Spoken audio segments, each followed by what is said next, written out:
Well, it's been a minute since we have come to you. Oh, too many minutes. It's been a while. We have talked some ish with y'all, but we decided, you know what? We're all off on Sunday. Games are going on. Why not do our own version of Red Zone, but a talking ish style? But welcome to this special edition of Talking Ish. I'm Dub. That's Mizzle. That's Chris. What up? Right now, we got 3 games going on now. Obviously, by the colors, I'm covering the Niners and the Seahawks. Chris is on the Bills and the Chiefs in Orchard Park, and Mizzle is on the alma mater of the Falcons and the Broncos in the city of Mile Which High. the Broncos are driving right now. They are in the red zone, up 14-6 with a minute 20 under. And yeah, the Broncos are playing some damn good football right now. Well, it seems like they finally might have found the guy to be that signal caller for the next decade or the next 5 to 10 in Bo Nix as he's continuing to get better. Yeah. We will see if Sean Payton can elevate his play. But yeah, as Mizzle just said, with 41 seconds to go in the first half, it's 14-6. The Broncos in the lead. Right now, it is 7-6 in Orchard Park as the missed extra point came back to bite the Bills so far as they're down a point. Well, but hold on, fellas. We are 11 yards outside of the red zone for Buffalo to be going in for a possible touchdown. So it's second down and 11 from from Kansas City's 32. And there is some cheating going on. Cooper showing his worth. Uh-oh. First down and goal to go now for Buffalo. Nicholas Jonathan Bosa cheated. Well, when is he not? Let's be real. When is he not? You know what? You're not trying if you ain't cheating. Well, hey, we know the Raider rule. But we do know the Raider rule. We will get to the rule in just a second. Yeah, and don't mind me, fellas. I'm preparing myself to go out and sit outside and watch the game and smoke a cigar. And this is why this is live. This is why we do live TV. Things tend to happen when we're live. Yeah, truth in that. Oh, what a stick! And Holds my phone. Right now, there's 3 So Dub, how's your team looking right now? Well, there's some extracurricular activity, as you would expect with the division rivals. I was going to say, when isn't there when it comes to divisional rivalries? There's always extra. Didn't you guys watch the game on Thursday night and watch what happened with Philly and Washington? Those two were going at it all game long. Oh yeah. Well, you can say the same thing today in Pittsburgh. There was a lot of extra activity going on with the Ravens. And tell me it doesn't make for good football. Oh, Chris, that's old school passion football right there. We're two teams I'm telling you, don't like each other. That's the outcome you get. I love it. Football play. I loved it. Dude, I love it. Well, that definitely took place in Pittsburgh, Pennsylvania here this afternoon. Yes. And the Broncos are in the end zone. Holy Toledo. Marvin Mims just gets in the end zone. It's now 20-6 with 25 seconds left in the second quarter. And Kirk Cousins is over there, has that look in his face right now. It might be time to have the sticks in Mile High. The Broncos? Well, no, it's not. It's not 21 skunk yet. Oh. It's not the Madden rule has not come into effect just yet. So no. So we got 3 We got 3 monsters on the grass. Uh-oh. More cheating? Go away. Led to the fisticuffs. Go away. What's going on in Santa Clara? Go. Okay, I won't use my ring light. Oh, okay.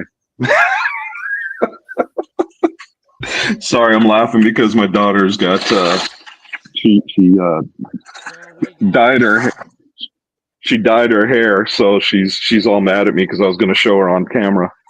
Oh no. She's all. So we got penalties on both teams. They will offset. Okay. It will be 4th down in Santa Clara as Seattle was about a yard shy. Wow, you guys got sunshine out there? Oh, yeah. Man, it Dude, it's a beautiful day, man. It looks like a horror movie out here in California. It's sunny, but it's breezy. Yeah, well, I don't have any wind right now. Yeah, we got a horror show going on out here in California. Yeah, no, I don't have nothing. There's no breeze, there's no wind. It's actually pretty still out by my house. Well, Brian Sullivan, enjoy yourself. He's actually at the game right now. Yes, I saw B was there. Yes. Who is? A good friend of ours from high school. Nice. He's at Jeans Stadium in Santa Clara, and I would say seeing Malik Hodge Williams in person, I was very impressed with his poise and composure last night for UNLV. And what Barry Odom has done with that program in 2 short seasons is absolutely. Sorry, Buffalo just scored. And the Seahawks are going for it here on 4th and 3 with 34 seconds. Now Seattle will get the ball to start the second half. Okay. So question mark is Buffalo going to go for 2 to make it 14-7? They shouldn't. It's too early.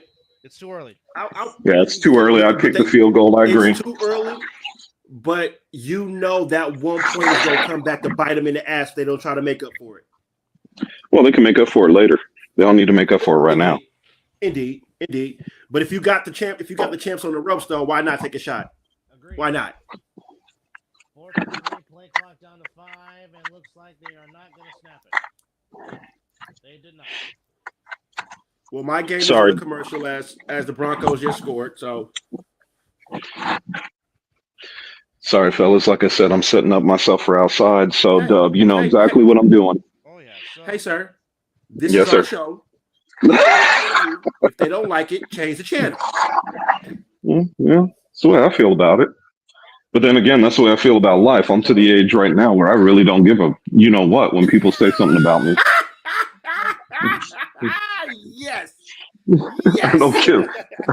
And the only reason I had to shore that up is because my daughter was sitting right there. So now that I'm in the garage, I could say it honestly. I really don't give a rat's ass what you got to say about me or how you think of me. So it doesn't matter. Fucking ain't right.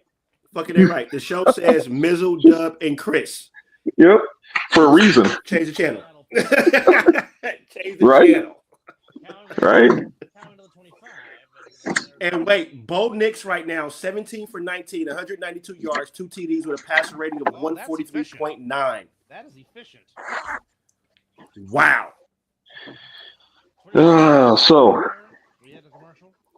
So quick question. Yes. Where do you think Shedeur Sanders is going to go in the draft? Oh gosh. Wherever Dion wants him to go. Yep. See, I don't believe in that. Best answer right there. I don't believe in that, and I'll tell you why I don't believe in that. So you say I don't believe smoke screen? Yeah, I think that what it comes down to is wherever you get drafted, the NFL isn't what it used to be. Right? Yeah. The NFL used to be, if you got drafted in a certain place for a certain reason, we're gonna, you'll be in there. And just like what's his bucket when he decided Manning, when he decided he didn't want to go to San Diego, right? Yes. Here's the thing. There's not another quarterback that is easily traded to a team that is going to take Shedeur. So you can sit there and say, well, we're not going to play for that team. Okay, well then what is that team willing to give up to get you? Right? Because it's going to take a high first round draft choice for another team to take him. Correct.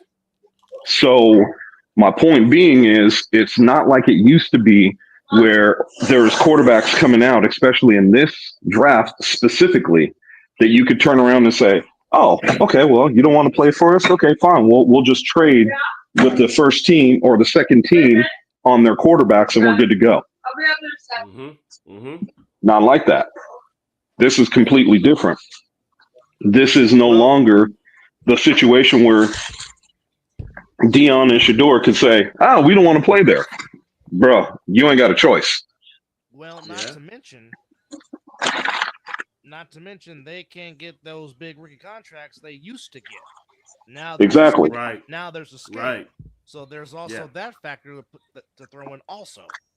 Yeah, because if you think about that for a second or half a second and say, okay, well, let's see, we're going to trade you to a team that has a top 10 pick. You're going to go from number 2 to number 8.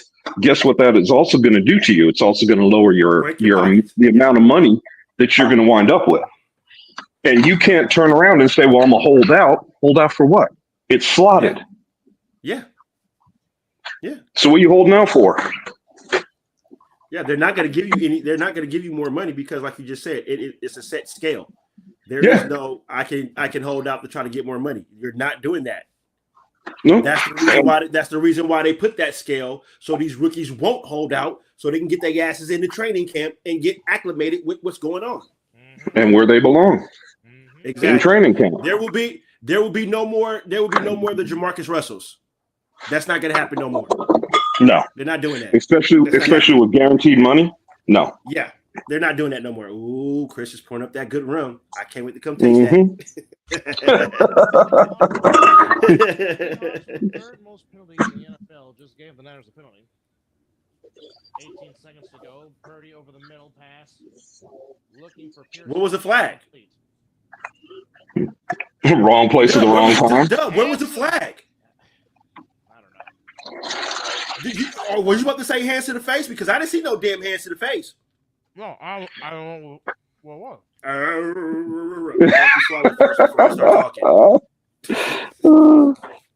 Y'all kill me. I don't know what. Oh, sorry, Pops. Sorry, Pops. Don't put us in timeout. Don't put us in timeout. I don't know. I don't know what the oh, there goes McCaffrey. No, I don't know what the call was. All I saw was Mafe and Trent Williams jawing, but I don't know what the call was. Well, time to be outside with a little TV action and take in the sun and have some fun. But given what and with Lenore and Kenneth Walker, they're probably going to be throwing the flags a lot just so they don't get into a fight. Correct. Again, Mr. Vera, I appreciate you for leading me on to this streaming service because it's been a godsend. I told you. Yeah, you did. It is. Told you. Yeah. Knew you would understand it, and I knew that it would be a big plus for you. Oh yeah. I'm in streaming heaven right now. Oh man, have you noticed the movies that you can get yet? I have looked into the movie section and I'm very, very, very impressed. I just rewatched Transformers 1. I don't know. Okay, but have you looked at the pay-per-view movies that you get? No. Oh, just scroll down further on the because there's when you go to the movie section, right? Mm-hmm. There's the regular movie section, and then they have the another movie section. If you scroll down to the secondary movie section, you'll see that you actually have pay-per-view movies that are on pay-per-view right now. You'll actually get those for free. Oh, baby. Yep. Yeah, there's last time I checked, there's 1,400. You just have to look for it where it says new releases. Okay. And like what? Oh wait. Was it Jasmine and Aladdin? What they were on the magic carpet singing "A Whole New World"? Yes. Introduced to a whole new world right now. Yes. Yeah, and I was watching Dub was telling me about when he went to go see what was it, Deadpool and Wolverine, and he was going to see it again, and then it was coming up that it was coming out for pay-per-view. Yeah, I didn't even. All I did was look on my movie section. It was already on there. Yeah, that's the only movie that you will catch Mizzle going to see 5 times in the movie theater. Yes, you heard it right. 5 times I went to the movie theater and saw that. I don't do that. I'm not Dub. I don't go see movies multiple times. I see it once. That's it. I wait till it come on the Fire Stick. Well, but this one. Well, a lot of times I go multiple times just so I can get out the house. Ain't nothing wrong with that. But I still ain't going to. I ain't mad at you. I say I ain't mad at you. Like I see your point, but that ain't go. That's just not Mizzle. Oh my God! But that movie, I seen 5 times. But his alter ego, he'll do it for him. Mm-hmm. Yeah, my wife, man, I'll tell you. Huh? I'm on. We're doing our show right now, but I just thought it was funny that I walk up here and see you like that. Hi, Miss Tammy. Dub says hi. She said hi. What? See, I come up here looking for something, and now I got it. She put me to work. That's why I never leave this man cave when my wife's around. My daughter decided to do a little bit of red in her hair and come upstairs, and pink. My bad. Wow. So go upstairs, and wife got pink in her hair too.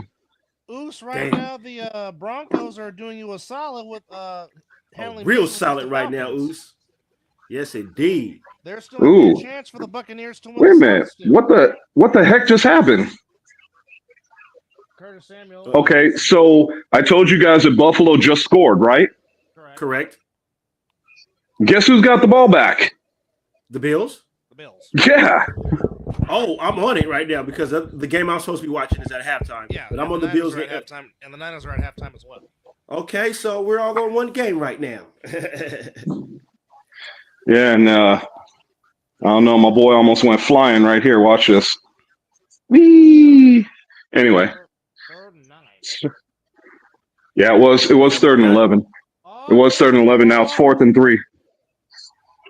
Yeah, but Chris Jones, you got to get him down. Oh man! Oh, you got. Oh, I'm on 39. So what the hell's going on with my shit? That's one of the rare times you see Chris Jones miss a sack because he should have had Allen for a sack, and Chris Jones whiffed. Yeah, he did. Yeah, he did. Hey, you know what? Stuff happens. Hold on, let me refresh some stuff because. I know where it is. You guys. Yeah, and I'm sitting here trying to find because my phone is dying on me. So that's why you guys see me walking all over the house and been trying to find my cord. What are you doing? Oh my goodness. Give him the ball back. Oh yeah, I need to refresh real quick because I'm behind. What are you doing, Josh Allen? And who in the hell in a given mood? It to? Is he in a given mood? Oh, bro, watch the replay. Oh yeah, what would you just float it like that? What do you? Oh. Yeah, Knox and Allen were not in communication on that play at all. According to Oos, Knox stopped. Well, that's on Knox. Yeah, huh? And no, Knox, 2-5. We're not talking about you.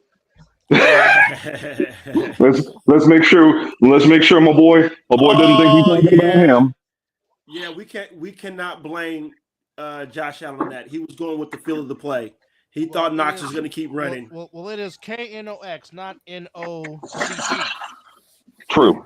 But I think Josh Allen expected him to keep running. That was more of a big miscommunication. Yeah. All right, time to be outside so you guys get to hear all the background noise. Oh yeah. All right. Well, while we are waiting for the Bills and the Chiefs to come back on air, as like we said, the Broncos and the Falcons are at halftime. That's a 21-6 Broncos lead. Niners lead in Santa Clara over the Seahawks 7-6. And Oos just said his route was supposed to be the outpost, but he stepped up way too early, and that's what happens when Knox. Well, true. I mean, when you got a guy like Darius Kincaid that normally takes the bulk of the snaps at tight end, this is what normally happens. Who is a tremendous tight end, by the way. Yes, he is. Oh, Darius Kincaid. I thought you were talking about my boy off of Hitman's Bodyguard. Yes. Darius Kincaid. That's what you said, Darius Kincaid. Oh, okay, now I'm comfortable. Now I can sit down and relax. And I apologize for the sun being right there, but you know what? This is what happens when you're outside. Amen. I Again, never wanted a this is our part three damn show. more. I never wanted a part 3 more than I want to Hitman's Bodyguard part 3. I need it. With Oh, all I need three of that them, too. though. Oh Huh? Because yeah. Oh yeah. wasn't she was pregnant, right? Who? At the end of the second one, yes. Or they were trying to Yeah, get pregnant exactly. at the end of the second one. No, she's Yeah. well. Don't you see? You guys are forgetting. They friggin' adopted him. Yeah. That's He signed the paperwork right. to it. That's right. That is now their son. So it would only make they don't now it can't be Hitman's bodyguard. Now it's got to be mom and dad's bodyguard. 100%. That's true. Damn. That's a good call on that one, Chris. I didn't even think of that. I didn't even think of that. Uh-oh. Wow. So let's see what but I mean let's we've been talking about some of this stuff. I think what we need to talk about too is situations and the reason rationale. So I don't know who do you guys have today in Buffalo and Kansas City? I picked the Bills. I actually Okay. picked the Chiefs. I picked the Bills too. And the rationale behind that was mainly because they're playing in Buffalo, and there's no way I could see Kansas City going undefeated. I don't think so either. But the thing I thought this would be the game they'll lose. Here's the funny thing about it though, because and this is a wild stat, but the last 3 regular season games that they played, Buffalo has won, or the Bills have won all 3. And of course, it's the playoffs. It's January that has been the Bills' kryptonite against this team. Well, and it's part of the reason why I said made my decision the way I did was because of that. Because if there's ever been kryptonite during the regular season, it's been the Bills against Kansas City during the regular season. Now, if this was a playoff game, I would have picked Kansas City. Yes. Same here. So, I mean, that was my rationale behind it. And not only that, Dub, I will ask because it's been obviously a while, but where are we at on picks? Yes, that's out. I was going to get there too. I know I'm getting my ass kicked. And this is not tallying today's match right now, but there goes Miko Hartman, first down. But coming into today, Chris is 74 and 46. Mizzle is 78 and 44, and I'm coming in at 82 and 39. So we have to it's time for Mizzle and I to pick things up a little bit. Yeah, I think it's time to start trying to go picking home run picks instead of Yeah. That one of us, some of us got to pick that one game that's going to define us to be different. And I think Dub, you might have made that pick today with the Chiefs and the Bills. I think we were pretty spot on everything else.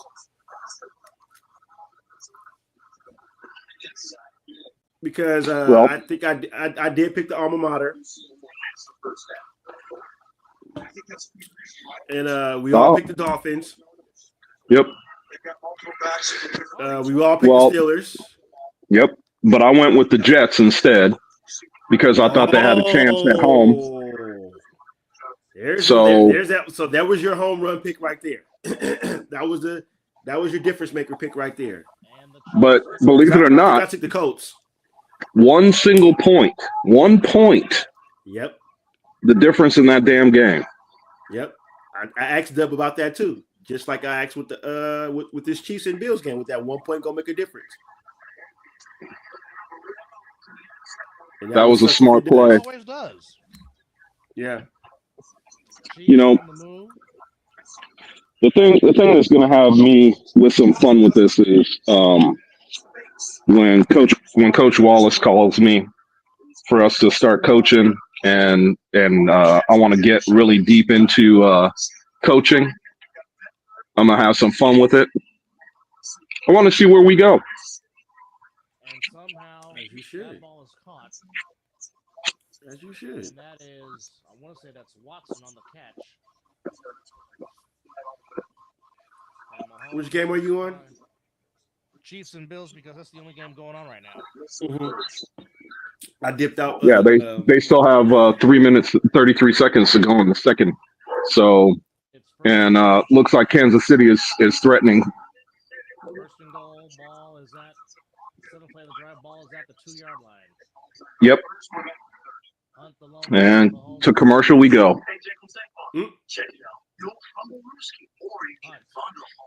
So my question to you guys, while I try to get the sun out of your face, my question to you guys is kind of a simple question, but as we start to go through this season, the thing that I'm kind of curious about is I want to look backwards just a little bit, and I'm not talking about looking backwards in the realm of who do we pick or what this or what that, but feeling at the beginning of the season.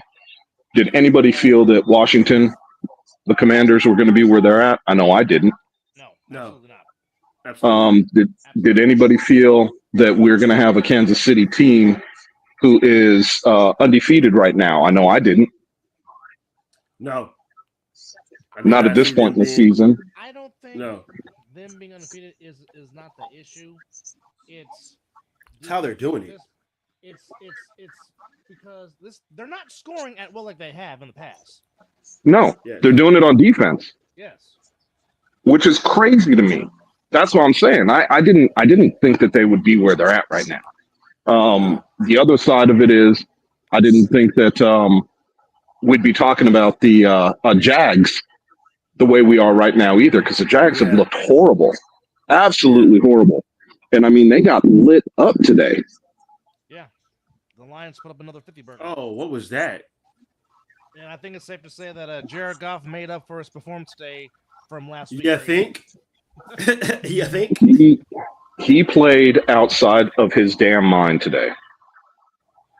That's the only way I could put it. That man played outside of his mind. I got him on my fantasy team, and I'm glad I do. Because that was 41 points for me.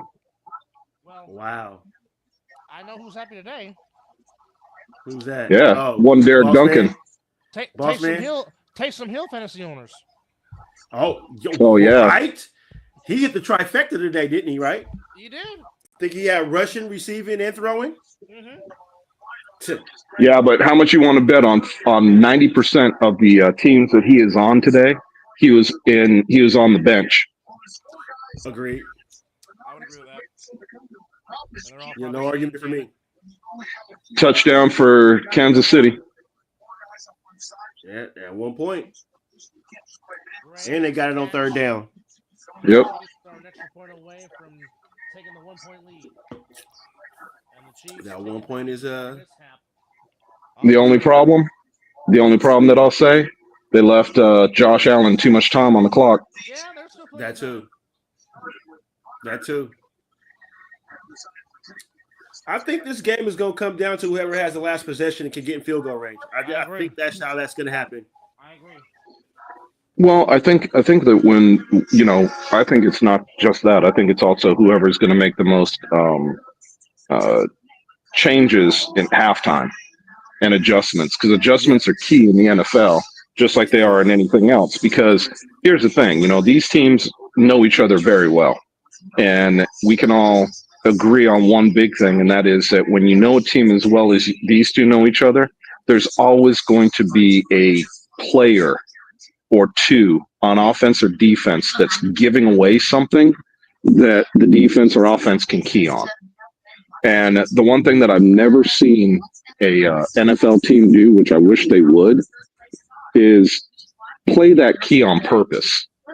In other words, give the defenders a key that they're seeing in the first half and completely change that in the second half to take advantage of what you want to take advantage of.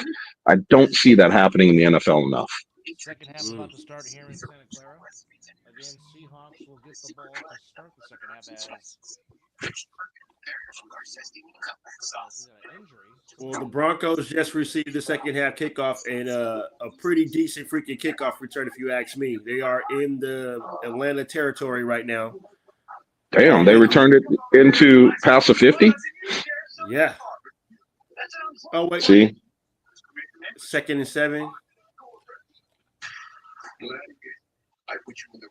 Oh no, So, this I mean, game is already no. I think that was a punt return. Excuse me. I'm just now looking at the clock. Second half has already started in Mile High. Excuse me. So we got 12. oh, so that was Atlanta punting the ball. Yes, that was Atlanta punting the ball. Gotcha. Yes, sir. Okay. Yes, sir. Yes, sir. So Yes. I wonder if they had them pinned down in their own end zone. Possibly. Yeah, I mean, weirder things have happened. True. That's why you play the game. 15-yard line. What's that, Dub? It's first and Yeah, you got to pull your microphone close to you when you're going to look away. Yeah, because you get very hard to hear. Oh! No, that's incomplete pass. Incomplete pass. Fourth and three. Fourth and three and second down for Seattle. Okay, here we go.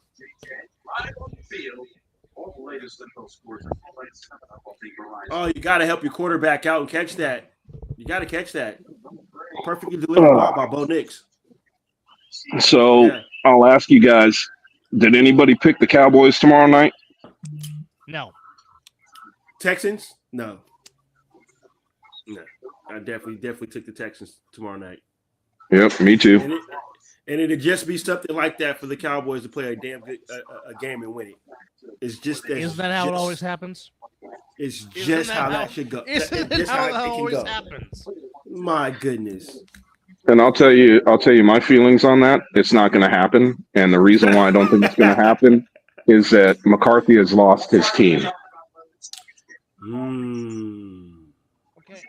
Chris, let me ask you this since we're on the subject of the Cowboys. Okay. The comments that Micah Parsons said after the game last week. About his coach? If you are on that, if you are a part of that staff, or if you're just part of the organization anyway, like, first off, what's your feeling on that? And two, how do you react to that, or what do you say to him in regards to that? You want me to? Well, I'm always going to be truthful in my thoughts, and my thoughts is very simple. If it was me and it was one of the coaches walking up to Micah Parsons to talk to him, other than McCarthy, I would look Micah Parsons in his face and say, "Look, bro, I know that what you said is true, and I agree 100% with you, but we can't talk about it in the press like that." That got to stay in the building. That got to stay in the building. And by the way, you folks, can't. Gino was in a giving mood. He just threw an interception. Oh, well, yeah. I'm not surprised. We picked the Niners to win this game anyway, so not surprised. So the Niners will take but I mean, and Dub, I'll ask you this question: when you have a situation like you do in Dallas, and the situation's not the greatest of one, can you down Micah Parsons for telling the truth? Nope. You can't down nobody for telling the truth, but again, that's a private matter. You don't need to bring that out into the media because, of course, the media is waiting for a field day to have with that. But I have a rebuttal to that. What's your rebuttal? Now, when all these players interview or these they do interviews and they don't have a source behind it, and we always say, well, if you're going to say it, put your name to it. Micah Parsons put his name to it and owned up to it. So now how can we sit here and say that we should keep that in the building? But yeah, which I still agree that it should stay in the building. But if he went on record and said that, he stood on business by putting his name on it. He didn't be like, I don't want it to be not me. As we always say that, Dub, am I lying? When a player say something, put your name on it. No, I think you're 100%. But I think that one of the things that we and I've got to say this because I truly believe in this, and that is that you have to understand from the standpoint of a player when they have as much frustration built up as a Micah Parsons. And one of the things that we down players for is being a leader and being a vocal leader. So when we think about that, we've seen coaches call out players in the media, right? To get them motivated. So aren't we looking at the same thing in all honesty to see a player calling out a coach? So a coach could call out a player, but a player better damn well not call out a coach when the situation is dire. I disagree with that. I think, in my humble estimation, I don't care what ripples it created because you saw it come out later that Micah Parsons and McCarthy had a conversation and kind of made up. But my point being is, when you see these things get called out like this has been called out, in my humble opinion, I think it was a damn good thing because you are sitting on and talking about one of the vocal leaders in the locker room of a Micah Parsons. Yep. And we got cheating on Aaron Banks of the 49ers, and I will back him up. I do not disagree with that statement. We've got first down. If the coaches – go ahead. Oh, I was just going to say Buffalo first down. Go ahead. I'm sorry. No, but if we're going to hold players accountable, I think players can hold their coaches accountable as well.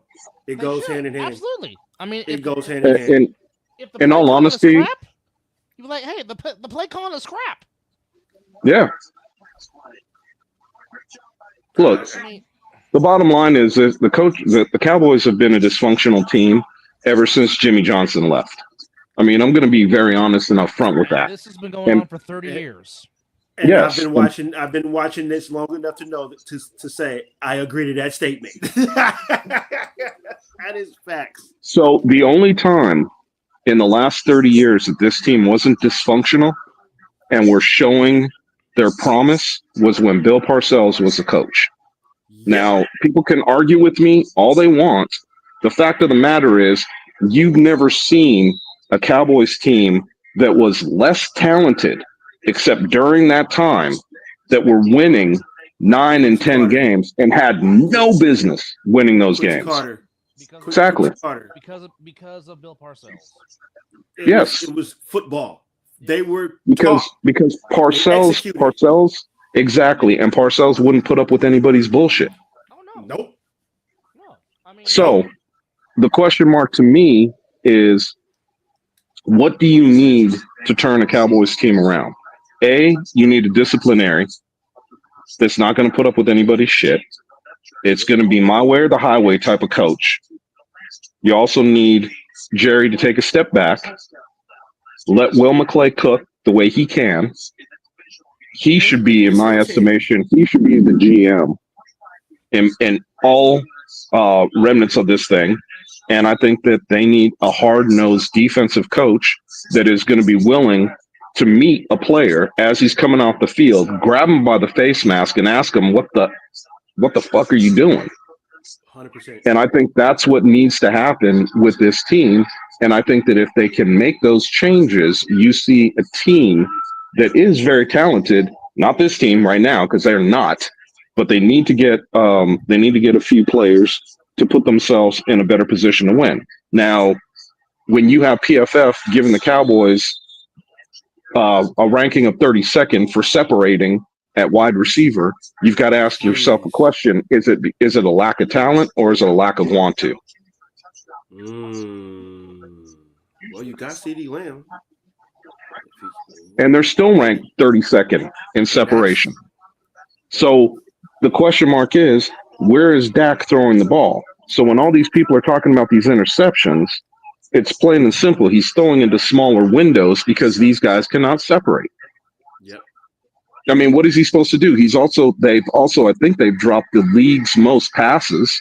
And when you think about that, if you're dropping passes and you can't separate, what kind of offense you really got? Chris, is Brandon Cooks hurt?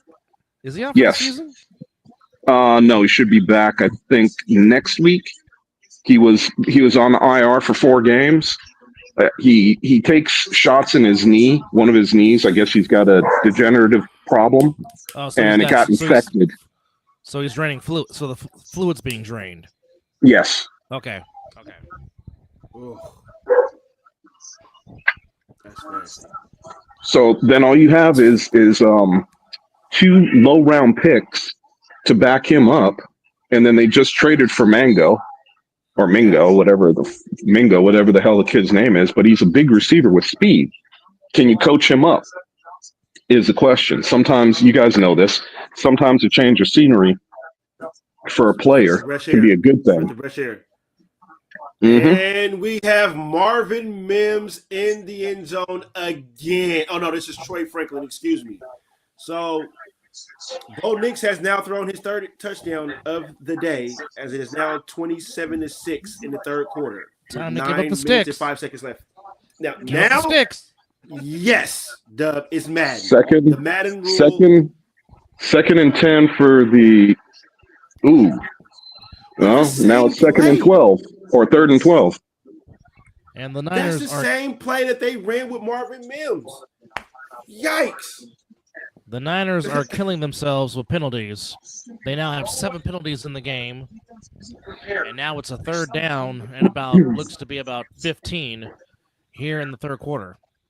Didn't they say that the refs that are reffing that game today are they watch certain things for teams, and they are one of the most one of the groups, or the whatever you want to call the refereeing teams that throw the most penalties on teams. Yeah, throw the most flags on teams.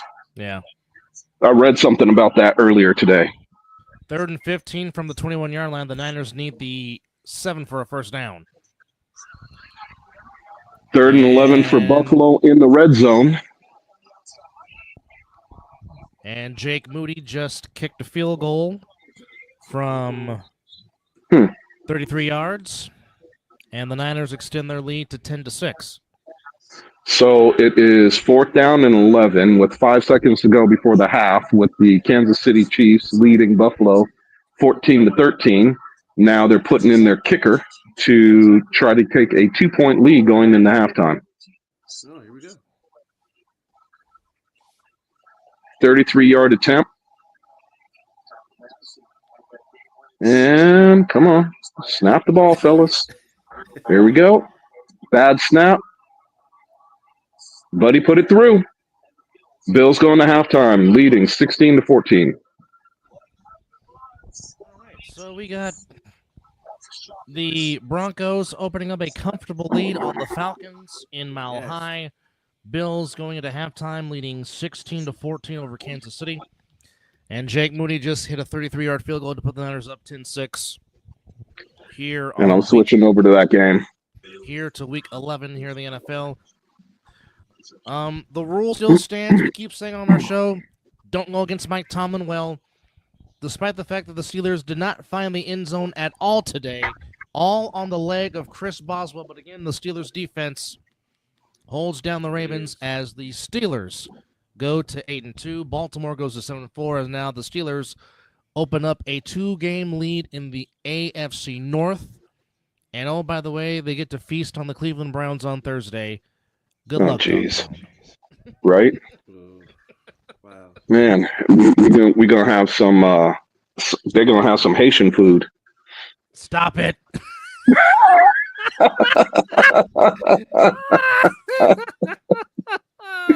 They're gonna have them some Haitian food on Thursday. Russ took care of the ball. 23 of 12, 36 for 205. Lamar Jackson 16. Lamar Jackson was 16 for 33 for 207 as the Steelers defense just plowed on Lamar Jackson all at. Well, I mean, it's typical. It was typical No Steelers Diddy. Ravens in this game. But you said plowed, not me. But the thing is, Justin Tucker 1 for 3 on field goals. He has become absolutely human this season. Yeah. Because that is no, they said, and I don't know if were you guys watching the game? I was watching bits and pieces as a Catholic biker queen who is a Steelers fan is saying that's a beautiful game. So obviously she's very happy. Her beloved Steelers are now 8-2. Well, there's a rationale behind that, because they were talking about the kicker, and they said that there looks like there's a problem with him and his approach to his kicks. Oh, his so mechanics. I think that I think that his mechanics are giving him a problem, and he's got to fix that before the season gets too far away from him. Because I think you guys would agree with me if you think that the Ravens have only been in just a few close games this season. There's been more than a few that they've been part of. Right. So I think that it is definitely a situation where these guys need to get Tucker right. because he used to be Mr. Automatic, and they need to get him back to that. Well, folks, in British Columbia, Le Coupe de Grey, the Grey Cup for the Canadian Football League is about to begin between the Winnipeg Blue Bombers and the Mizzle's beloved Toronto boatmen, Argos. the Toronto Argonauts. Damn, you forgetting I'm from Toronto. Oh, Canada. I mean, we got the TSN network on here, so I think I might have to dip in and watch that. It's on that, and it's also on CBS Sports Networks for those that don't have TSN. Oh, it's on CBS? It's on CBS Sports Network, yeah. Oh, okay. CBS Sports Network shows a plethora of CFL games. Interesting. That's how I'm able to watch it if I'm not watching on the actual CFL website. Which I'm checking the out your CFL team website right now. You guys are at 4. All right, Gino back to throw, and Nicholas Jonathan Bosa gets a sack. Oh. Screaming like crazy, too. Mm-hmm. So with all this stuff going on, and my season being over already, of course, I'm just gonna talk a little ish here. It's the name of the show. So right now, my Cowboys are picking 11th. I'm hoping they lose a few more games to get in that top 10. He says, tank, and tank some more. Well, right now, as you know what, it's kind of as you bring up the topic. Your Dallas Cowboys right now are sitting number 9 in the draft right now. Well, yeah, because of the games that have already been played. So they need to maintain that. They're going to need to maintain, or excuse me, they're going to need to lose tomorrow, because if they win, it will drop back. It'll pick back up to number, I think it's 12 is what I read, that they would actually go up to if they win tomorrow night. Do I think they're going to win tomorrow night? No. Well, I mean, here's the thing. And a lot of people, weren't listening, but Jerry Jones came out and said, that's a great catch by DK Metcalf for a first down. Oh, it's a great throw. He said that the Cowboys are going through they're saying the Cowboys are going through a soft rebuild. Well, here's the thing. Take your damn hands out your pockets and spend the money that you got. We'll have a lot of Cowboy fans in the offseason saying, oh, we can't sign free agents because of Dak and CD's contracts. Horseshit. You could create $80 million by doing a simple flip for them. And that all that is flipping some of their money to a signing bonus. And you've got $80 million. That is not including the $24 million you've already got. So that's $104 million. Then if they want to, they could make even more by releasing Steele, who I don't think I don't think he's ever going to be the same after he injured his knee. And once you release him, now you're talking somewhere in the neighborhood of $120 million. Oh no! So tell me again how you can't sign free agents and you can't go after players. Bosa living up to his name, injury prone. Oh no! Oh yeah! Oh yeah! Yeah. Oh yeah! Oh, where are you guys at? I'm watching the play where they just overthrew Lockett. Oh, I see Bosa on the sideline. That just happened, but I was just going back to Nicholas Jonathan Bosa limping to the sideline. Yeah. Yeah, I saw him sitting on the sidelines with nobody around him, though. That is odd. If he's hurt, you would think that there'd be people around him checking on him. He had a hitch in his get up. Oh, first down. Yeah, Bosa looks kind of upset that he can't go back in. Interesting. So, when can you guys recall so many times that they put wide receivers at the end of the line, like a tight end, use a wide receiver like a tight end to fake block and then go out for a pass? I've seen it so many times in the NFL this year. It's crazy. Hell, the Raiders did a few of that today against the Miami. I saw that. Well, because what it does is it creates, if you look at the personnel, realistically a linebacker should bump up or safety should bump out to cover them.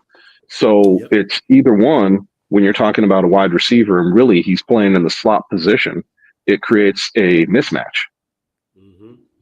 Mm-hmm. And if he hesitates, a linebacker is going to get sucked in a little bit, especially if you do a play fake, and it's going to leave that wide receiver wide open. Metcalf with the catch. Hmm? No, I'm just saying Metcalf made a catch as Seattle's on the move, trying to get in the end zone for the first time today. Yeah, well, it's not the outcome that I wanted, but yes, it was a good game. Oh, for Miami? Yeah. Miami's looking – they look completely different with Tua playing quarterback than any other player, even with all the weapons that they have. And it's interesting to me that, you've got so many you have so many players in the NFL or so many teams with multiple offensive weapons that I would think you would see the scoring actually be higher than it is. Like this game, Frisco and Seattle, I would have thought this game would have been a much higher score than it is right now. Going into the third. Now, granted, 2 weeks ago, Thursday night game, halftime score, if you remember, it was the Ravens and Cincinnati. Halftime score was what, like 14-3? And the game ended up being 36-38 or something like that. Yeah. Caught. Smith and Jigba. First down. First and goal, Seattle inside the 5. Yep, and it's going to be second and 1, or second and goal to go from the 1.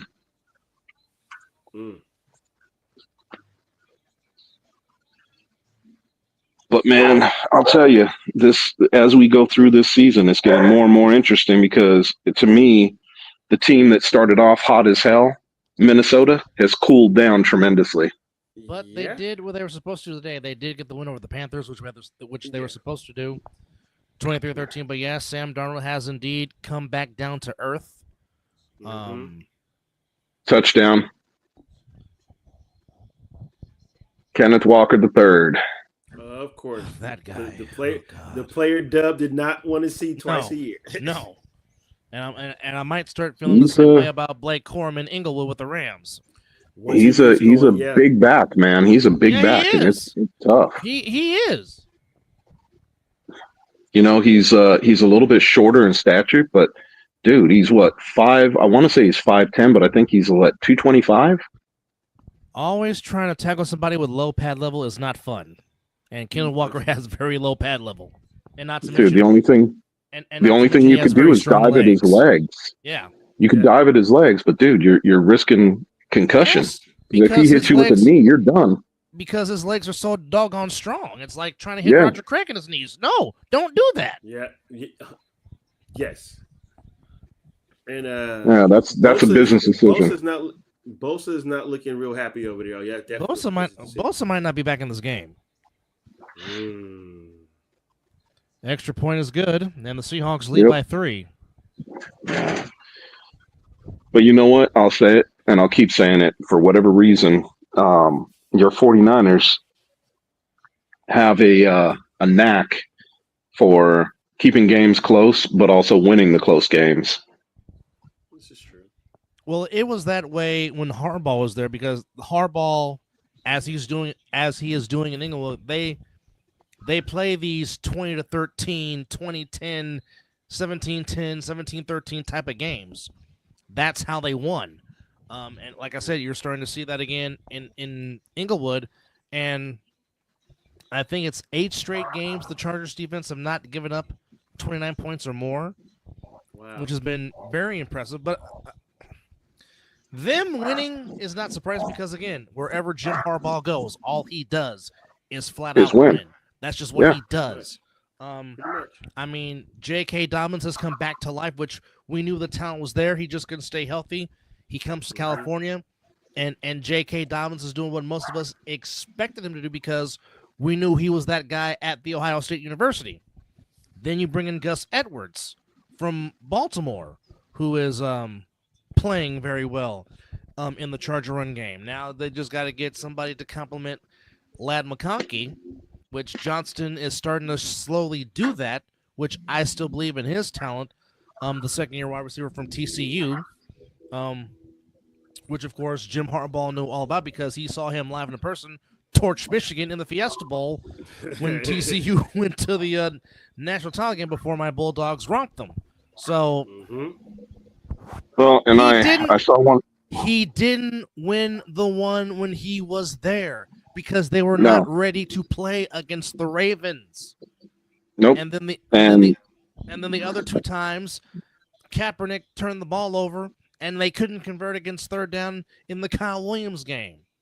So yeah, he was close, but they just said that your team is going to have a tough road to hoe next week playing Green Bay, and I'm sorry, but if Green Bay played like they did today against the Bears, dude, 49ers are going to win. Yeah. By that time, Christian McCaffrey should be well football ready and be rapid to be running them to the ground more. But I'm just saying, he'll be probably. That scoring drive took 11 plays and 70 yards and took 6 minutes off the clock for Seattle. And obviously, and I mean,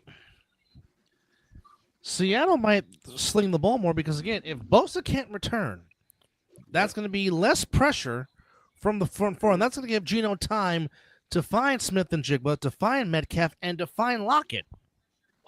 Well, I think you have to put a little pressure on him, and I think what you need to do is bring a couple of blitzes to keep him honest. And the thing about it is, the one thing that I can say without a shadow of a doubt, Geno is one of those quarterbacks that I'll put him up like Goff. If you give him time, he's going to find the open man. Yes. But if you start blitzing him, you will see him start to pay attention to the rush more so than the players downfield. And then sometimes you'll get the 5 interception Geno, like you just got the 5 interception Goff last week. But the difference here is Goff stuck with the run game, and sometimes Seattle goes away from it, which I don't understand why, because you have a bull in Kenneth Walker III that can carry the load. Well, I think that you just like us, right? We're human too, and I think that sometimes we get stuck into things and we think this is the right way to go. And I think that sometimes even when you're down, you shouldn't be opposed to running the football.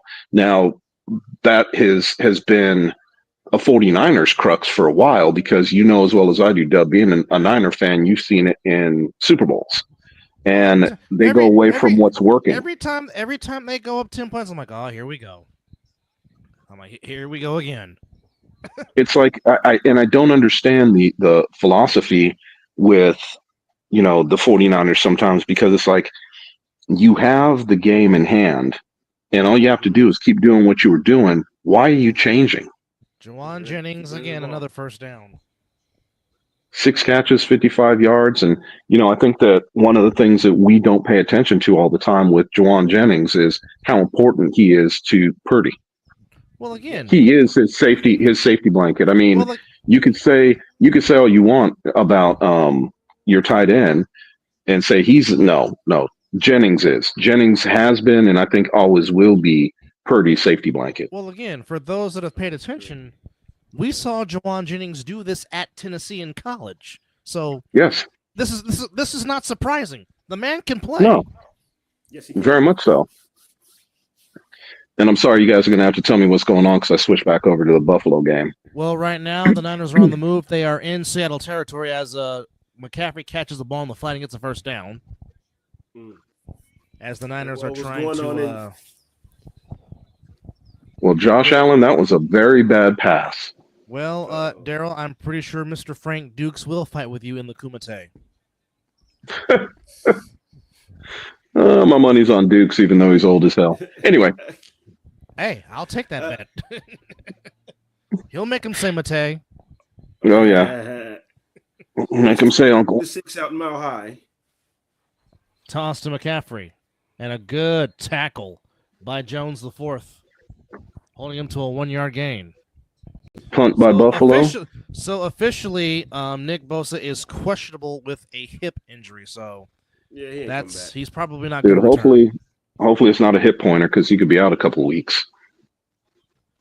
Yeah. He probably going to risk more injury, so he'll probably take the day off. It's So we kind of laughed about it and talked a little bit about it with the game earlier today with Cleveland and the Saints.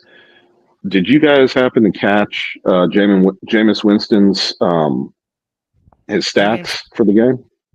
Oh, well, let's take a look. Let's. It was enough to make me giggle as to why they only scored, what was it, 6 points? 14. Oh, 14. Okay, my bad. Well, I know this will make our good friend and buddy, Mr. Country K. Kawante Foster, very happy. What was the... Whoa. How do you throw for 395 and you lose by 21? Exactly. My point. What? He threw for 395 yards? Yes. He was 30 for 46. 395 yards, threw 2 TDs, didn't throw a pick. And you're talking about it. You're talking about a defense that was top 10 last year. The Browns had the number one. The Browns had the number 1 defense in the NFL last year. Yes, they did.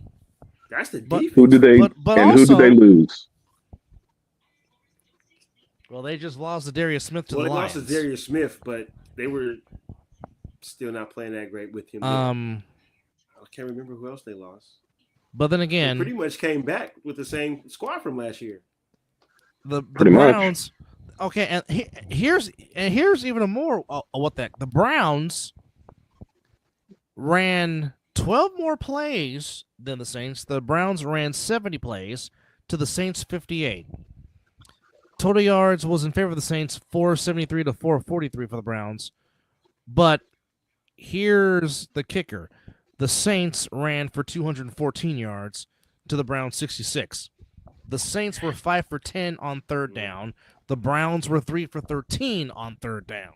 That'll do it right there too. And not to mention Saints 2 for 3 in the red zone, Browns over 1. Go ahead, Chris. So I just want to say something because it's something I find very interesting. Do you remember the Packers? I would say, I think it was, it was. It was the year that they won the Super Bowl with, not with Favre, but their only Super Bowl that they won with Rodgers. Do you remember that they were all the NFL teams were complaining about how their offensive line held and what they would do on the holding? You guys remember that? Yeah, because they're saying the same thing about the Chiefs. Well, but they're what I'm seeing out of the Saints is the same type of way of holding. Basically, being able to turn the defender's pads because they're holding and then releasing before that is called. And you ain't trying if you ain't cheating. This is correct. Raider rule number 1, cheating is encouraged. Raider rule number 2, see Raider rule number 1. Yeah, exactly. And I think that it's a damn good thing that they're doing coaching wise, because until you get called on it on a regular, why stop? 3rd and 5 for the 49ers at the 40. Makes sense to me.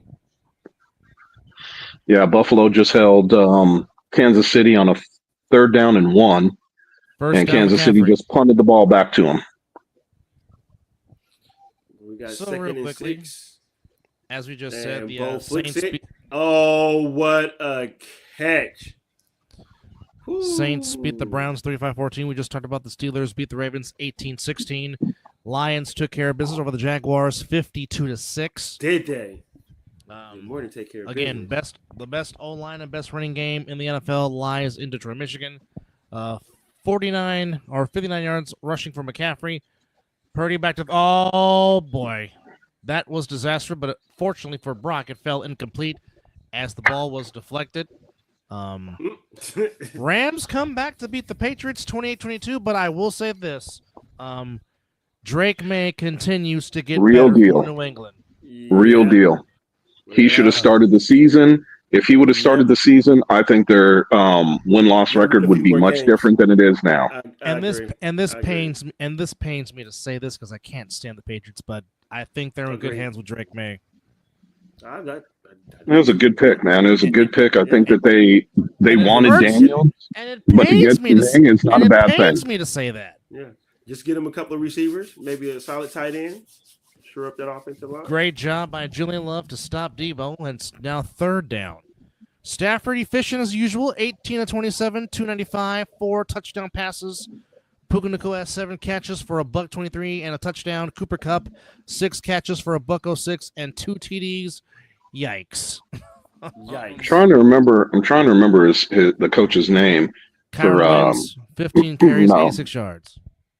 Who's the coach for the Jags right now? Doug Peterson? Correct, yes. So do you think he gets fired after the season? If he doesn't, I don't know what Mr. Khan is thinking. So here's my question. Juwan Jennings again, another 3rd down conversion. So my question mark to you guys is simple. As we're looking at this, I want to look down the road too, because I think that Black Monday is going to be very bad for a lot of coaches in the NFL this year. And my question mark is, do you think, I think my personal opinion is the following. Head coach for Cleveland is gone. Head coach for Doug Peterson is gone. Yes. I think that the Jets will need a new head coach. Yep. I think that the head coach, I think McCarthy's done. Brian Dable and East Rutherford with the Giants. Yep, he's done. Who else can we point to that's done? Those are the ones that come to mind. My question mark is, we know that Frazier from Minnesota wants to be a head coach again. Do you think he gets a second shot at head coach? And if so, where? Brian Flores is a damn good coach. My point. I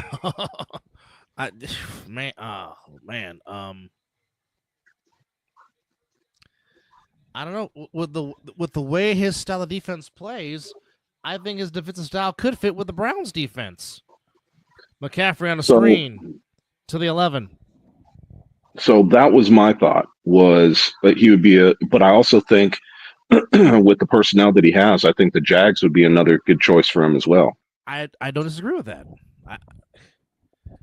Whoever becomes the head coach of the Jaguars, they're coming with a very nice full cupboard, because there is a lot of talent that's just that is waiting to unleash in Jacksonville. I think the other side of that, though, is I think Cleveland is going to be the spot that really nobody wants to go to. And my rationale behind that is quarterback. Correct. Could he go to East Rutherford? Speaking of Forrest, can he go to East Rutherford? I don't think that he is there. We got another situation with quarterback there. I think he wants to go someplace where he has got what he needs to move forward as a coach. And I don't think that the Giants are conducive either, because I think that he could turn them into a really good powerhouse for defense, but his offensive coordinator is going to have a hard time with Danny Nichols. I think he gone. I think they go eat his contract. Well, okay, let's say they do. You're also talking about a cap hit that is going to be like none other, because he just signed his contract. 2 years or last year. So you're looking at a cap hit of somewhere in the neighborhood of $60 million. Purdy pass caught. Jennings, first down. Do you think unbelievable?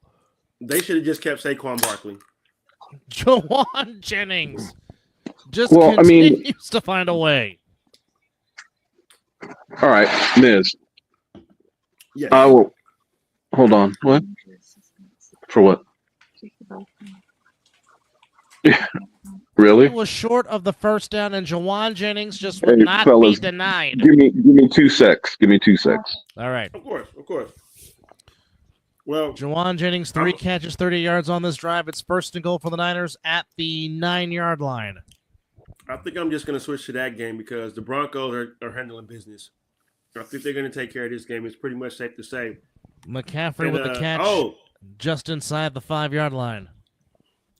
That was just all determination Jennings. by that was all Juwan Jennings. Because ain't no way he should have been. No way Jawan Jennings should have got the first down. None. No. And then a question from our audience: do you see Saleh being hired again as a head coach? No, but as a coordinator, absolutely. No, coordinator, yes. Head coach, no. And that's not on Robert Saleh. It's because when you coach the Jets, it's like being in purgatory. Unfortunately, nobody wants that thing. Just look at Adam Gase. McCaffrey, no. Brock rolling. Brock open is Jawan Jennings. Touchdown. Give me points.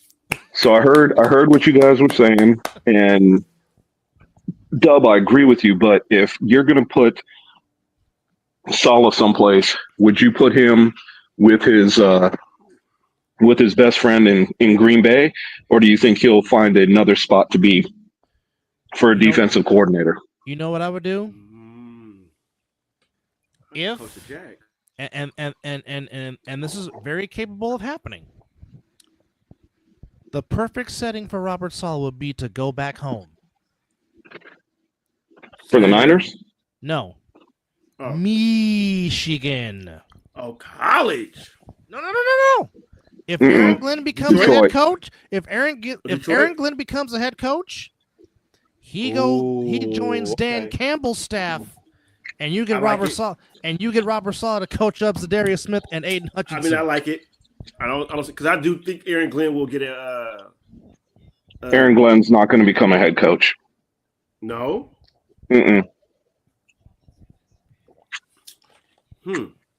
Which, by the way, now the Niners lead 17-13. Would you like me to tell you why? Oh, I'm all ears. So the problem that you'll start to see with Aaron Glenn as far as being a head coach is he's a defensive-minded coach. 1. 2, the problem with him being a defensive-minded coach is you're not going to be able to take Ben Johnson with you to be the offensive coordinator.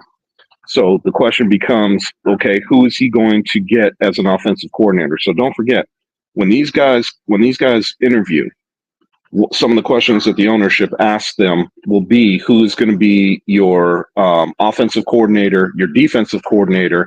How are you going to fill out your coaching staff? And the one problem that he is going to have is lack of availability of offensive-minded coaches. So, and most of these teams are not going to allow him to talk to their offensive coordinator to make a lateral move. So, in this case, the problem with Aaron Glenn is that, yes, he is a decent coach, but people are not looking at him yet as a head coach. So I think that he'll interview, but I don't think he'll get a job. Well said. Just my humble opinion on it.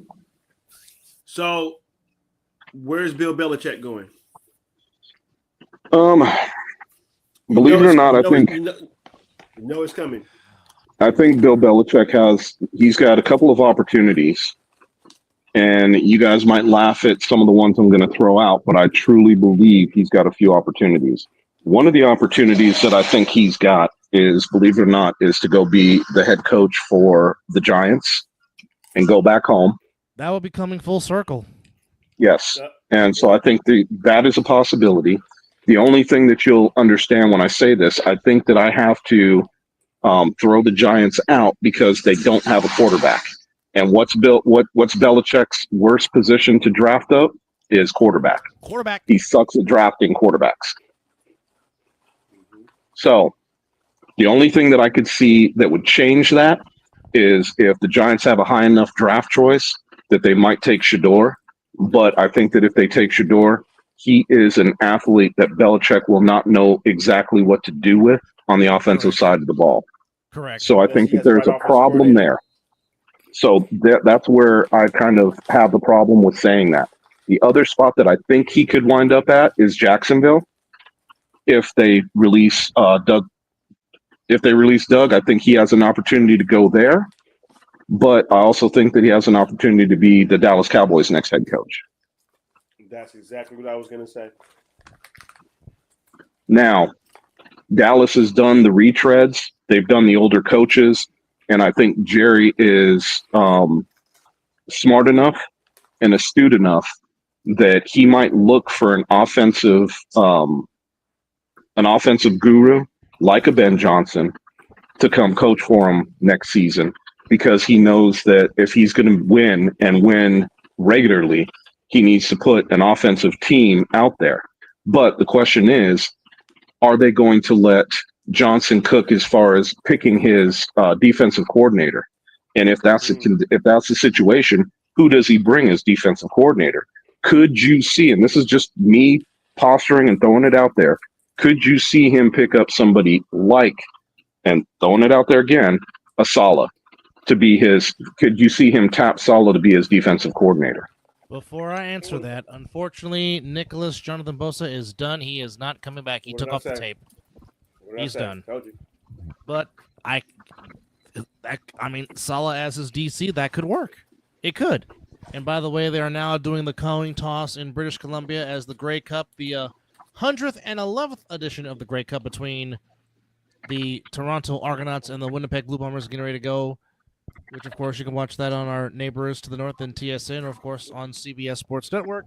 Again, the Argonauts just 2 years ago won the Grey Cup, looking to win their second in 3 years, to the chagrin of the Canadian from Toronto, Mr. Vera, and, of course, the Boatman fan himself, Mr. Mason. Well, it's not a chagrin for me because, I mean, being from Toronto, of course, I like to see my Toronto teams do well. So I have no problems with them. I would love to see them win, and I might actually turn that game on. Oh, well, we got holding. We got cheating on the Chiefs. So that run that Mahomes just did will be coming back. Well, I will say this. Weather will not be a factor in this Coupe de Grey because they're playing in the Dome in Vancouver, British Columbia, home of the BC Lions. Interesting, because weather would be fun up there because you know it's going to be cold as hell. Oh, absolutely. Damn. Talk about holding. Dude had the inside part of the shoulder pads of the rusher. Argonauts in their road whites and the Blue Bombers in their all blues with the gold helmet. So who you got, Dub?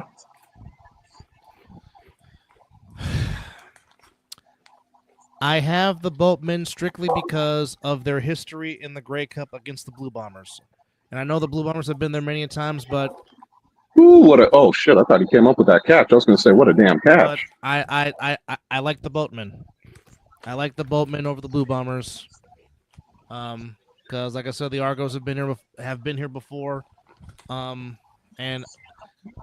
I think psychologically, the Argonauts are in the Blue Bombers' head.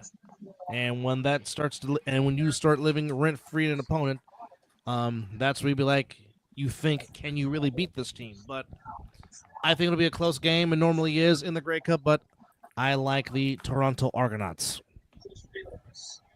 I'm not even going to go that deep into it. I'm just going to tell you that I'm a homer, so I'm going with my home team and saying that the Argos. I don't have to ask who Mizzle's. I don't have to ask who Mizzle's taking. That's why we I'm know. not saying nothing. That's what I'm saying. I'm an Argonauts fan. You gotta ask me. Mm-hmm. Winnipeg will get the ball first. Yep. For the 100th and 11th edition. Let's go. Of the Coupe de Grey. Ooh, interesting. Vancouver is a very beautiful city. Or yes, Providence, I should say. I was going to say, no, Vancouver, you're right. Vancouver is a beautiful city. But they call it Providence, so I'm trying to get the term right. No, the Providence. Visit Canada one day. Technically, the city that they're playing in is what? Vancouver. Okay, and the Providence is British Columbia. Okay, so that's the version of their state. Correct. Okay, all right. So you were correct the first time. You actually corrected yourself to being wrong. Well, my goal is to visit Canada. Either way, Vancouver is beautiful, and I definitely want to go see the sights there. And definitely go Oh, catch a game. you guys would love it. And Toronto, I would say if you get a chance to go visit Toronto, go do it and go to the mall up there. They have a 3-story mall that is just absolutely friggin' gorgeous. Oh. And I got Jackson this passport Smith and for a Jippa reason. makes a catch for Seattle on 2nd down and 9. Well, I also want to go watch a game at the old Sky Dome. I don't call it the Rogers Center. I will forever call it the Sky Dome because it's the Sky Dome. I think I've seen 15 baseball games there.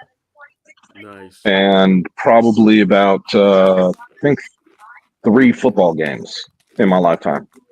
Yeah, the Argos did used to call the Sky Dome home for CFL football. Correct. And it's still a trip to me of how they do it with the pitcher's mound.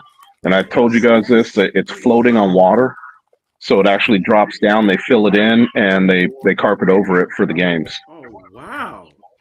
Yeah, it's he pretty might interesting. Be out of bounds. There was a challenge on the play. We'll check that out in a second.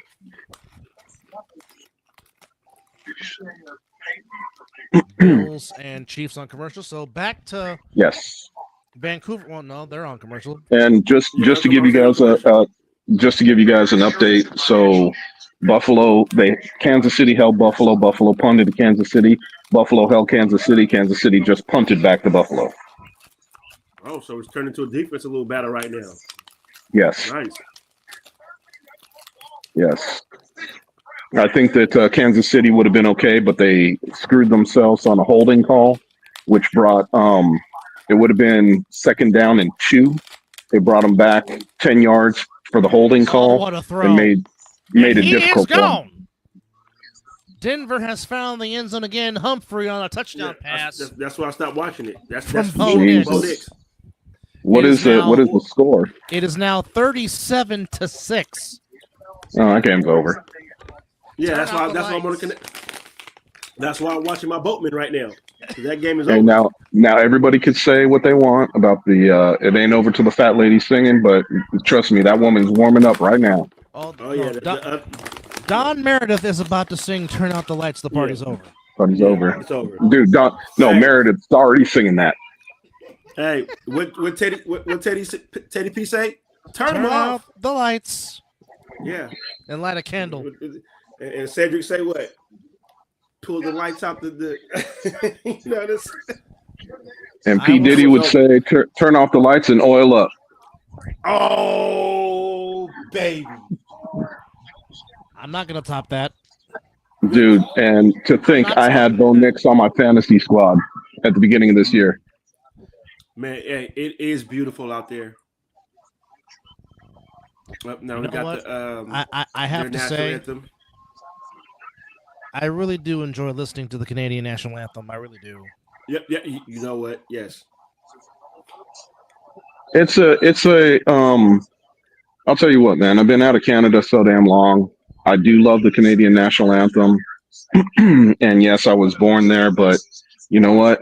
I can be very honest when I say the U.S. has been home for 45 years. So I've become Americanized.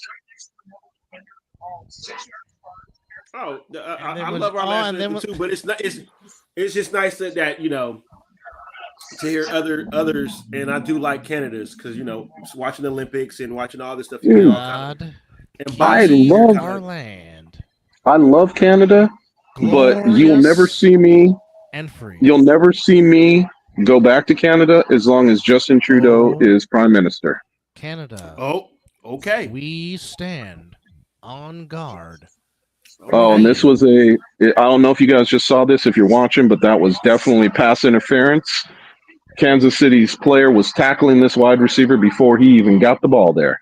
And still damn near came up with a catch. There was a challenge in Santa Clara that Jackson Smith and Jippa might have been out of bounds on the catch. Oh. And it's fourth and inches, and it looks like Seattle's going to go for it. Yeah. Cornerback grabbed the wide receiver's left arm, so he only had a chance to go up with one hand to try to make the catch. Oh, he said he damn near still got it, huh? Yep. 4th and inches, play clock down to 7.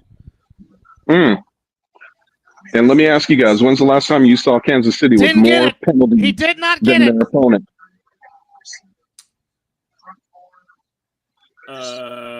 Shit. Yeah. I don't know. Can't even call it. Depending on the spot.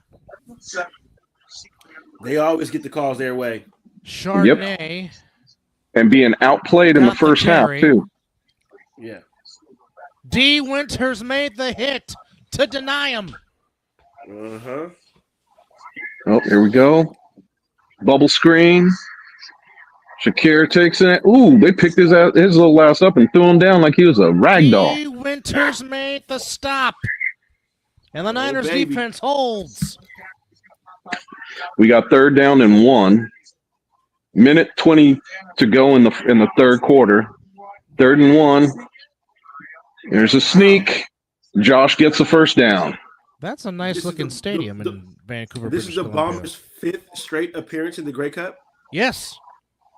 The Winnipeg Blue Bombers are like the CFL version of the Bills. They get there and can't win it. They can't win it. You just stole my thunder. Yep. Buffalo Bills all over again. Yeah. Ooh, that was the version, their version of the tush push. Well, it didn't work. 1st down. 40 seconds to go in the 3rd. Josh steps up. Hits his man. A little hesitation. Woo! That's a 25-yard pickup. Well, I'll tell you what, when Canada goes all out for their trophies, they really go all out for their trophies. Don't they? My goodness. Oh, they do. Don't they? They do. You would literally swear watching their Grey Cup. You would swear you were watching part of the Olympics. Right? Right. Yes. Very, very proud of their games, man. Let me tell you. Absolutely. Not mad at it. As they should. You should take care of your. Players. You know, it's just watching any type of contact football, whether it's us in the A7 or the UFL or the CFL in college. I just enjoy watching it. Yeah. And can I drop some knowledge on you guys real quick? I don't know if you guys know this. Dub, you might. But I'll ask it in the question first. Did you guys know that hockey, which has always been a Canadian sport, did you know how hockey got started? It was started by black people. Black people invented hockey. Exactly. But it was freed slaves that had made their way up to Canada. And a lot of people don't know that. Well, heck, they don't. It's like the same thing that they didn't know that blacks hid in Mexico with the Mexicans. Yes. Or the reason why you have Brazilians that are black and Cubans that are black is because they were part of free slaves. Mm-hmm. Same with black Boricuas. Yep. Black Puerto Ricans. Well, the Niners just amazing the way that works out. The Niners just need some first downs to run out the clock, and they will go to 6-4. Ball will be at the 37-yard line of McCaffrey, the lone back, and he gets the carry. And I got to switch back to that game. He's got a first down. Commercial for the Bills, and I'm a little ahead of you. You guys are holding down the NFL. I got the CFL. We still got a commercial. Yeah. For the CFL as well. So just a heads up, Dub. It is 1st down and 10, and another handoff to McCaffrey. Ooh, only a yard gain on that one. Yep. And folks, we got a Michael Penix Jr. sighting in Denver. He is now in the game. That bad. Well, yeah, it is 38-6 bad. Good for him.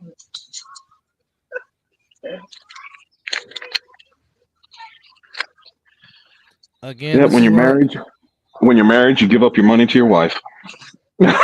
Yeah. Again, this is, and there's a flag on the play. And it's going to be on Seattle. Well, Mr. Vera, I know your feeling. I give up all my money. Everybody, when people when people come up to me, hey, do you have $1 I could borrow? I'm like, dude, I ain't got no cash. I'm married. I'm using it. Yes, I'm using that. Dude, every time, and I could have $2 on me, and I'll be like, no, man, I ain't got no money on me. Why not? Well, because I'm married. Mm-hmm. All right, so this. I'm just waiting. I'll tell you what. I'm waiting for a homeless man to come up to me and ask me for cash. Me saying no, and him saying, "Well, can you Zelle me?" Then you already know. Just to pinpoint what Mizzle said. Yes, it is the 5th straight year that the Blue Bombers are playing for the Grey Cup. This streak started back in. Well, it's their 5th year. It started in 2019, right? 2019. They beat the Hamilton Tiger Cats 33-12. They beat the Hamilton Tiger Cats again in 2021. They lost, of course, to Mizzle's Boltmen last year or 2 years ago. And then they lost again to the Alouettes last season. And they're going to lose again this year to the Boltmen. So in this streak, they are 2-2. So they've won 2 and have lost 2. In this amazing streak of getting to 5 straight Grey Cups. Now, and about to go 2-3. Well, you already know who you already know who I'm pulling for.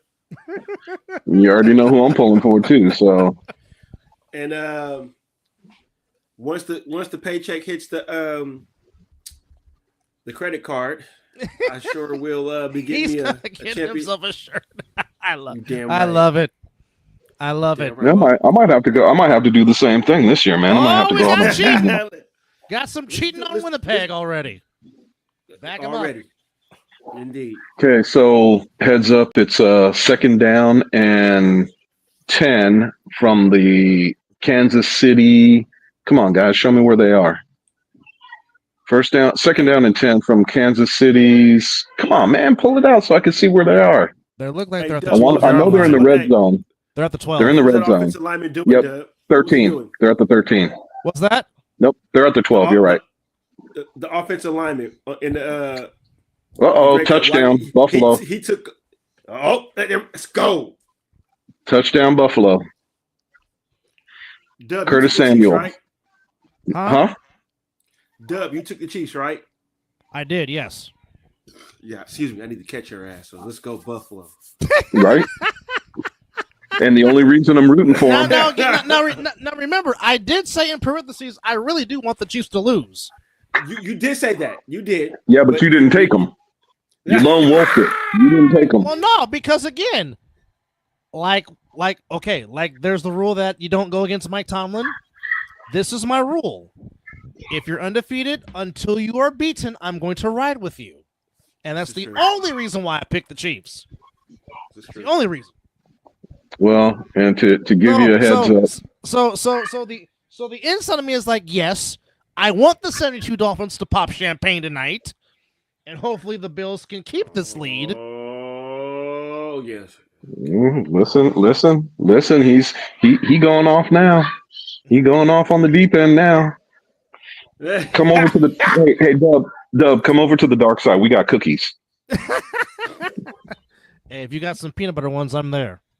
I got peanut butter, man. I got peanut butter for you. Come over to the dark side. Don't make me hop in the car. Yeah, we got peanut butter for you, bro. Purdy's going to throw it. And that is way too high for Deebo Samuel. Nearly could have been intercepted.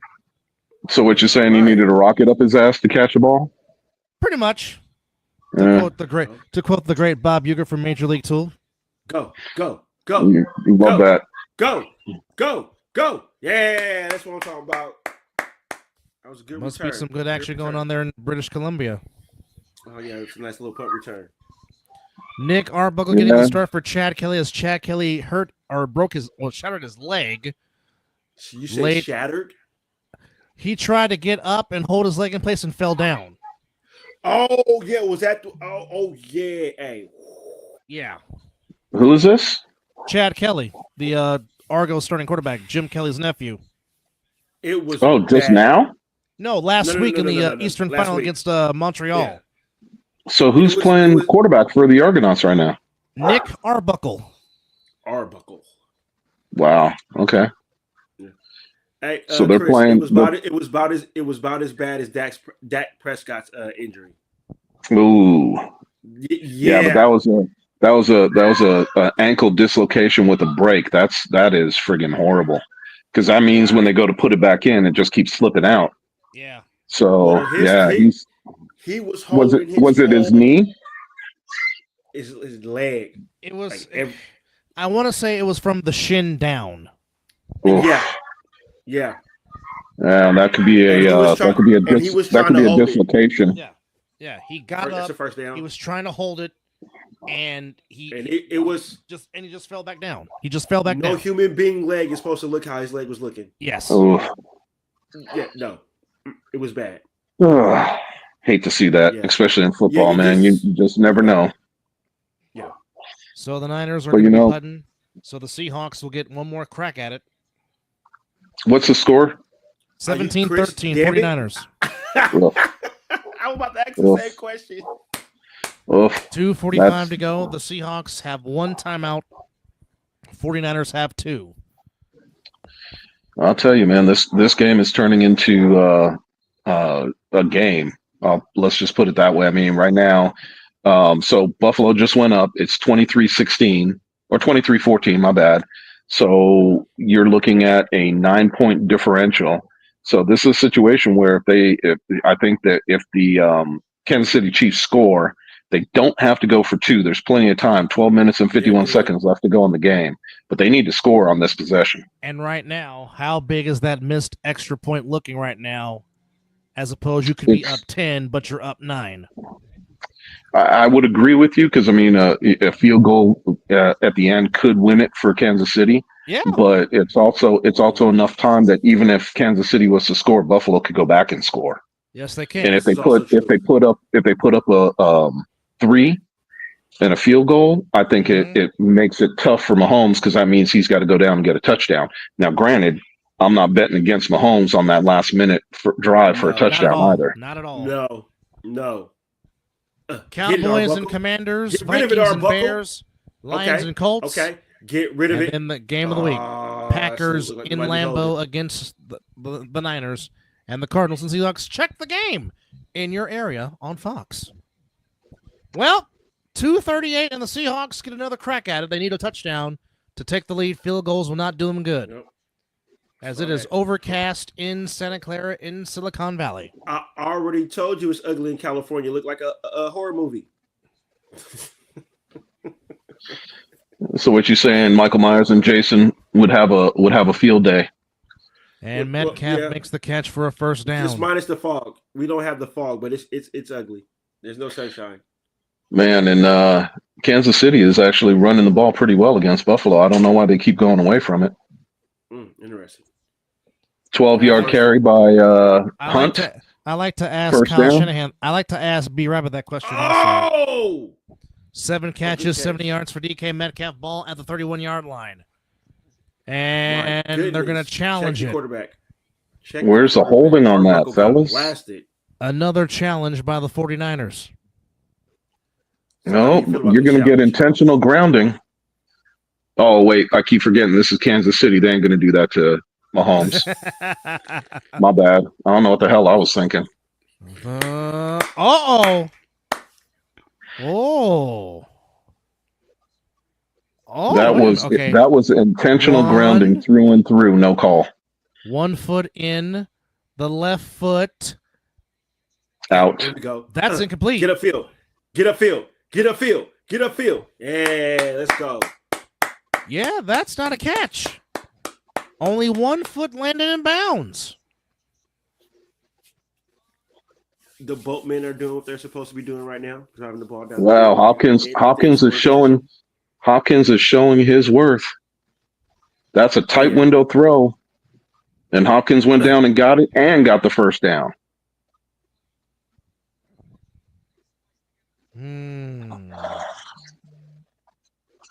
How do you not touch him before he gets the first down? All you need to do is touch him, and they're short of the first down. No word yet on the challenge as they're looking at if DK Metcalf had possession.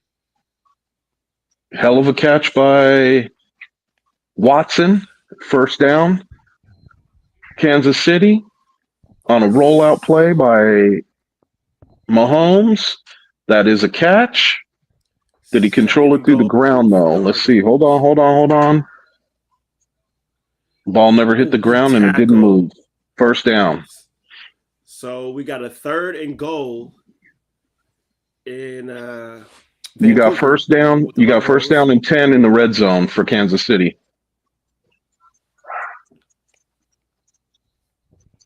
Oh, right now in Santa Clara, we got a challenge, and the call stands. It is a catch for Metcalf and a first down for the Seahawks.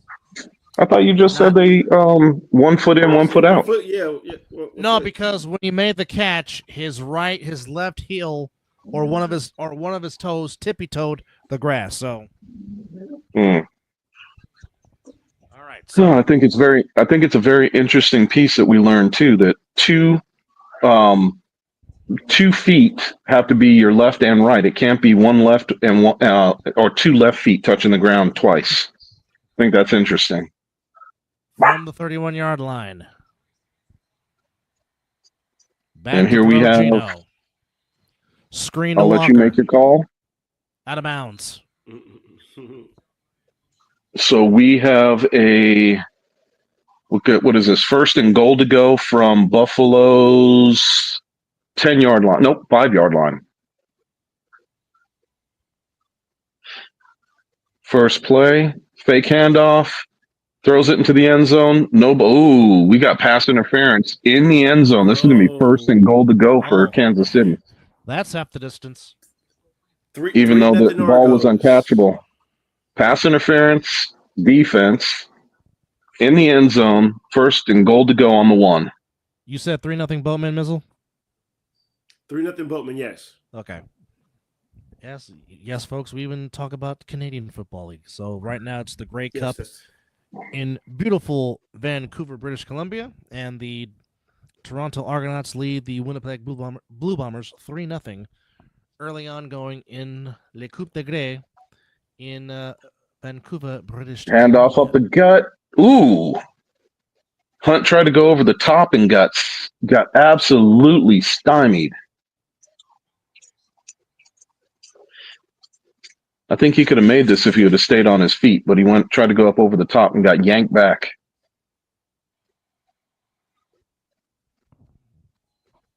Nice play by number 42 of Buffalo. Meanwhile, we are in commercial in Santa Clara. Okay, second down and goal to go from the 1. You got 3 guys moving. Oh, they got reset. Nobody to throw to. Touchdown. Kansas City. Yep. Oh, those doggone Chiefs, they won't quit for nothing. No, they won't. Touchdown to Gray. See if he got both feet down. He got both feet in. Touchdown. If I'm not mistaken, that's his second of the evening, if I'm correct. I think you are. I think that's Gray's second. Did the toe tap, made sure that he got both feet in. Touchdown. But again, it's just the point. It's just the improvisation of Mahomes to where you think he's going to run and they all commit, and then the receiver ends up being open in the back pylon of the end zone. And that's exactly what they did. Damn, Dub, it was almost like you were watching it. No, I saw the play. I saw the replay. but it's true though. It's just, and this is, and this is why you cringe playing a mobile quarterback, because you always have that element of that, which is why Lamar is so effective, which is why Mahomes is so effective. Of course, when Michael Vick played. And Randall Cunningham, and you gotta throw Daniels in there too. That's one of the reasons why he is as good as he is, because of his mobility. Yes, and even though Chris couldn't stand him for many years, McNabb was the same way. Except it wasn't that I couldn't stand him. It's that he just played for the wrong team. Hence why you couldn't stand him. Exactly. By the way, folks, next week, Indiana and Ohio State from the Horseshoe, bring that to me. Ooh. Number 2 versus number 5. Ooh. Should be a good game. That should be a Yes. dandy. All right, back in Santa Clara. 2-minute warning. 1 timeout for each team. Ball is at the 45-yard line for Seattle, or just inside the 45. Gino back to throw. Underneath, throws it short. Passes complete to Jack 0-5 Smith-Njigba. record versus the 49ers. Worst QB record all time versus San Francisco. Is this Geno Smith? It is Yep. Gino, yes. Yep, that's what they just said. Holy shit. From the 49-yard line. 2nd and 3. That's Gino crazy. pass, throws, short hops it, incomplete for Metcalf. As 3rd and 3. The Blue Bombers are punting back to the Argos as their drive got stalled. Gino changes the play at the line of scrimmage. Oh, good tackle. Steps up, Tackled him by throws, first tackled down. him by his dreads. Oh my goodness. Oh, Well, the like they Niners. say, it's the same. It's the same Part of thing in the uniform. NFL. Oh, Part of it's uniform if it's 29. hanging down over your nameplate.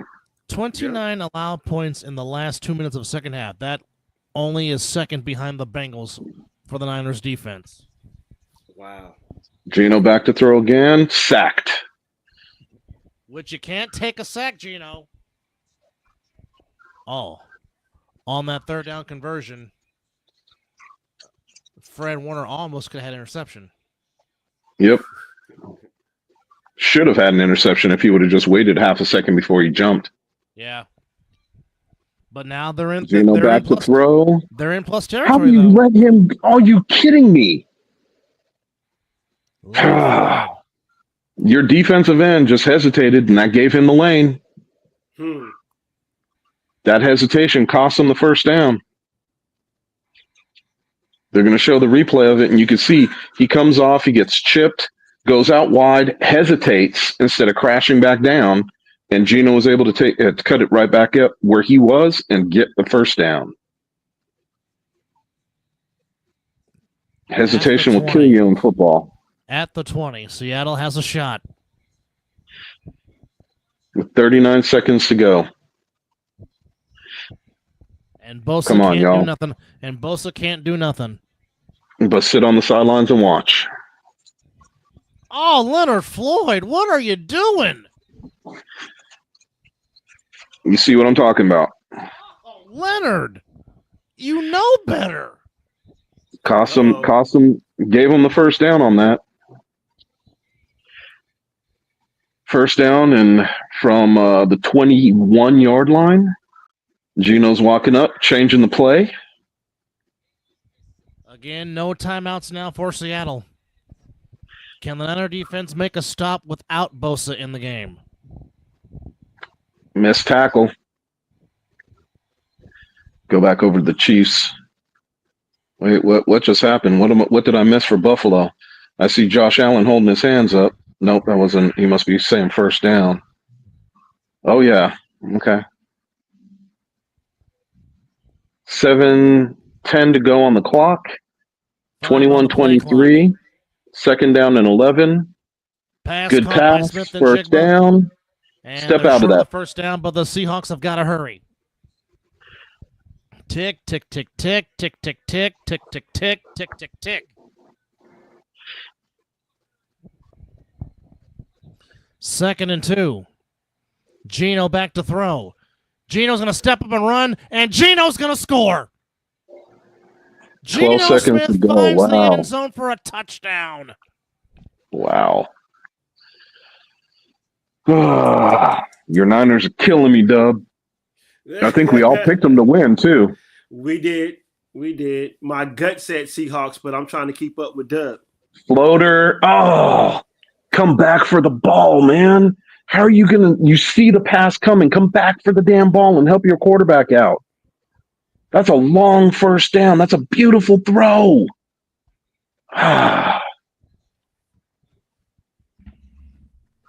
All you had to do was come back. Take 2 steps and come back. Come back for the ball. That's all you had to do. You know what? I'm going to stop blaming 85. 85 couldn't come back for the ball when he thought it was too late.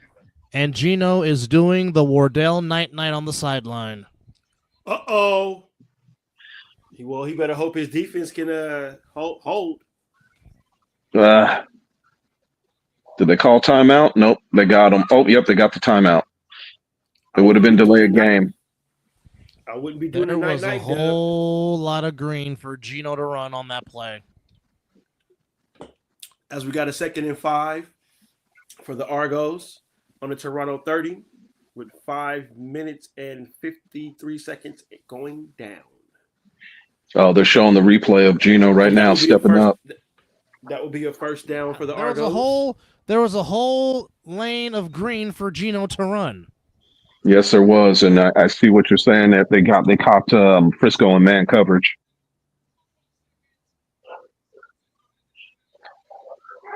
Damn, my dog thinks she owned the place. Hey, what are you doing? No, you don't need to wag your tail at me.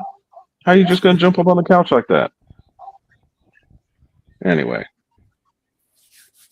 As we got a 1st and 10 for the Argos at the Toronto 36. Coming out of the timeout, 2nd down and 10 for Buffalo from their own 44-yard line. Allen steps up, running, gets the first down. 12 well, seconds. Nope, they're gonna mark him just shy of the first down because of where he started his slide. Oh boy. So it's gonna be 3rd down and inches for Buffalo. If you don't slide when you did, there's the tush push again. He's got the first down. Across the 50, so they are in Kansas City side of the field. Back to throw. Pass. That is a horrible call. What was the call? He threw a short pass to tackle. Debo. Debo was trying to lateral, I guess, and they got tackled, so they had to call timeout there at the 32-yard line. Their own 32? Their own 32. So now it has to be your best Cal Stanford play of all time. Wait. How many seconds is left in the game? There's 7. only 12 when. 7. Oh, this game is over. Yep. Oh, see my gut. Shakur just missed a pass. It is 2nd down and 10.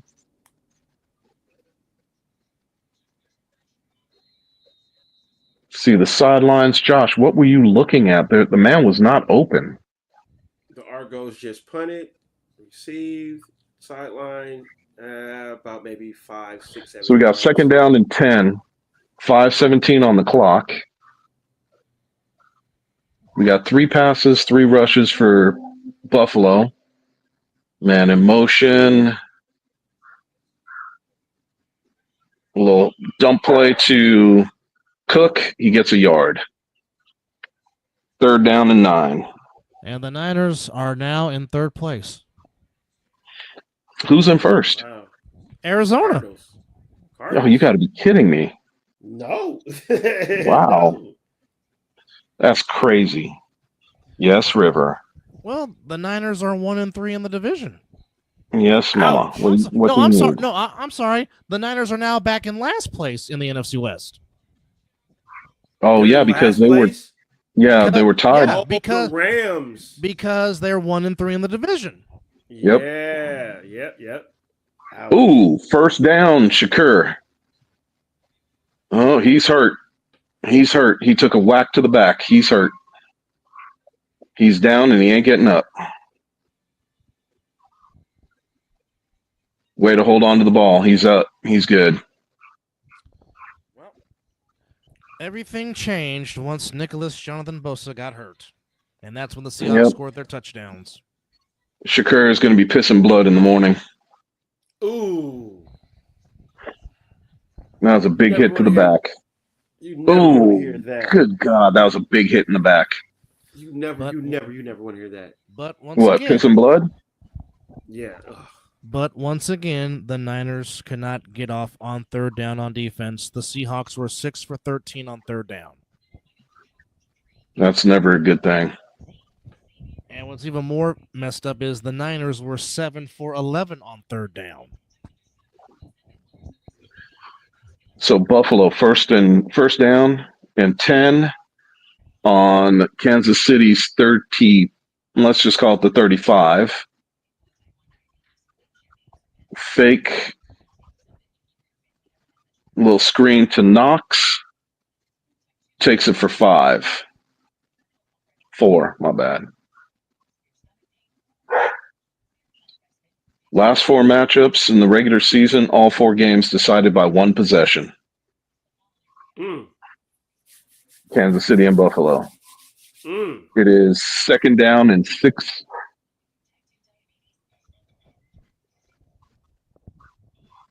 And they're going no huddle. Oh. Buffalo comes out ready. Josh is changing the play. We got a handoff. Ooh, nice little misdirection. I like it. Oh, we got an injured Buffalo Bill, though. He looks like he got his legs rolled up on. He is writhing in pain. Dawkins is down.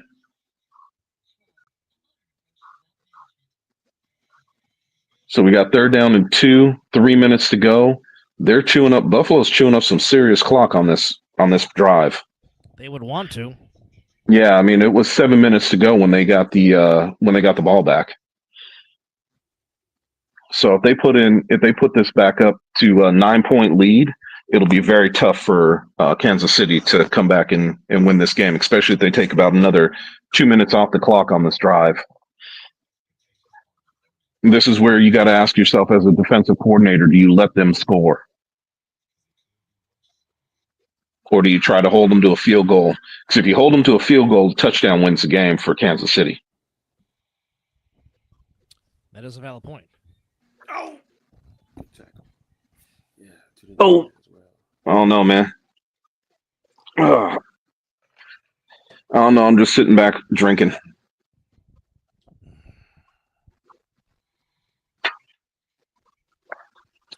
Well, next week's game in Lambeau Field becomes a huge must-win. Yeah, especially if they're in last place in the division. They definitely, if they want to go to the playoffs, because, I mean, the way things are shaping up right now, you're going to have 2 teams come out of the NFC East. You're going to have probably 2 teams come out of your division, and then you're going to have 1 team come out of the South. Yeah. And it's going to be very interesting the way this is all going to break down for the playoff run. Well, but right now the Niners are screwed because they got nothing in the tiebreakers because you've already lost 3 division games. So you have to finish 3-3 in your division. But yes. here's the problem, because Minnesota possibly can come out of the North. You've already lost to them. There's that tiebreaker. If they lose against Green Bay, then Green Bay would hold that tiebreaker. Yes. And so in reality, like you said, they definitely need to win next week to stay in the hunt, even for a wild card position at this point, because you've got Green Bay and Minnesota that are going to come out of the North, and you've got Tampa Bay is going to come out of the South, but who else is coming out of the South with Tampa Bay? And the Blue Bombers got a touchdown. Winnipeg is on the board. 7-3. Yes, sir. Yeah, a lot of commercials going on right now in my game. Oh, look, if you want to watch Tracker, it's on tonight. Well, you know what, Gino? Good for you. That is actually a good show. You persevered. I know. I watched it. So Dawkins is up. He's been replaced. Yeah, Equalizer's my show. I like that show. Same here. Well, then you'll like the Day of the Jackal. If you watch the Day of the Jackal. Have you watched that yet? No. Yeah, I've been watching it because, of course, through the new streaming service that you have so humbly blessed me with. They're ahead of America. So because it's a Great Britain UK show. Oh, really? It's pretty good. It's pretty good. All right. So here we go, fellas. This is going to make it interesting. It's 4th down and 2 from Kansas City's. I think it was Kansas City's 14. Let me see where the ball is. So Chris Jones actually made his money on this play alone. He held the running back for no gain on 2nd down or 3rd and 2. Now it's 4th and 2. I don't know if Buffalo is going for it or not. They haven't shown the decision. Of course, I'm not listening to it, so I can't hear what they're saying. But they look like they're going for it. Yep, they're going for it. 4th down and 2 with 2:27 to go on the clock. So, I mean, this could be to me, this is where the NFL, where coaches overthink. Spread the defense out. Have as few players on the line of scrimmage as possible, and then have the quarterback run the ball. Simple. Yeah, but instead, what are they doing? They've got trips right, and they've got 2 guys in the backfield. Now, the question mark is, I was going to say, are they truly going for it? And they are. You got this. Oh, 1st down. Josh is still on his feet. Touchdown. Uh-oh. Buffalo just went in for the touchdown. So now it is a 10-point lead. The 72 Dolphins have got it on the ice. Yep, they're going to start drinking. 29-21 with the extra point coming. So as long as they make this extra point, that 1-point differential, that extra point dub that we thought was going to come back and haunt them, won't make a difference. Yep. So this is the telltale for the extra point. Now, interestingly enough, Josh was going to throw this pass, pulled it down and ran it, and I thought he was only going to get the 1st down. No, he took it 25 yards for the touchdown. And here's the extra point try. Good hold, good kick, and it's good. 10 points. Or 9 points, my bad, 9 points. 30-21 right now. So it doesn't even matter if they score a touchdown and go for 2. It don't even matter. Nope. They're going to have to score quickly and get an onside kick in all actuality. Mm-hmm. Although Kansas City does have all 3 timeouts. Josh just showed his worth, man, going in for the touchdown from 25 yards out. Wow. With a defender holding on to him. Wow. Well, we got nice play, Josh. 7-3 out here in Vancouver. 1 second left in the first quarter. Argos got the ball. That is horrible tackling by the Chiefs. Oh, yeah, big time. Absolutely horrible tackling. CBS, Bills, Chiefs, say no more. Or Chiefs, Bills, say no more. Excuse me. Yeah, the Bills make me want to shout, too, most of the time when they lose to Kansas City in the playoffs. Oh, what a tackle.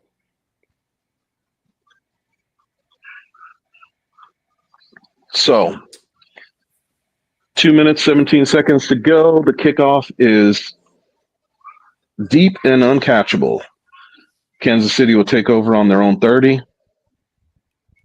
with 2 minutes and 17 seconds to go. Damn, if the Chiefs lose this game, they're going to win next week against the Panthers. Oh, most definitely. What up? That's going to be a frustration game. Oh yeah, they're gonna freaking put up some serious points against Panthers. I might even go bet that game just so I could win some money. And they're only rushing Mahomes with 3. Little dump off pass, 1st down, Kansas City. Mahomes is going fast. They're not going to get the playoff before the 2-minute warning. And 2-minute warning. They didn't get the playoff. So we got 1:59 to go in the game. And it is 1st and 10. What's this? Oh, thank you. I just want to say, Von Miller was bear hugged. That's all I'm going to say. Von Miller was bear hugged on that play. So, as you can see, I've got a chicken nugget right here that my daughter handed me. That she thought she'd be smart because it's spicy. Doesn't bother me. Don't let Anthony Wilkerson see it. You know, that's a source of power.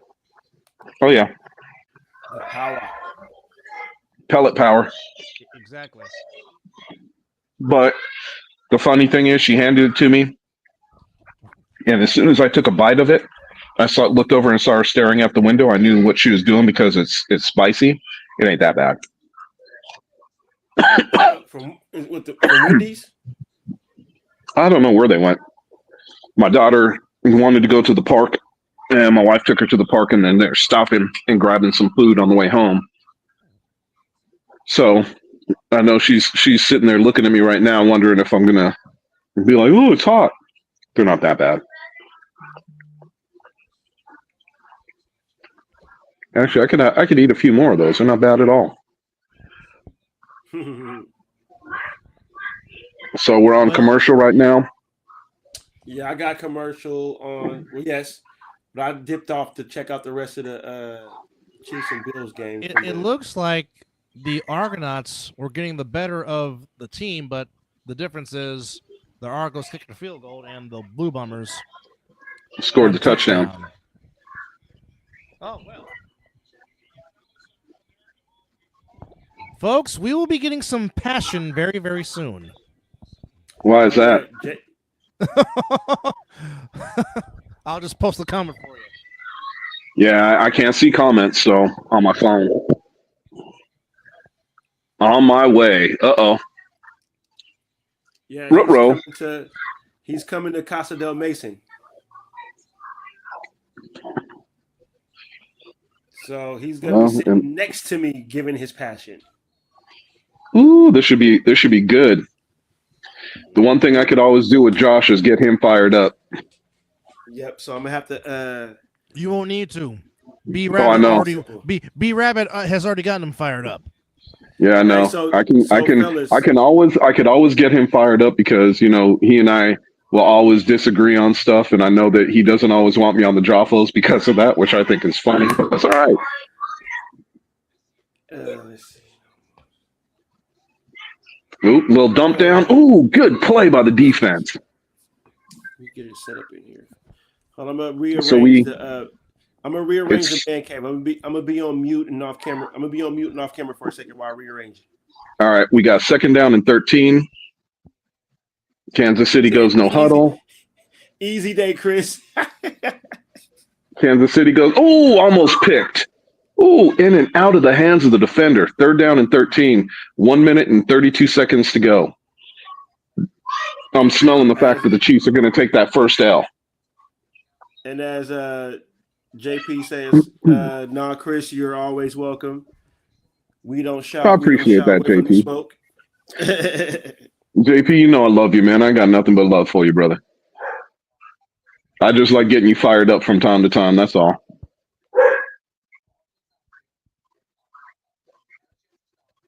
And I ain't got nothing to fire up because my team sucks this year, so I ain't got nothing to say. Kansas City throws it. We got a 4th down coming. It's going to be 4th down and 3 with 1:22 to go. I think Kansas City took a timeout. That's the only reason I could figure out why the clock stopped. But they haven't taken it off. Yep, they just did. Okay. Kansas City timeout. 1:22 to go, 4th down and 3. Ooh, did he catch this? Nice catch. Did you see that? Dub?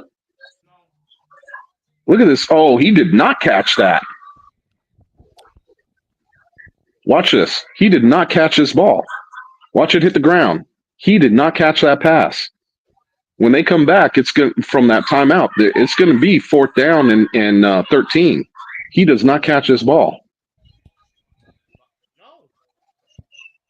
He did not catch that.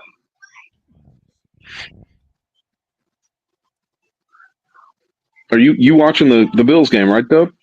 I saw the ball hit the ground when he cradled it. Yep. I think they're going to come. Oh, they're giving him that? Seriously? It's the Chiefs, Oh, yeah. Chris. It's the Chiefs. My bad. It's I don't know what the hell I'm thinking. Yeah, I don't know what the hell I'm thinking. And there goes Mahomes doing Mahomes-like things. We got a flag down. It should be holding in the back on the offense. See what they say. See if I'm right. Holding, offense. Yeah, I'm surprised they didn't let that go. 4th down.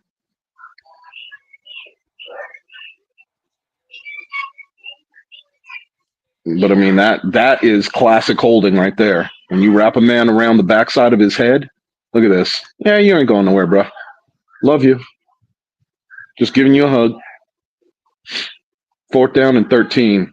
See, in reality, Dub, that is what you call the referee's a makeup call, because that pass should have never been called a completion. Well, how many holding calls can we say that about the Chiefs in this run? Oh, geez. Too many. And here we go, 4th down and 13. So if they hold them from getting this first down, game over. Mm-hmm. But Mahomes always got his magic, and he's always got the referees in his hip pocket. There's another hold right there. No call. And Andy Reid with a cheeseburger. Chucks it. Pick off. Pick the ball. Game over. So even if there was a holding call, decline it. And Buffalo is going, Asbury Park is going absolutely bananas. And the 72 Dolphins are about to pop champagne tonight. Oh, yes. All of them that are left.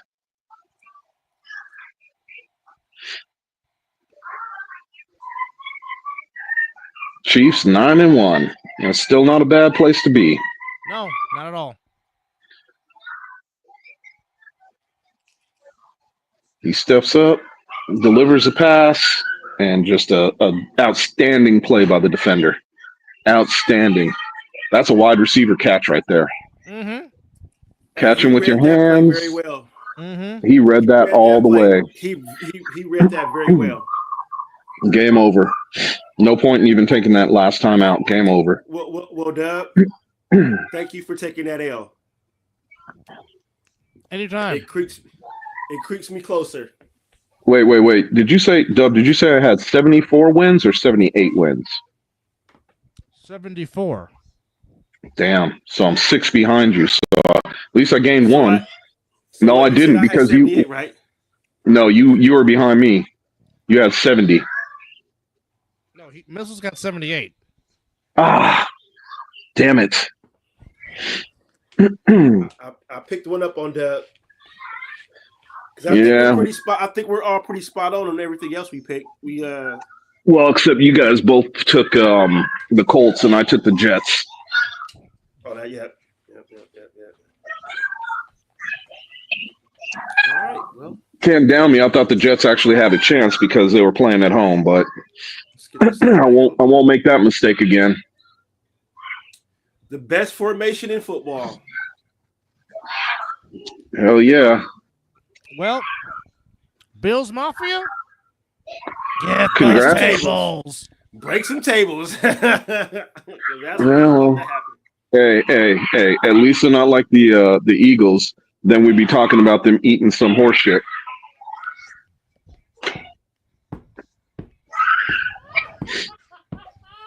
And for anybody who doesn't believe me, I got pictures to prove it. Damn it. And I think the guy said, well, it's just vegetables. Yeah, okay. Ew. It is not vegetables. Well, you know, they do fans do some stupid shit, man. What can I tell you? Hey. They're called Buffalo Bill fans. Yeah. Well, no, that was Eagles fans. Here's my next question, gentlemen. What's that? Will we see Orchard Park and Kansas City Part 2 in January? I think so. This win, yes. Yeah, I think so. I think this was a huge win. And I think that this also gave the Bills the confidence that they need. But here's the thing. We know that throughout the regular season, these two teams have played each other very close. Yes. Yep. Where they haven't played each other close is actually in the playoffs. Correct. So Agreed. Are we going to see another Josh Allen-esque game like we saw today? And in reality, I think what Buffalo needs to do right now is get that game in Buffalo rather than in Kansas City, and they have a chance. Well, the last time they played, it was in Orchard Park, and it was a missed field goal that cost the Bills, and the Chiefs got by 3 points. Can you guys still hear me? Yep. Okay.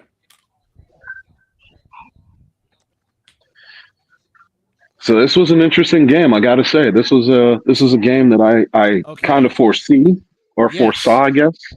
I did not see the 49ers losing. I did not see the Jets losing.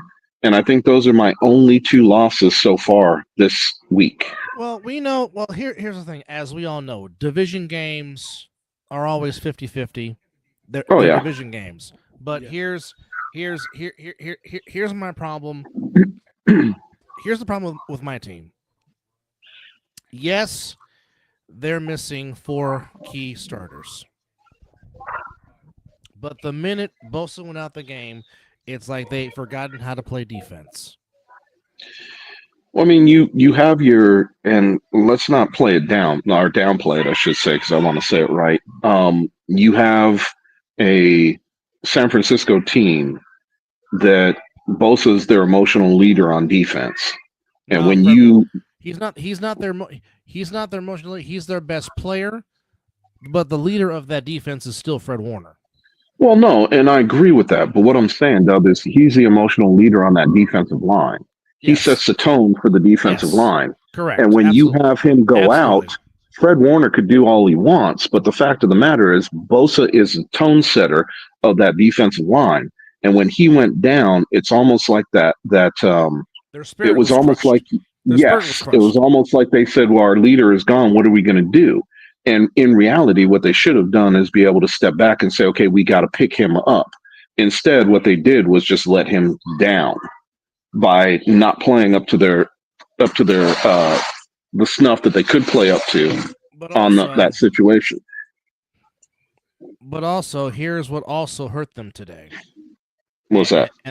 And this cannot go unsaid.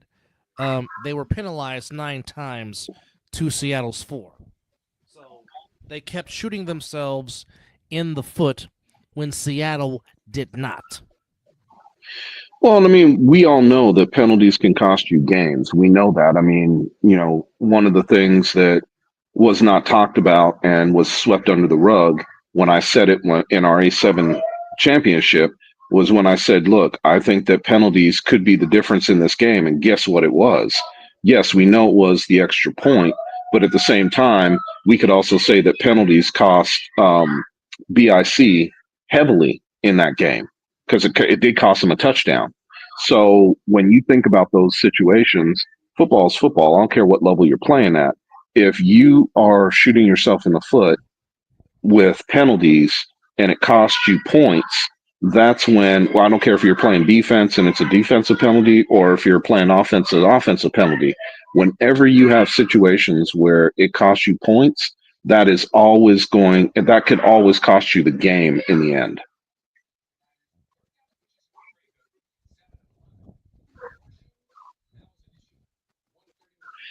You're contemplating. What are you contemplating there? No, I'm just looking at the stats against the Seahawks, and it's just those 9 penalties. It cost them. Yeah. Yeah, and I mean, look, man, it's one of those situations where every team is going to have those days, right?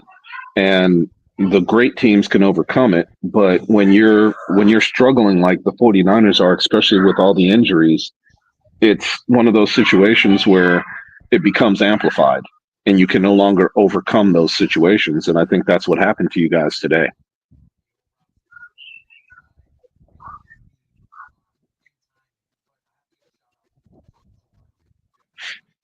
But I mean, we could talk about it when Josh comes on. We'll touch on that and other situations. And I think now in between these games, the games that have already finished and wound up, we're winding down.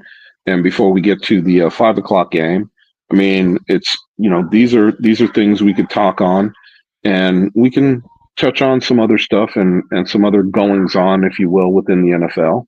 And I think that, go ahead. By the way, it's 1st and goal for the, or now it's 2nd and goal for the Blue Bombers at the Argonauts 8. It's still 7-3 in the 111th edition of the Grey Cup. Let that sink in. How long have they? So they've been playing for 111 years. They've been playing for this championship. Yes. Yes. And how many years have they been playing in the NFL? I think this is the 105th season. Kind of makes you think, doesn't it? Yeah. So And it's Calabro is slow getting up. He took a mean sack. And now it's third and goal. And I would look for that game, but right now I'm caught up in the NFL and listening to what's going on, and I'm going to switch over to Sunday night. If you're going to your DirecTV, it's on channel 221. Oh, really? Okay. Yeah. Well, then let's switch over to the Grey Cup. Toronto Argonauts and Winnipeg Blue Bombers. Oh, commercial time, huh? Sergio Castillo attempting a field goal from the 12. This is from 20 yards to put the Bombers up by 7. And it's right down the middle and good. And the Winnipeg Blue Bombers take a 10-3 lead with 6:12 to go. I'm not happy about that. Until the half. Not happy about that. Yeah. Well, still plenty sports left. Well, I'm not happy about my team. Well, I can't say they blow a 10-point lead because they never led by 10. Their biggest lead was 4. But the giving. But when you're playing, a divisional opponent, you just can never ever count out that divisional opponent. No, you cannot. But with that said, what's more. Well, again, I mean, it really wasn't today's, because normally it's been the inefficiency in the red zone that has hurt them this year, but I really can't say that was the issue today. The issue today was 9 penalties. Damn. And that's not like Frisco. No, they're not a heavily penalized team, which is surprising. But I told you when we were watching the game, they were also having to deal with an officiating crew that likes to throw the flags. So I'm sure that was something that probably hit them pretty hard. And I mean, we could talk about all this, but I think some of the things that we should talk about is like what I just saw as a reminder was the winning field goal attempt by the Chicago Bears that was blocked against Green Bay. That's in reality, Green Bay. That's the second straight week a potential game-winning field goal was blocked. It happened last week with the Chiefs and the Broncos, and it happens today in the oldest rivalry in the NFL. Imagine that. Imagine that.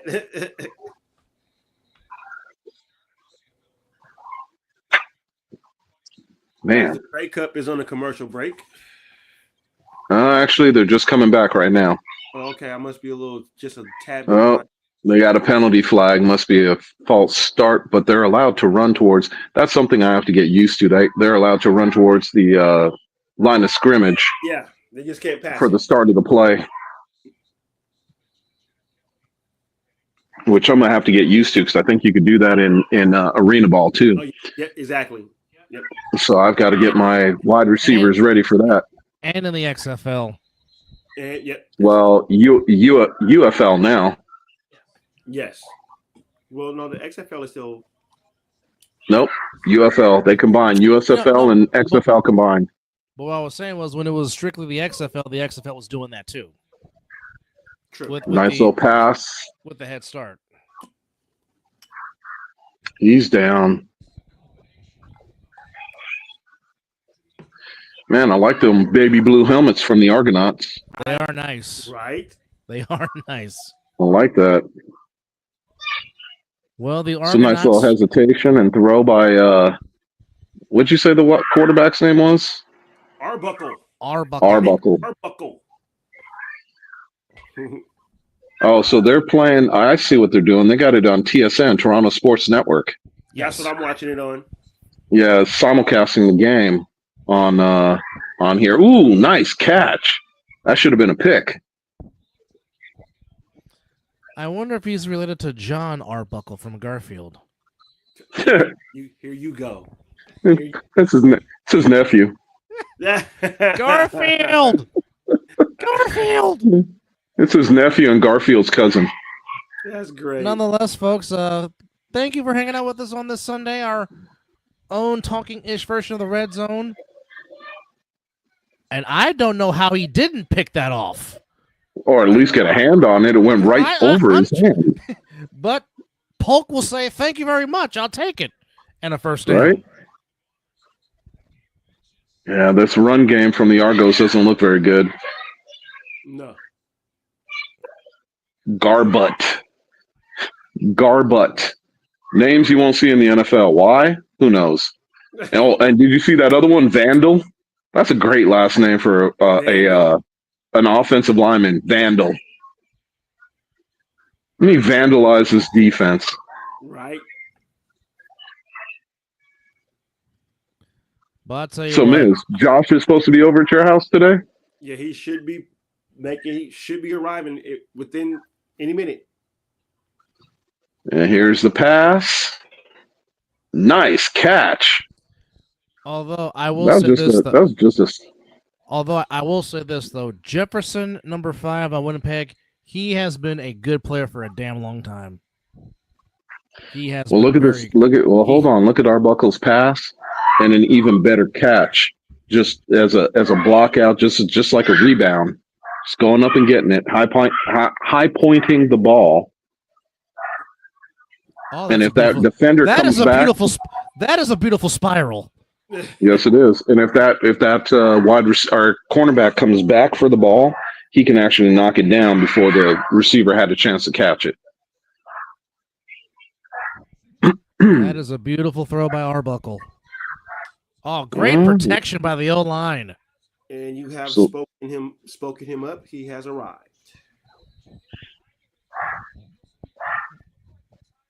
Damn, that's a different looking stadium. No, that's where the BC Lions play. Yeah, it looks like it looks like Pinhead. If you look on the outside, yeah, it does. Yeah, it looks like freaking Pinhead. I mean, what the hell? I really don't understand if it's not running in the middle, why you don't go to the outside. Right. Well, it's like we said, the fact of the matter is these coaches second guess themselves too much. And the thing about it is, you gotta check yourself sometimes. Look at those condos. You live in that condo. Oh, hi stadium. How are you? It'd be better if it was open stadium and you could just look in and watch the game. Right. Ladies and gentlemen, joining us is our very good buddy and pal and family member from the highly elevated sports talk for the highly elevated sports fan. You know him, you love him, and he's about to unleash his passion right now from Jaffos TV of the All Pro Jaffos, the bad guy, Mr. Josh Pernada. Oh, hello. What's up, brother? How are you? How's it going, Chris? I'm doing good, man. Everybody, Mizzle Dub Show. What's going on, guys? You look well. I know y'all were expecting a whole hell of a lot of passion and a whole lot of anger, which it's there. It's just going back to basically what I've been saying before. Just watch the season. Be done with it. Get a top 10 pick if you can, and just move on, because this year is not the year. The amount of injuries, the amount of bullshit. Kyle can't seem to get out of his own fucking way when it comes to play calling. It's a complete wash. This game further proved it as well. Defensively, just probably one of the worst defensive games I've seen them play in a while, regardless of all the, interceptions or whatever it was that went down. But it was defensively, play calls were just, I can probably count on one hand how many times we blitzed the entire game. There was nothing about this game that gave me comfort thinking that, oh, hey, yeah, we're going to be fine going on. It's like, no, watch the season. It's done. It's over with. Anybody who's still thinking that we have a chance, I don't know what chance and how far you think that chance is going to be, but it's not going to be this year. Like, we need to get that through everybody's heads as soon as possible, because this is just, we're going to continue to see absolute bullshit that nobody's going to be able to explain other than the person who's actually, the people who are actually watching it, which tends to be us. So we're seeing what's actually going down, understanding that, you still can't trust B-Rabbit. You still can't, trust the play calling on defense, on offense. You can't do it. And you cannot take that sack. But then again, there's Jefferson again for the Blue Bombers making a play, as I've already spoken his name. So from one faithful to another, JP, let me ask you this question. Sure. Why is it in the second half of games they tend to leak oil badly and just give up points? Only the Bengals have given up more than the Niners' 36 points they have given up in the last 2 minutes of a half this season. As the Boatmen are attempting a field goal to get within 4, this is from 35 yards out. I'm pretty sure the explanation to it is, once again, Kyle can't get out of his own way. And the kick is good. Well, but Josh, let me ask you, because the kicker just got hurt. Nice. I got to ask you, Josh, and I'll ask both you and Dub this, because I really truly think that this is part of it. But I think, would you agree with me saying that I think even though every NFL team would like to say next man up, would you agree with me that I think, much like my team, injuries have decimated your team? Absolutely. 100%. You're missing. There's no question about that when it comes to injury. But you're missing 4 of your top starters. No. You have not had Dre Greenlaw all year long, which is the soul of that defense. Agreed. Okay. You haven't had Hufanga for most of the year, dealing with wrists and whatever issues he has dealt with. Okay. And Trevarius Ward, God bless him, dealing with the loss of his infant daughter. Yeah. So mentally, he's not there. Yep. And that's more mental than anything else. And our prayers are continuously with him and his family, because that's something I cannot fathom, having to bury your 1-year-old child. And then the point is, your free agent signing that you signed, Hargraves, he's out for the season. So without question, when your depth has to play, that's a problem, because your depth is depth for a reason. But when your depth has to keep on playing because your starters are hurt, that lies to be a problem, and thus it becomes more noticeable when you leak oil. So then let me pose something to everybody on this panel. Oh, what an interception!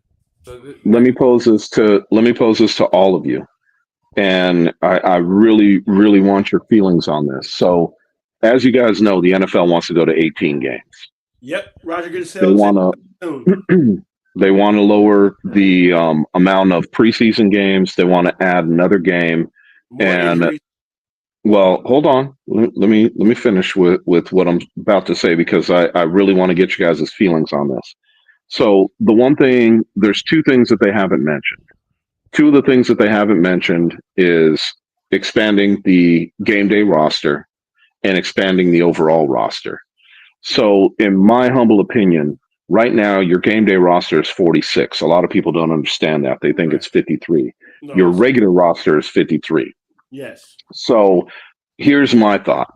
Because of expanding, and I know that we're only talking about 1 game, but you see the lackluster of play when you don't have the depth. So in my humble estimation, I think that they should expand the game day roster to 53 players.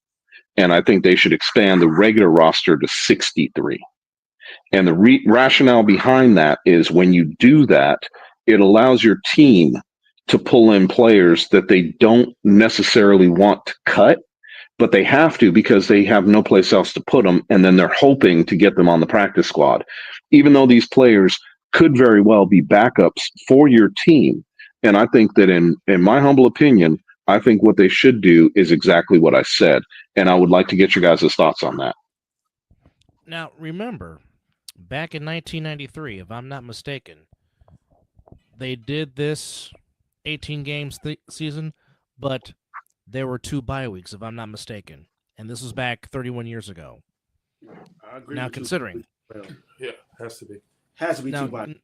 Now, considering back then you weren't doing, it wasn't Thursday night all year long. It was Thursday night for like the half of the season to the rest of the season. You weren't then you would have the occasional Saturday games, but mainly everything was Sunday and Monday night. Now you have Thursday night football from week 2 on. You have Friday night Black games. Friday football. You got football on International Christmas games. Well, we got Christmas this year. We got Christmas Eve this year. Yeah, but you got And the day after Thanksgiving? Yeah. That's the regular Black Friday. But here's the thing. You got 2 Christmas games. They're on a Wednesday. So if you're the Chiefs, Steelers, Texans, and I think the Ravens are playing on Christmas, if I'm not mistaken. It's the Chiefs, Steelers. I would have to look, but I think you're right. And the Ravens and Texans. So you mean to tell me those 4 teams are going to play on Sunday, then and turn around and play on Wednesday, and then they're going to have to wrap up, and then they're going to have to implement their game plan probably Sunday night going into early Monday morning. Basically, have 1 day of practice and a walkthrough all on Tuesday, and then play on Christmas Day. Yeah. Yep. Yeah. Now, with that said, those 4 teams will get, in a sense, like a little mini bye per se. Mini bye. They'll have plenty of time to prepare for the next opponent. But if you're going to do that, you have to have 2 bye weeks if you're trying to go to an 18-game season, because 1 bye week is not going to be enough. And again, and to pinpoint what you're saying, Chris, it's okay. Most Thursday night games suck. Why? Because the quality of play. Why? Because you just played Sunday and or Monday. Okay. Well, no, you don't have. Well, hold on, Dub. You don't have any teams that play Monday night that play Thursday.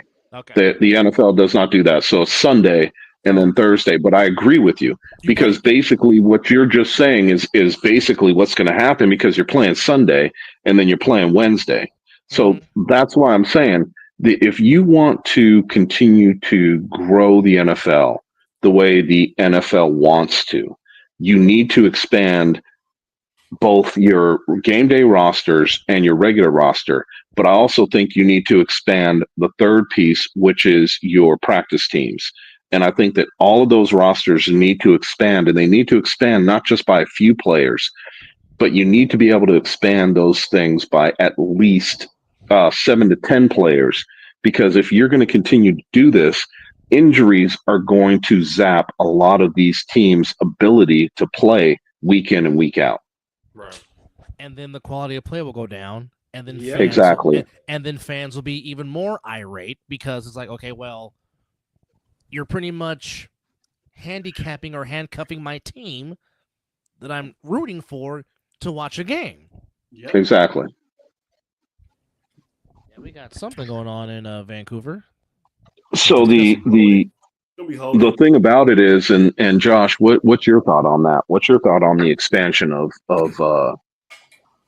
having bigger rosters?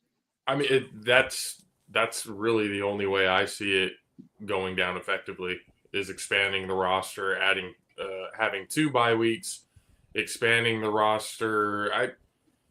63 is a lot, but given I mean, they're at what regular season right now? They're at 53, right? Regular season's 53. However, your game day is 46. You only stood up 46 on game day. Okay, so they'll probably up. And I'm trying to think like of what the NFL will probably end up doing because we still got to figure out, you're going to add more roster spots. That's more money that they got to spend. So they're going to try and find a way to get around that. Not that they don't have the money to spend it.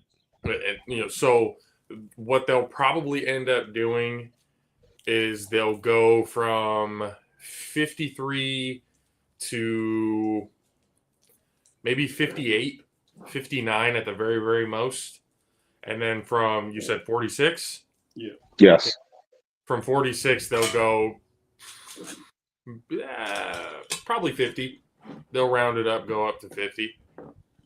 Now, keep in mind, the reason why I said the 63 is because if I'm not mistaken, I'll have to look it up again, but I'm pretty sure that was put forth by the Players Association, is that they want to see the game day roster expanded. Now, also keep in mind that when you're talking, and I understand, Josh, what you're saying about money, but the one thing that we've got to keep in mind with the money situation is very simple, and that is that it's a percentage of your overall players.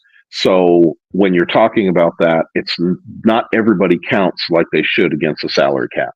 So when you're talking about this, and we have the expansion of rosters, you'll also have an expansion of the salary cap. Now, the biggest thing about that is NFL is the only league where contracts are not guaranteed, but they are also the only league that has what they consider a very hard salary cap, and it's also lower than pretty much any other league in the U.S.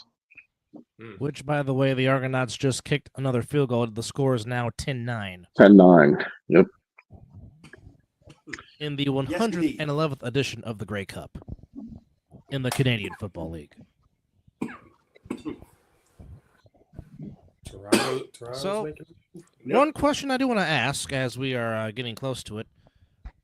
The Inglewood Chargers and the Cincinnati Bengals on Sunday night. The Chargers defense, top defense in the NFL, have not allowed 29 points or more in 8 straight games.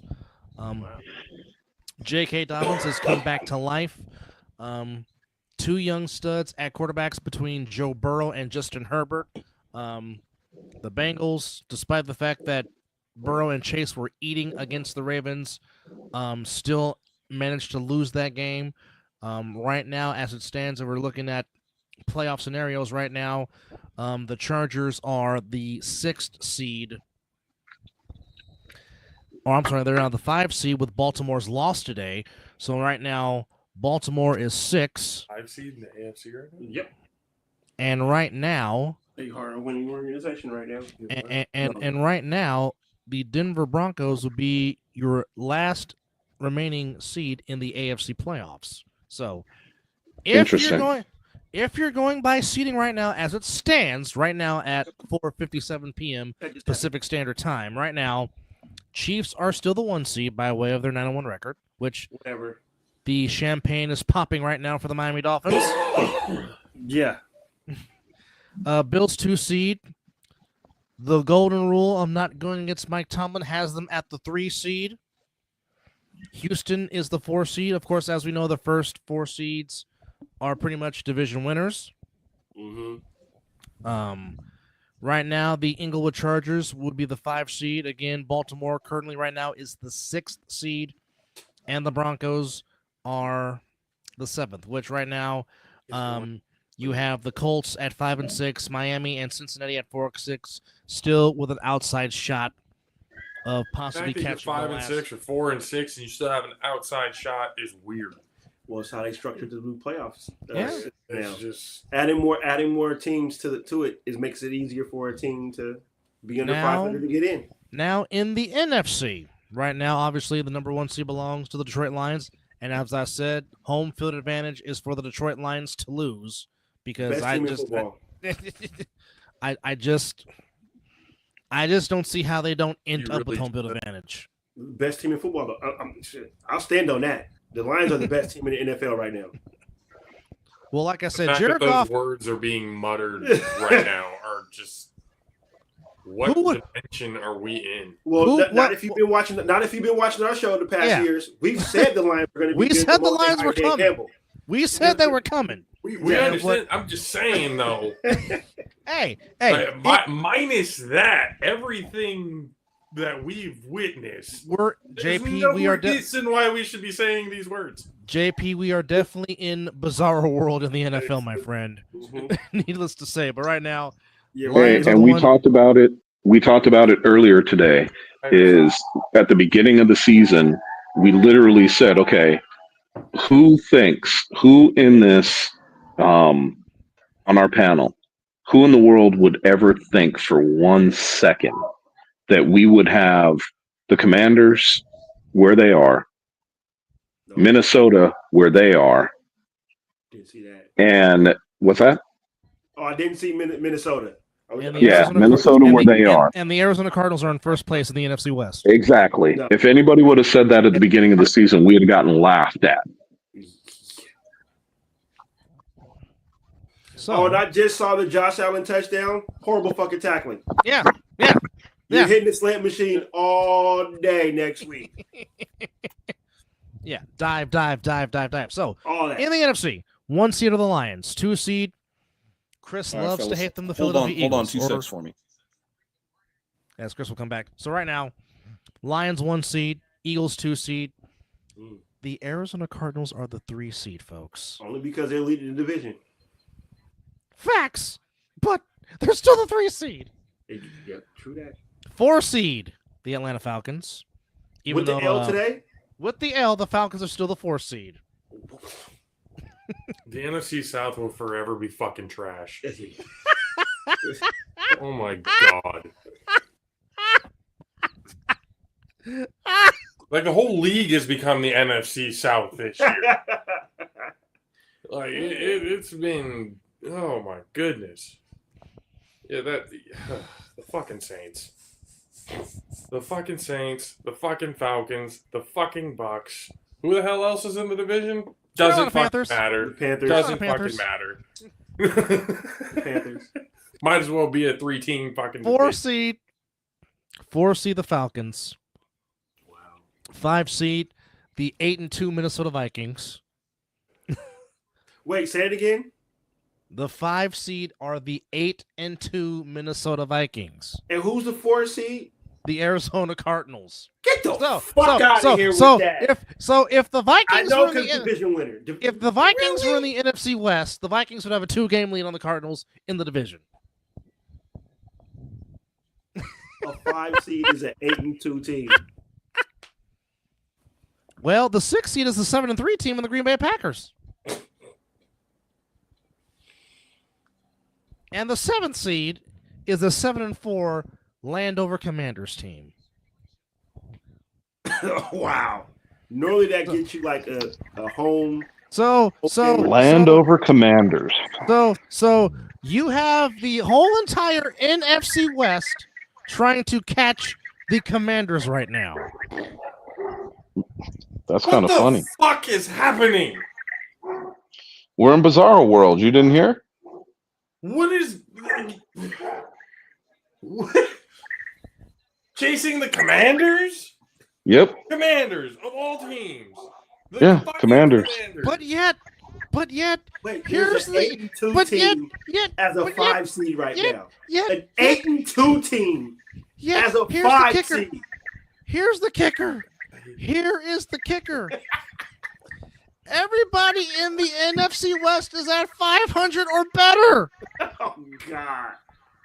And they're chasing the Commanders. And they're chasing the Commanders for the 7th spot. The NFL needs to come up with what I like to call the NFC South rule. And it doesn't matter if you won the division or not. If your record is lower than 500, you shouldn't be anywhere near the fucking playoffs. But JP, a 7-9 team won a playoff game. Wasn't that the Seahawks? That's cute. How often does that happen? A 7-9 division winner beat an 11-win playoff team. Anomalies happen every once in a while, but this ain't one of those anomalies. Hey, are you forgetting? Are you guys forgetting that and we already talked about this, but you guys forgetting that in 2007, a 9-7 Cinderella Giants, not only did they win in the playoffs, they also won the Super Bowl. 9-7 is above 500. It sure is. True, it is, but at the same time, making the playoffs below 500 is just an insult to intelligence. That's 2 bye weeks for the fucking number 1 seed. That used to happen in the NHL and the NBA all the time. Yep. So that used to. They fixed it, right? They did. The fixing needs to fucking go on. In the NFL. So basically what you're saying is division winners shouldn't it just because you won the division and you might be 7-9 doesn't mean that you should make the playoffs. No, he's You know probably what? saying you Fuck it. shouldn't I'll even. live into the bad guy. Yes. Yes. 100% agree with that. 100% agree with that. You want good playoff football, nobody under 500 is allowed. Okay. This is an exclusive club. Anybody below 500, out the fucking You're door. done. Get You're your ass done. to the XFL for that matter. Let's add that rule in too. USFL. No, USL or UFL. UFL. UFL. The United Yeah, Football UFL. To fall down Yes. the 8-2 team and sit there at the 5 seed. But then again, a winless team, quarterbacked by our guy Corey Hammond, made the playoffs. So, hey, Dub. Hold on. An 8-2 team is sitting at the 5 seed. I understand. Hey, shit happens. I understand it. You do realize bringing up the A7 is a completely different argument in this case when it came to playoff structure and everything that is going. Correct. You are Completely correct. different. Because that, Yeah. I'm sorry. I don't give a It's not fuck about lost on playoff me for structure. that. You have 0 wins. You're not competing in the playoffs. Sorry, Corey. We'll love you to death. But there's no fucking reason why they should. Damn, what the hell is Joe Burrow wearing? I don't know. The fuck Hopefully, is that? hey, well, at least it's not what Debo Samuel will be wearing.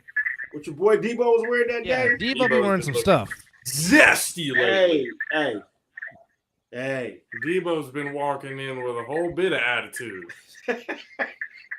You've seen the hip movement and everything. He's got the whole flat out hand. He's ready to go. That's the only thing he's got right now because his football play has been crappy. Where have you been, Tyshawn Rashawn? Where are you? I'm looking for you. Government. I feel like I know he's not trying to be like uber disrespectful because he does it for everybody. Yes. But for some people, like I'd be like, you need to stop calling me by my government. You need to stop calling me what my mama calls me. Because that's It's a few times I hear my government like, wait a minute, whoa. Joe Well, Burrow Tyshawn has been to one too many Illuminati parties with Justin Jefferson. Well, Tyshawn He's Rashawn, been- what the hell is going on here? why don't you come up and step your game up? Because right now, the best receiver on this team is named Jawan Jennings. 100%. Without a shadow of a doubt. I already said It is what it is. Money. So right now, again, 1 seed Chiefs, 2 seed Bills, 3 seed Steelers, 4 Houston, 5 Chargers, 6 Ravens. The Broncos are the 7th seed, and here is the block. Oh, the Bears. Poor Bears. Blocked field goal. That's a hell of a catch by Puka Nakua for the touchdown. Yes, it was. Greatest show on turf now is what they're calling the Lions. They had an opportunity to win the game, but just like how the Chiefs beat Denver, block field goal. Yeah, Puka went all out for that one. That is a great dive. Yeah, they're a little bit ahead of us. I don't know why. And just for all the Detroit Lions fans, I'm sorry, but you're losing your offensive coordinator next year to somebody. Oh, he's gonna get hired by somebody. He's gone. Oh, he's gone. Just don't take the Jets job, Ben Johnson. Whatever you do, don't go to East don't Rutherford, do New that. Jersey. Yeah, don't do that. Go to Jacksonville before you go there. Yes. Yeah. At least you got I was gonna say, at least you got a quarterback. Yeah, you can coach Trevor Lawrence. Somebody that you can actually coach. But you know what? Without having to worry about what dark room that your quarterback's going to end up in this week. Man. What ayahuasca plant is he going to be, that whole smoking on the next. Number 35 from the Jets got laid out by Mr. Richardson. Yeah, he did. Get off me. I guess we'll be seeing that here in a second. Yeah, because we're just they have to put it in fast forward the ass whooping that they fucking gave.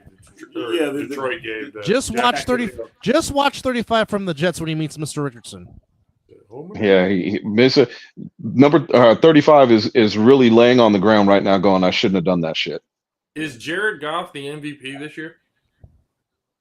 Ooh. I think that there's an argument to be made for that, but I think that he's in consideration.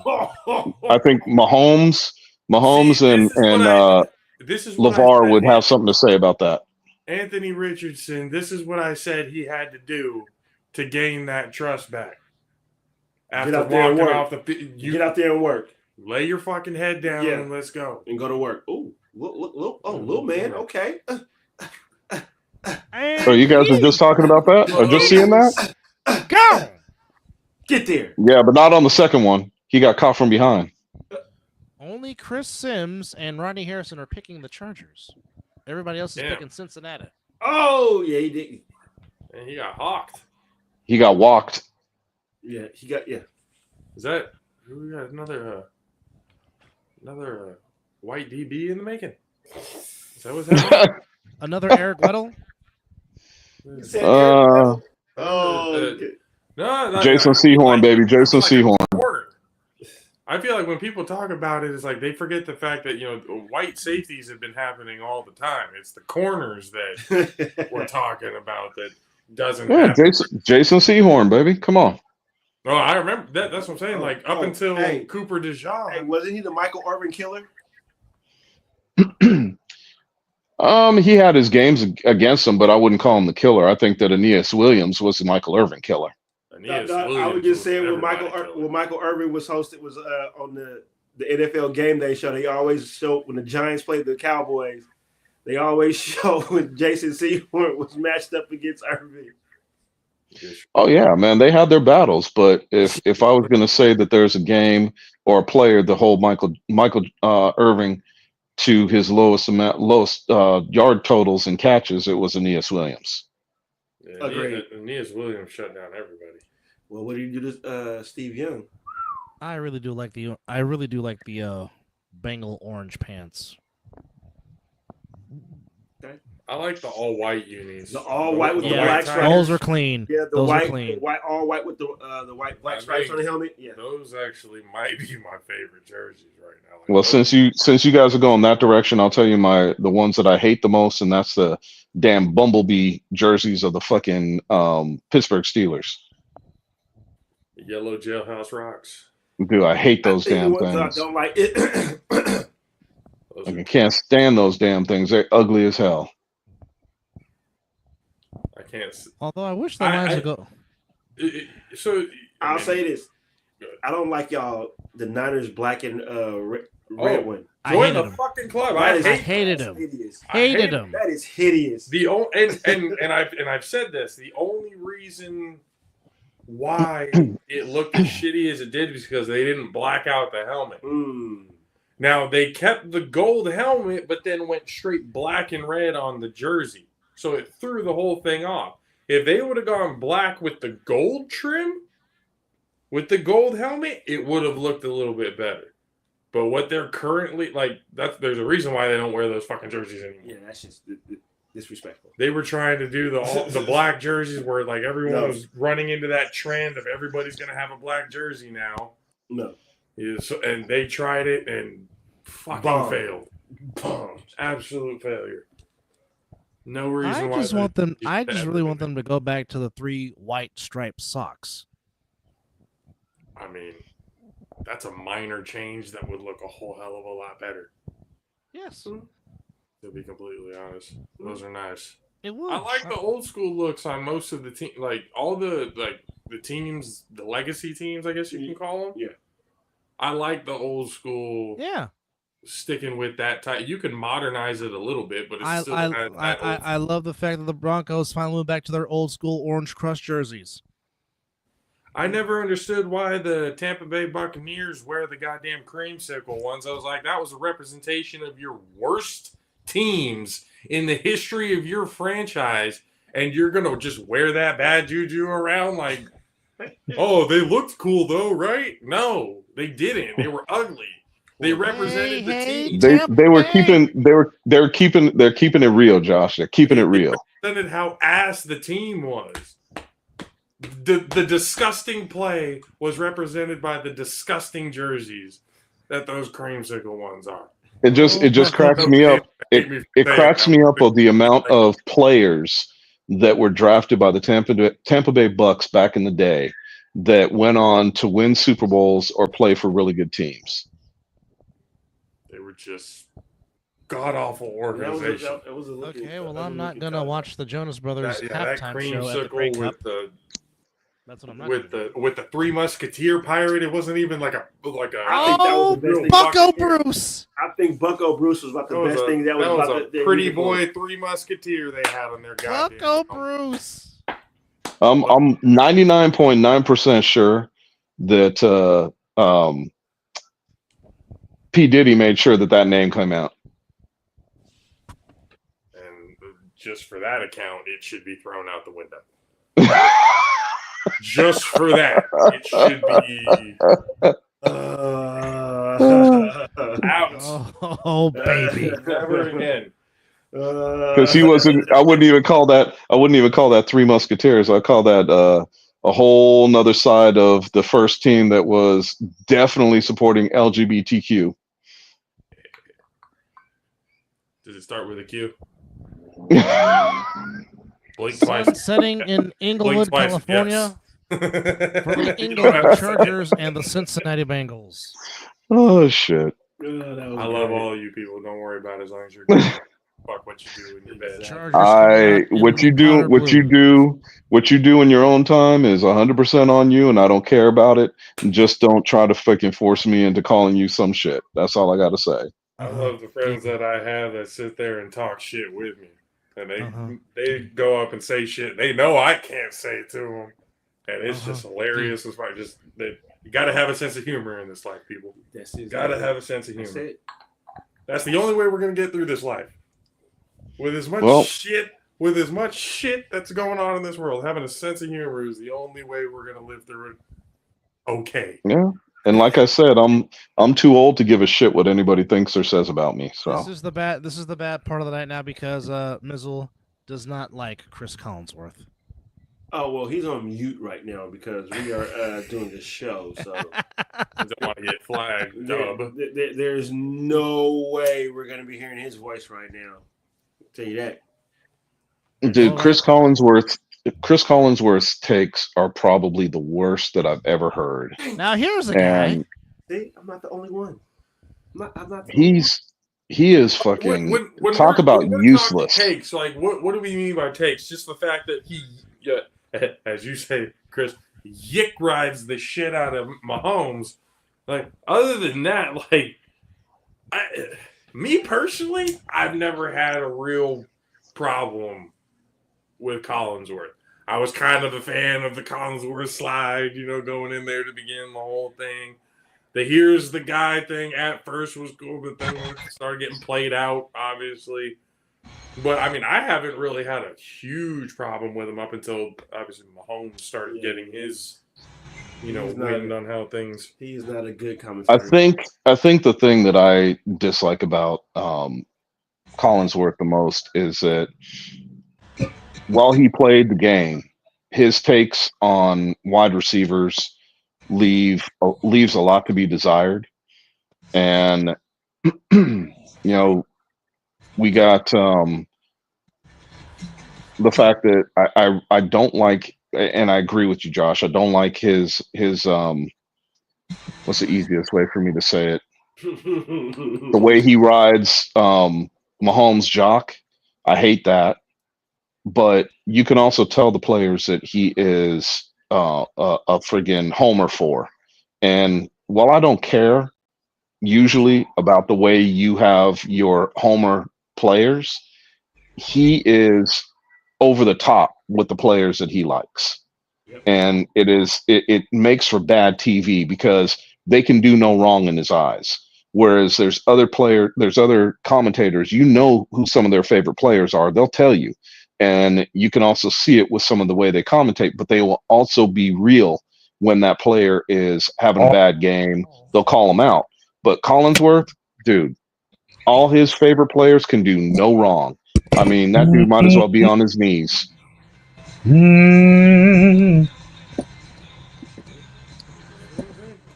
I was gonna slip in a Diddy comment on that, but I thought I'd leave it alone. As long as Chris and Phil Simms are off TV, I'm all good with that. The whole Sims family can just go away. Doug would like Joe Buck to go away. Oh man, especially for baseball. My God. Well, no, I like Joe Davis doing baseball. Joe Davis is very good, but yeah, him and the white Jay-Z, which is why I was hoping that Al Michaels would have came back home to do Monday Night Football, but no, Buck had to come home. Just like, why? Did you say the white Jay-Z?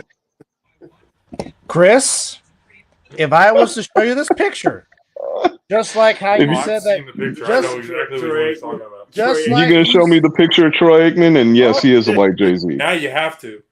Yeah. Now you have to. Just like Well, you don't have to. I know. Once you see it, Chris, you can't unsee it. Oh, I've seen it. That's what he said. okay. That's what he said when Mr. Ojeda called me Charlie Batch the first time that night in Bullhead City. But I mean, That shit was funny as hell. Come on now. We're talking about like doppelgangers here. Like, holy shit. Did he say Charlie Batch? Oh, he said Charlie Batch. Absolutely. Oh, he said it straight out. He said he friggin' paused and he looked right at Dub and he goes, "You know what? You look just like Charlie Batch." And me and friggin' Derek lost it. We lost it. Because I was like, I hesitated and looked right at him. I'm like, holy shit, he does. And then here comes Corey A. Smith. Once I seen it, I can't unsee it. Yep. But do you remember what Coach was calling you? No, I don't actually. You don't remember Coach Tice calling you Charlie? No. Oh shit. No, because I was probably too much in awe because he interviewing bombed me and Scotty and just like, "Oh, hi, Coach." Wait. Because he's so doggone tall. Coach for the Steelers called him Charlie. He did. It was the next morning, and it was closer to the afternoon by the time we got over to the facility, and we're starting. I can't remember if it was the first day or second day of combines, and Dub walked in, and he's like, "What's up, Charlie?"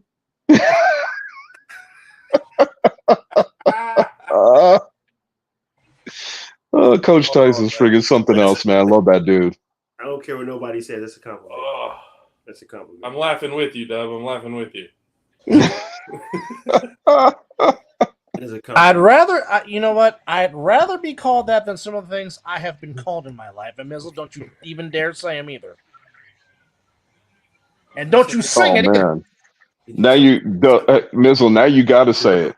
You told me You gotta say it. Come on. It was almost like demanding, like, too. You said it like with the tone. Because I know him. Yeah. He will do it regardless because he's the ace-hole that he is. Richie. Just know. Lionel put it in Richie? his head. Hey, come on, Lionel Richie. Oh, damn. Lionel Richie. Oh yeah. He's Richie. Chris, it was worse when I had hair. Yeah. Oh shit, the Commodore's version. Then since you also told me not to do it, I'm just gonna say he's also been called X-Pac. I hate all of you.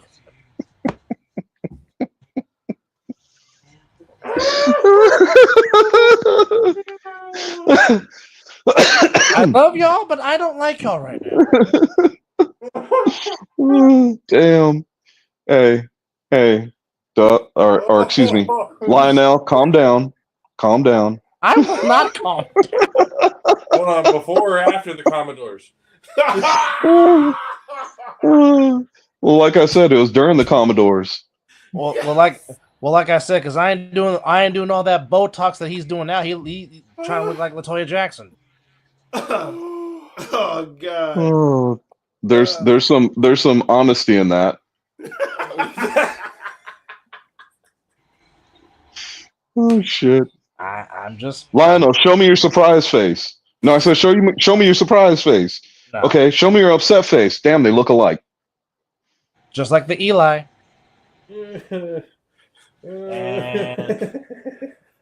Pass was caught on the first down for Cincinnati. I don't know if that was a catch.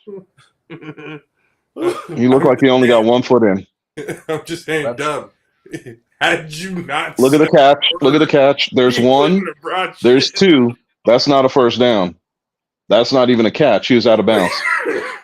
Look when he caught it. He's got 1 foot down. He doesn't drag the other toe. There it was.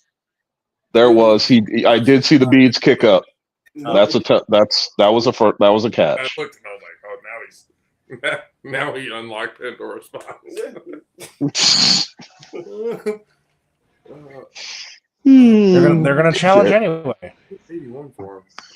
Yeah. Well, by the way, folks, thank you for hanging out with us on this special edition of Talking Ish. You can call this our own Red Zone version, to where we talked football and just to go over what happened today in the world of the NFL in week number 11. Hey, Dub, Yeah. Before you go any further, I just got a question for you. Are you easy like Sunday morning?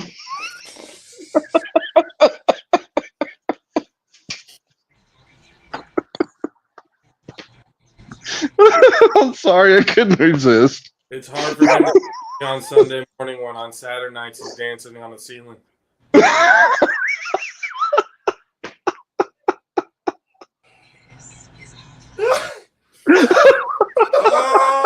By the way, folks, coming in January of 2025, Winter War is coming, brought to you by the A7FL. Oh shit! Oh man! Oh, I think I'm crying. As this has now become the dub roasting hour here on the Talking Ish Red Zone style. Well, we have technically, no. It's Lionel Richie roasting hour.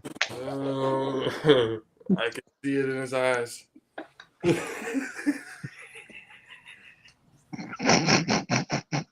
America, if you're watching, I need you to pray for these three gentlemen because they need it in a very special way. Week 11, let's go back.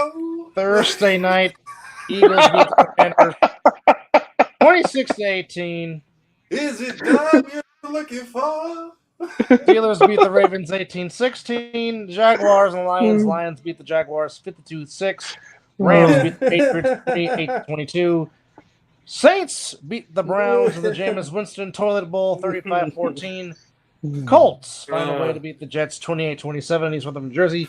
Vikings. That should be the heading on YouTube. The Talking Ish with Mizzle, Dub, and Chris. Special guest Lionel Richie. That should be that. We should move the show. We should move the show to Sunday mornings. Oh. Well, then I wouldn't be able to do the show because I'll be in church. Okay. It would just be Talking Ish with Chris and Mizzle. Well, you're easy like Sunday morning, so.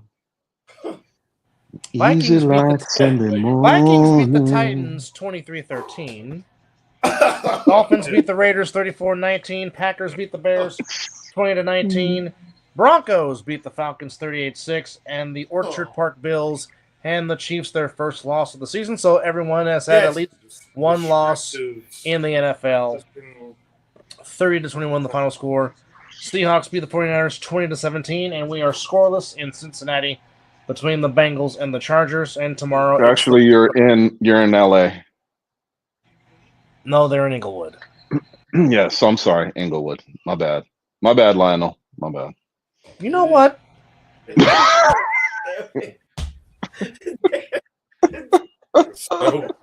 Burrow rolling out to his right underneath, passes caught by Brown, then knocked out of bounds for a minimal gain. Tomorrow we have the Battle of Texas on Monday night in Arlington, Texas, as the Arlington Cowboys take on the Houston Texans. Spread is the Texans -7. Total is 41.5. And meanwhile, back in Vancouver, British Columbia, in the 111th Grey Cup between the Toronto Argonauts and the Winnipeg Blue Bombers, they're about to get ready to start the second half. Ribs hurt. The Argos will get the ball to start the second half, trailing by a score of 10-9, as Mizzle tries to wipe the tears away because he is all cried out. As I'm glad you're with us here. They continue to roast me.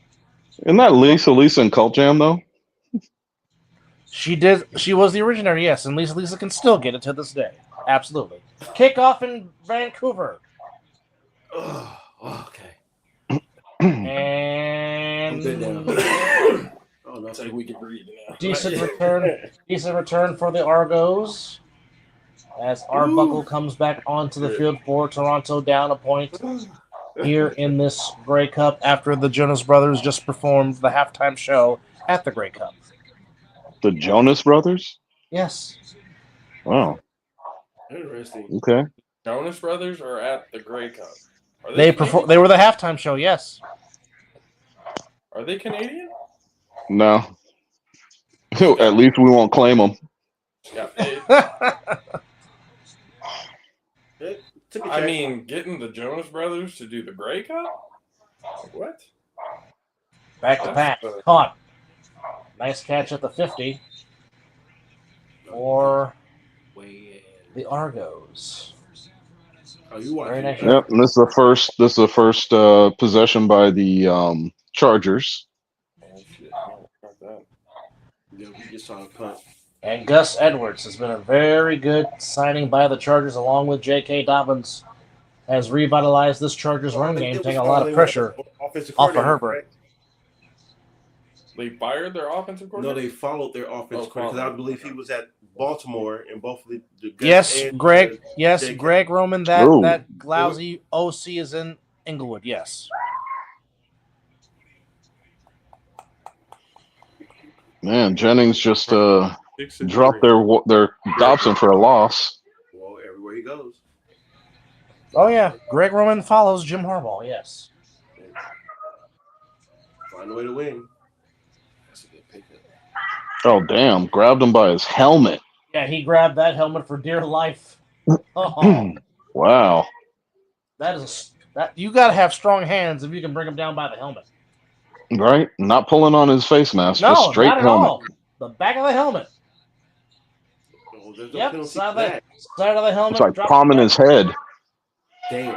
Man, second and third down, they ran the ball and all they needed was 2 yards for the first and couldn't get it. And Jim Harbaugh has that look of what another coach would say. What the hell is going on in here? Oh, Vince Lombardi. That glove is sticky. Right? The stickiest of the icky. Want to smoke some with your boy Rick James? Well, that just happened down here. Okay, Uncle Charlie. Just like almost pull his head off. Spider-Man, his helmet. That is not a face mask. Nope. No. Incomplete Interesting. in Vancouver.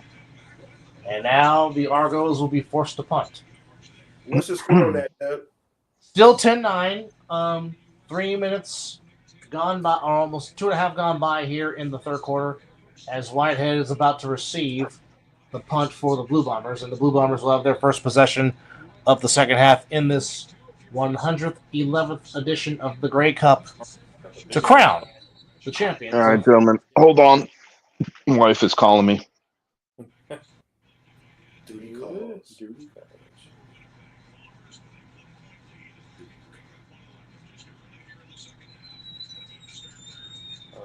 Caleb Williams. Punting. You're not going to be punting a lot this year. And he has more punting yards than he has throwing yards. And the Argos just got a point to tie the game.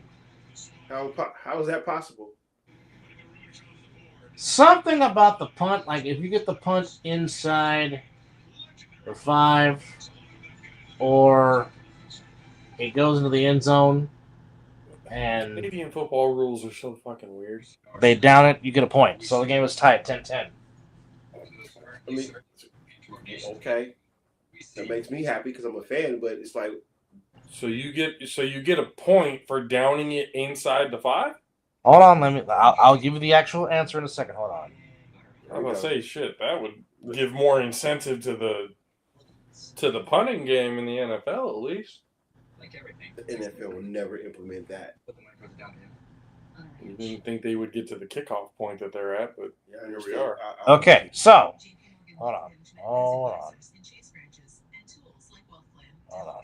right, so.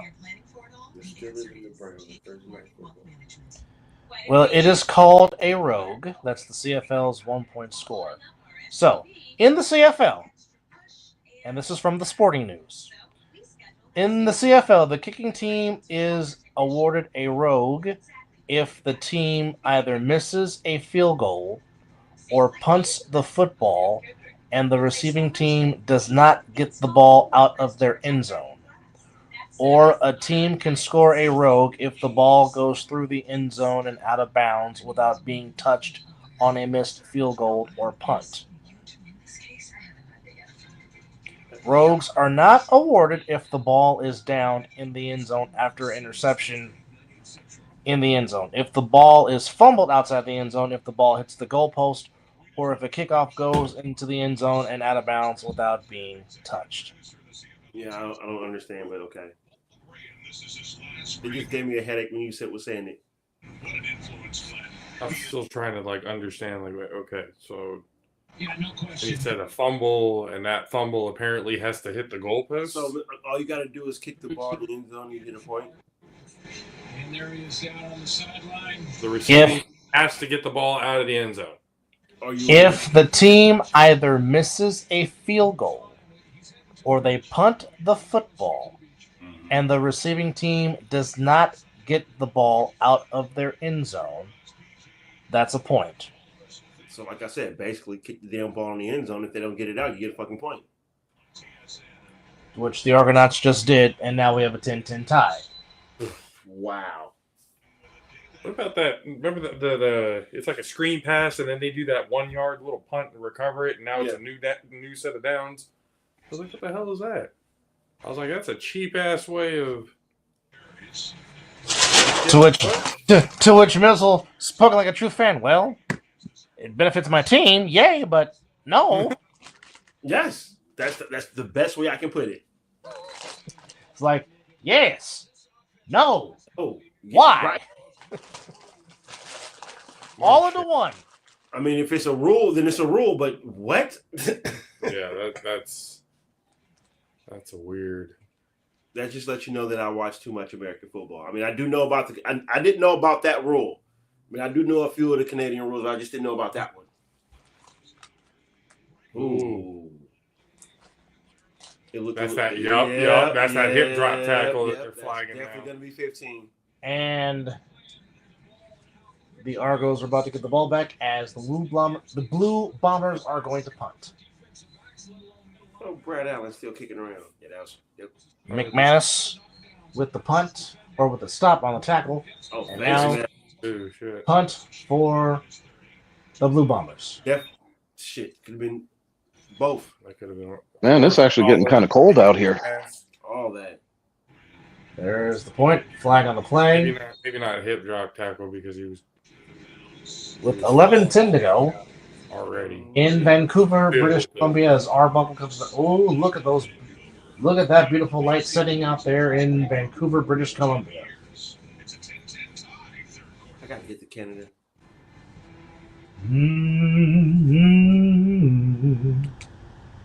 What's the best spot in Canada to visit? Vancouver, Toronto. Mm-hmm. So basically all the big cities. Like all three. Quebec. Yeah. What about Montreal? Montreal's nice too. Montreal, Quebec, Canada. But let the Canadian tell you where to visit in Canada. Yeah, this is true. But I heard Saskatchewan. I heard Saskatchewan is nice too.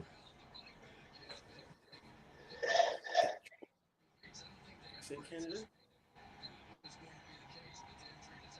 Tell me that. Jesse Minter coordinator for the Chargers. 3rd and inches for the Bengals as they're trying to draw first. Brown gets the first down. 1st and goal, Cincinnati. Yes, indeed. That's worse than Julio Jones getting 300 yards and no touchdowns. Or Bernie Kosar throwing over 400 yards and not throwing a touchdown pass. That game he hit 300 yards, no touchdowns. All right, fellas. My daughter is coming over for dinner. I got to go help my wife. And we've been on here for 3 hours, almost 3.5 hours. So I am going to step out and let you guys finish this up. Everybody have a great rest of the Sunday evening. Thank you, Chris. And we'll figure out what we're going to do moving forward. But I appreciate you guys. JP, good to see you. You guys have a good evening, and we'll talk to you again soon, hopefully. Yes, sir. Yes, All right, indeed. guys. Take it easy. All right. Of course, that was Chris Vera, our co-host of Talking Ish with Chris and Mizzle, as we're doing this Red Zone edition, as we're joined by our very beloved family member from the All-Pro Jaffos, Mr. JP, Josh Pineda. And right now, the Bengals looking to find the end zone. There's a flag on the play. And he throws it away in the back of the end zone and will now check the flag.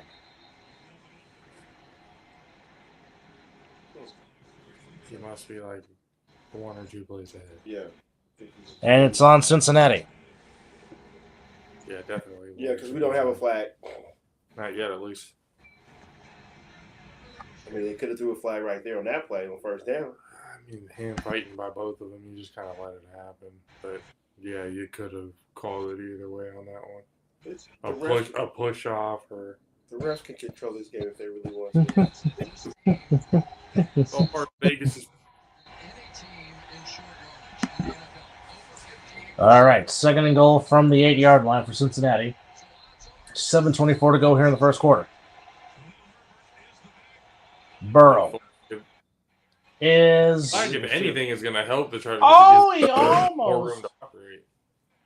And now another flag is down. I think I picked I picked the Bengals, didn't I? So I wrote it down somewhere. Let us see. I guess I could look at my phone as well. The Bengals are very much, again, that mid-season to late season team. Yes, you did pick Cincinnati. This is where they start to do their run. I don't know how it is with them, but this is around the time they put stuff together. Well, not on this play. Nope. We almost had Big Man with football. That's the Scott Mitchell Award right there. Did they throw that on Bosa? They should throw it on Burrow. That did not get past the line of scrimmage, and there was no receiver in the area. That should Correct. Correct. But it's not. There it is. Attention to grounding. Offense. 3rd and goal from the 18. Pass caught by Chase, well short of the 1st down, but they are well in field goal range for McPherson, and they will attempt a field goal to get on the board. I think it's touchdown or bust. That ball didn't. Well, you know that in the Scott McCorkle rule, go for 2. Yes, cuz we still are. Thank you for chiming. Thank you for chiming in, sir. Well, when you talk football, this is what happens. This from 26 yards to get the Bengals on the board.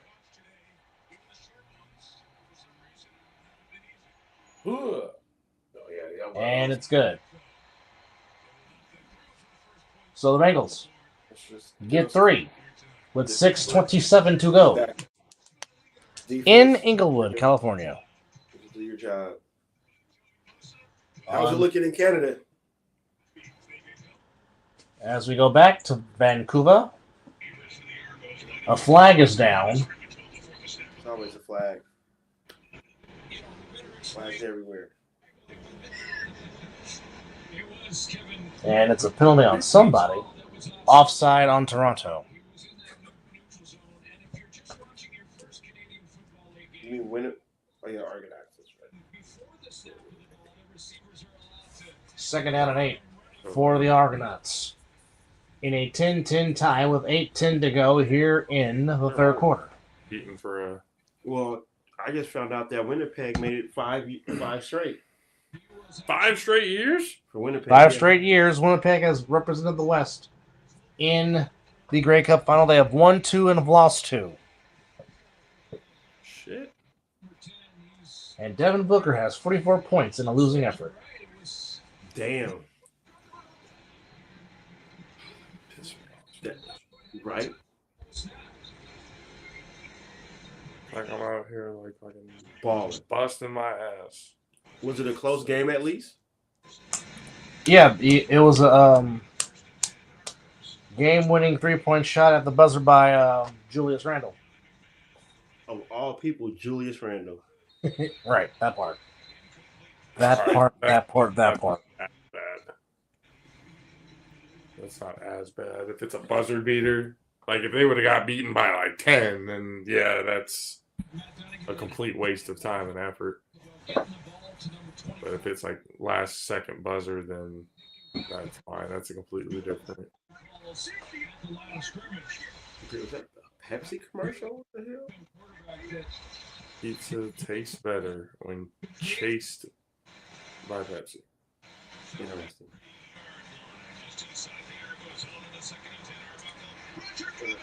We're still. Why? Why must it be described that way? Out of all of the things that you can describe it as, go old English style on it too if you have to. That's how it's described? That's what we're going with? Yeah, all right. Yeah. All right. We come back from commercial. It's 3-0 Cincinnati in Inglewood. Our commercial with Anthony Ramos. A Walmart commercial with. Yeah. Oh shit. That's great.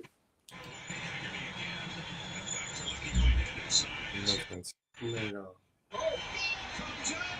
Heard one. He said that commercials get. You ever heard of Lewis Black? Yes. Says commercials.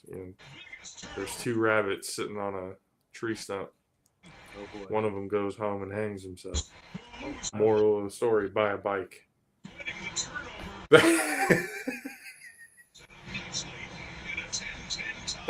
The commercials make no sense to what it is that they're selling. And then it comes up and you're just like, really? I thought this was for something else. What? Well, that's on some of the Super Bowl commercials that we see now. 100%. That's always on Super Bowl commercials that way. That did not go the way that I thought that was supposed to go. Just get that up. It's like, oh man, this whole party and everything else. Like, oh, Viagra. Okay, that's what we've come to. All right, well, completely different. Do this, do that. Families all getting torn apart. For what? Get McDonald's. They didn't get McDonald's. Because they didn't get the McDonald's breakfast. Oh, don't ruin your relationship. Get McDonald's breakfast. I don't know the angle. That's how they do it nowadays. They guilt you into going to get their shit. There's no angle. Players enter $5 to get $50 instantly. I got a sack in Inglewood. Hendrick has been playing good football of late. That guy's an underrated defensive lineman. He doesn't get talked about enough. Maybe if the record was a little bit better. That recognition. I mean, the Browns suck, and they still talk about Myles Garrett. That's absolutely. Oh, wait Look a at Justin minute. Jefferson. Hold on. Herbert running like Herbert getting loose like that? Feel like it when quarterbacks aren't afraid. It's always nice.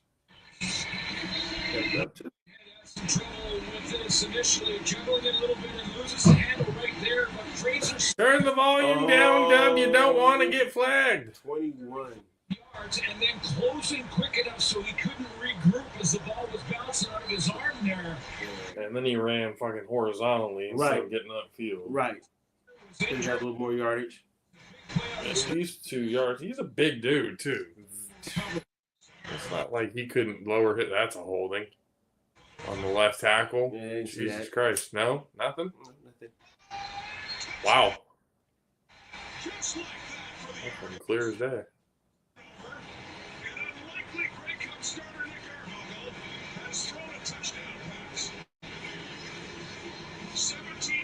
So I didn't know Sacramento had.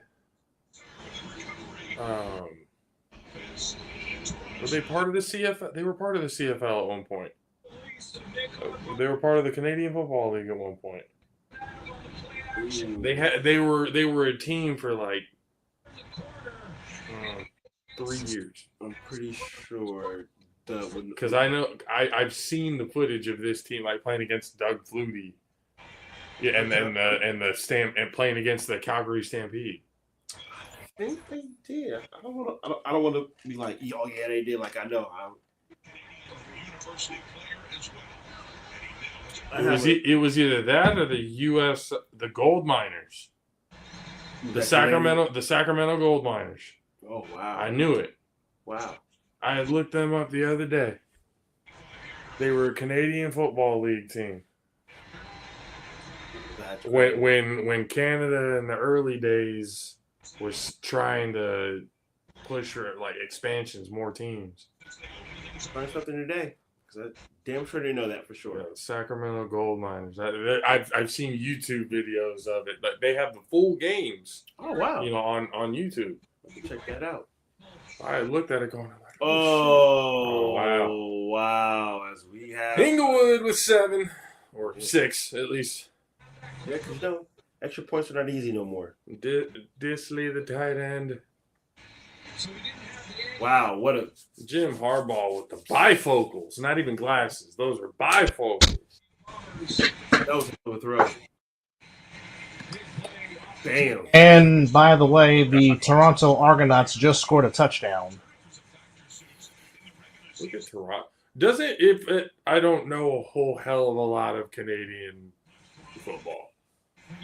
But at least from my understanding, isn't Toronto that franchise holds the most Grey Cup victories? Correct. Right? Okay. I knew I had gotten that part of it down. 17-10 with 5:49 to go. And the Boatmen have scored 10 points off the turnovers by the Blue Bombers. Oh, yes. Doug, did you know about the Sacramento Gold Miners, the Canadian Football League team? I did, yes. I was just showing Mizzle that right now. Of course he fucking knows about it. I'm not shocked about that one. Of course, the encyclopedia himself. They also had the Las Vegas Posse out here in Las Vegas in the CFL. Now, I knew about that. I used to know about the Sacramento team. Yeah. And then they had another team. I think it was a USFL team too. Was it the Sacramento Surge? Yep. The Sacramento Surge. What was it? I want to say that was the World Football League. Where the Surge was playing.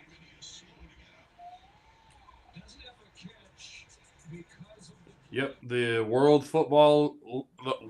League of American Football. Yes. 91 and 92. Yes. Wow. Played at Hughes Stadium. Mm-hmm. Because ABC used to air those games. Wow. Yep. That's interesting. I mean, we talked about it here. We talked about it on our show too. It's like Sacramento, like the city itself, is itching for a professional football team. Yes. Yeah, they can support it without question. Or I had been looking at it going like, well, there's a history of professional football teams in this city. They just haven't lasted. The Raiders almost came to Sacramento before Al came back to Oakland. He was in talks with Sacramento. I mean, I think if a professional team came out to Sacramento, there's plenty of room out here. Yes. There's plenty of room in Sacramento. Oh my God, yes. Yeah, the amount of real estate that's out here is that you can pick anywhere too.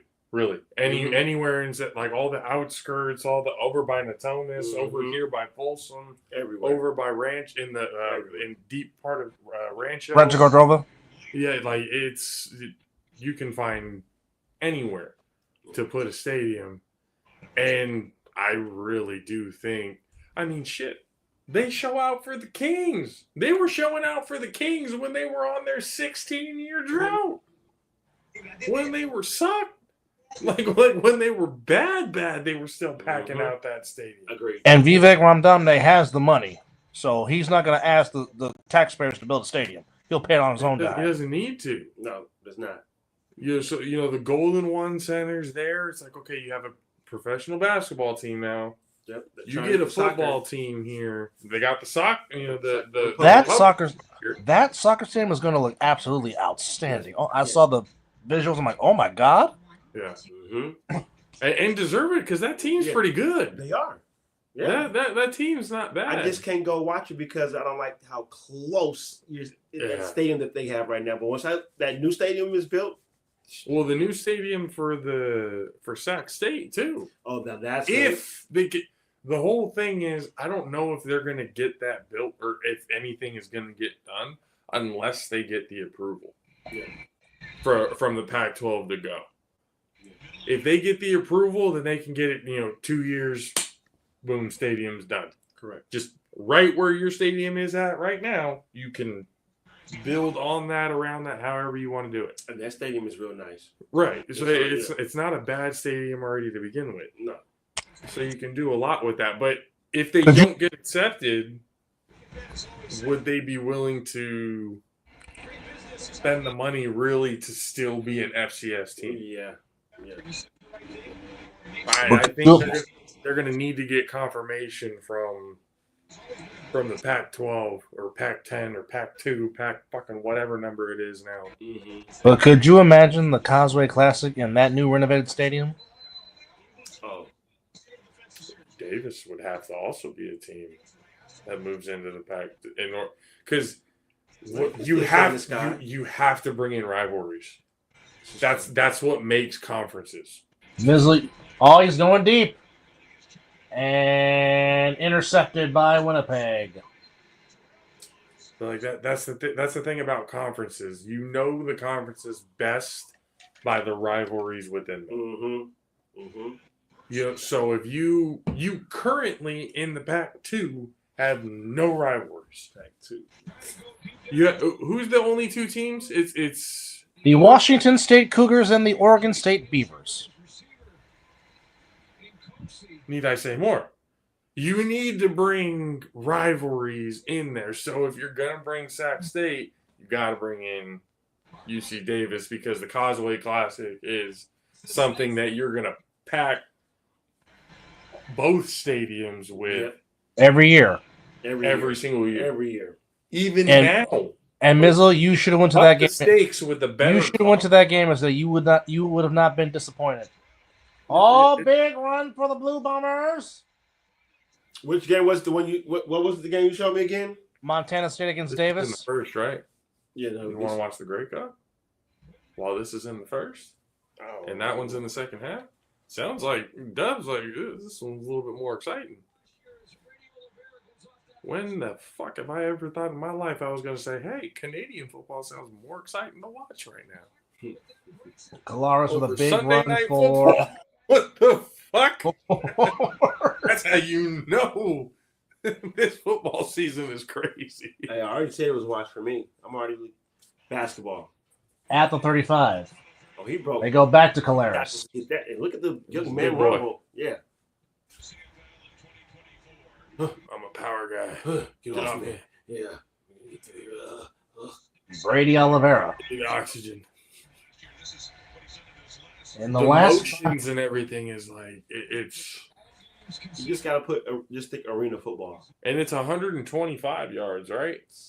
Of total field lengthwise, and it's an extra 10 yards or an extra 5 to each side, so like 10 yards for the sidelines. And the goalpost is more and the wide end zones. Yeah, I would say the end zones are like 20 fucking yards big, incapable to go. Oh, when you get down there. Like it. You actually kind of look at it. It's that game is pretty fucking difficult out there in Canada, especially on the defensive side. This game was specifically built for the offenses to go crazy. Yes. All right. So to answer your question, Mr. Bernardo, the dimensions of a Canadian Football League field are 110 yards long by 110? 65 yards wide. Fucking 65 wide? 20-yard deep end zones. The total area of a CFL field, including the end zones, as the Blue Bombers just kicked the field goal to get within 17-13 with 2:14 to go in the third quarter in the Grey Cup. The total area of a CFL football field, including the end zones, is 87,700 square feet. The midfield line is at the 55-yard line. Goalposts have a 40-foot-high goalpost with an 18.5-foot-long crossbar. The hash marks are marked 24 yards in each, or marked 24 yards in from each sideline that runs the length of the field. So That's a lot of fucking ground to cover. So the CFL field is larger than an American football field, which is 100 yards by 53 1/3 yards. The end zones in the NFL are also half the depth of the end zone in the CFL. Jesus Christ. That's insane.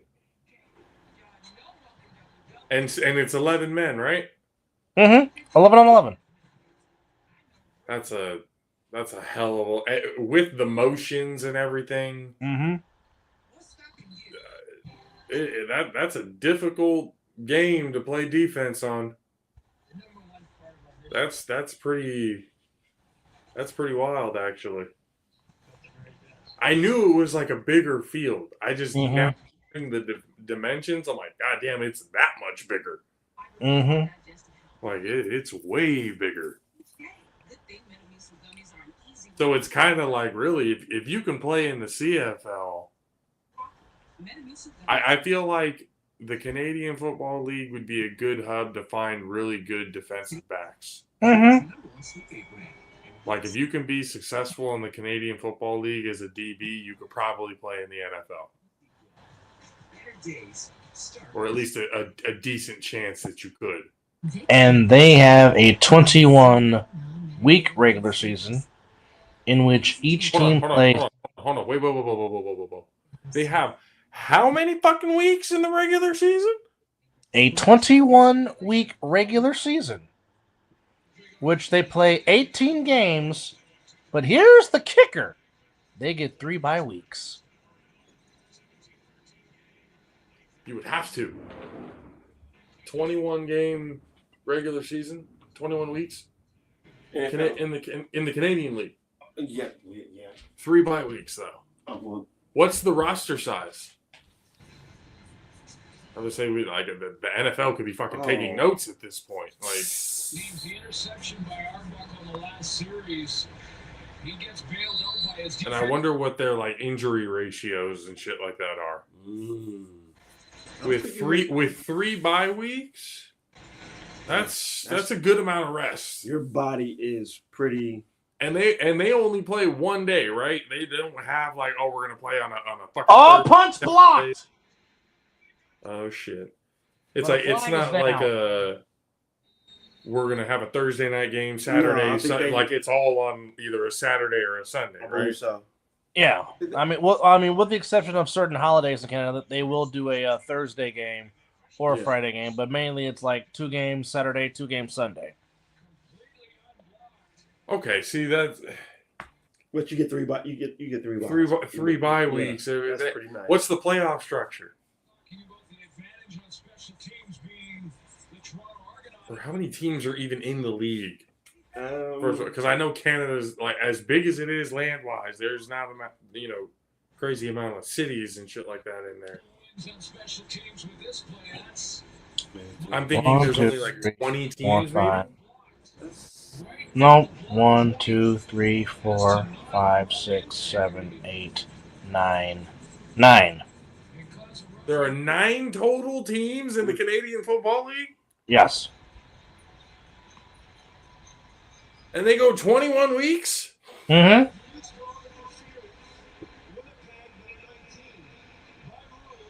And let me guess, everybody makes the playoffs because Canada.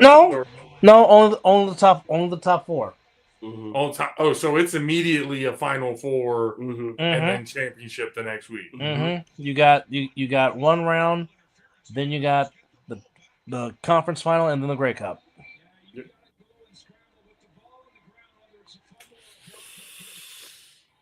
They waste no time. Get right to it. Yeah, but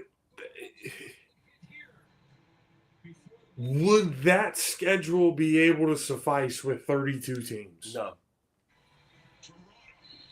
3 bye weeks, maybe. Would you be able, like, with the same schedule and everything they have now, 21 weeks, 3 bye weeks, they're doing it with 9 teams. Could they be able to do the same schedule with 32? I mean, in theory, they could, right? There's no reason why they couldn't. I think they can do anything. So it's like there's no real reason on why they wouldn't be able to do it. This is true. But the market's just not there for 32 teams. Not for 32 teams. That's a lot of networking and trying to fit in. They would have to go international. They would have to have maybe 4 teams in the States. And probably have 1 team in Alaska, just because that's the closest thing out there. Got to get something to do out in Alaska. Correct. They're paying you to live there. So how this works, obviously, so 6 teams total, 3 from each division, make the playoffs. Now, the division winners obviously get an automatic berth in the conference final, per se. And then the 2 bottom teams play each other in the semifinals, and then you have your conference championship game, per se. So, let's just take this season, for example. So, obviously, Winnipeg had the best record in the West. They went 11-7. So, they automatically get put in the conference final. So Saskatchewan and BC made the playoffs. So Saskatchewan and BC would play each other in the semifinals for the right to go to the conference final against Winnipeg. With BC Lions. We've talked with former running back Brandon Rutley. Nice. We had him on the show at one point. We also had when we had Chris Rainey on the show, he played for the BC Lions. That's absolutely right. The former Florida Gator? The former Florida Gator. He played for them. I think he was the leading return man for him at one point. All right. So we have a few people and stuff like that we've talked to and looked at from the BC Lions. So that's really our only look into what's going on in the Canadian Football League, to be completely honest. Whatever the BC Lions have been doing, that's what we know has been going on. All right. So officially, I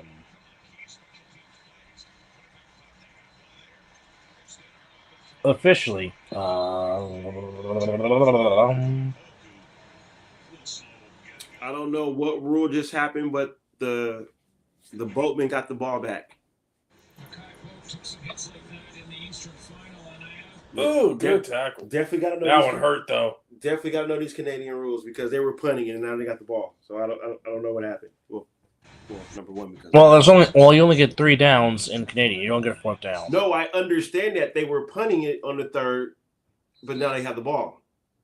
Daryl, why would you even bother to ask that question? What did you say? Would Tom Sula be worthy of NFL coaching gig in the future? If he's coaching the defensive line, sure. Head coach, no. Coaching, no. A coaching gig, sure. Oh, if Jefferson picks it up for Winnipeg. Oh, shit. Do that. Big man. Oh, there's a face mask right there. Should have been a face mask. Definitely can't do that. Winnipeg showing some life. Oh, boy. Oh, Jefferson. Their quarterback's hurt, though. Jefferson's been doing this for a Starting long quarterback time. is hurt. Why is it that when I would love everybody who's watching or Oh, he just straight jumped into the pass. like didn't he go? Tom Sula did with the European League. Yeah, he was the Rain Fires head coach. They went undefeated the year they won the title that year. So maybe he's good for just that. Just let him come. He may have found his niche in the European League. Let him. Don't bring that back to the States because it's totally different. Because NFL gig, like if he's a position coach, then yeah, that could be could be a possibility. I don't see. Oh, he dropped it. You got to catch that. Definitely got to catch that. So to answer your question, Mr. Pineda, all right. So Wait, the Winnipeg Blue Bombers have had the most appearances in Grey Cup history with 28. However, the Toronto Argonauts have the most with 18, and they are 18-6 in 24 appearances in the Grey Cup. Second most is the Edmonton Eskimos / Elks. They have 14. We're that good. Winnipeg, next, so like they're getting that's there. a flag. Yeah, that's definitely a flag. Eskimos Elks have 14. Next up is the Ottawa Senators / Rough Riders / now known as the Red Blacks. They have 10. AKA. Right. Wait. Okay, so this isn't the championship. This is. This is. This is the chip. Yeah, this is the Grey Cup is the Super Bowl of the CFL. This is the Super Bowl. So then he's mentioned Ottawa. Are you talking hockey or something? Like what? The Ottawa Red Blacks, as they're known now, they were also the Ottawa Senators, AKA, and the Ottawa Rough Riders. Yes.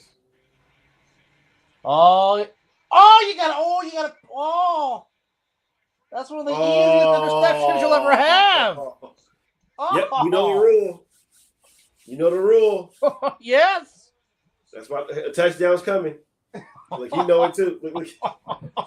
I love JP's expression. That's just you can't do that. But now wait, Dub. This is why you didn't make it as a receiver. But now, Dub, if he would have caught that and he didn't get out of the end zone, the Blue Bombers would have got a point, correct? Oh, he would. Yes. He would have got out of the end zone though. He had a sea of blockers. I'm just trying to follow the rules. I'm just trying to make sure what he said. But we know what's coming. He's offside. Yep. Offside. Oh! What are you doing? Oh! But through the hands. You deserve to run into the wall. That was offside. Blue Bomber was offside, so they should decline that. You deserve to run into the wall for letting that ball go through your hands like that. So you're gonna back him up or decline it? Yep. Yeah, they're gonna make him kick a field goal. Third down. So this is like fourth down. Okay. This is fourth down in Canadian. Learn this shit as the championship game is going on. Sergio Castillo. Like 111 years though. That's. Oh, he just got it inside. Bam. Oh, that was good. That's true. Another flag. Oh boy, first down. Automatic first. Or are they just taking the points? Well, smart. You don't take the points off. No, yeah, well, we've seen. Hey, Dub. Yes, we have. Yes, we have. Watching football long enough to where somebody takes the points off the board, and it end up fucking their team. And this is where they're in Vancouver right now. This is Vancouver. Vancouver, British Columbia. I've heard Vancouver is like. It's beautiful. It's a beautiful. That is on my list to go. I got to use my passport. What? And Johnston just scored for the Chargers to make it 13-6. It's still time. It's what, the second quarter? Yeah.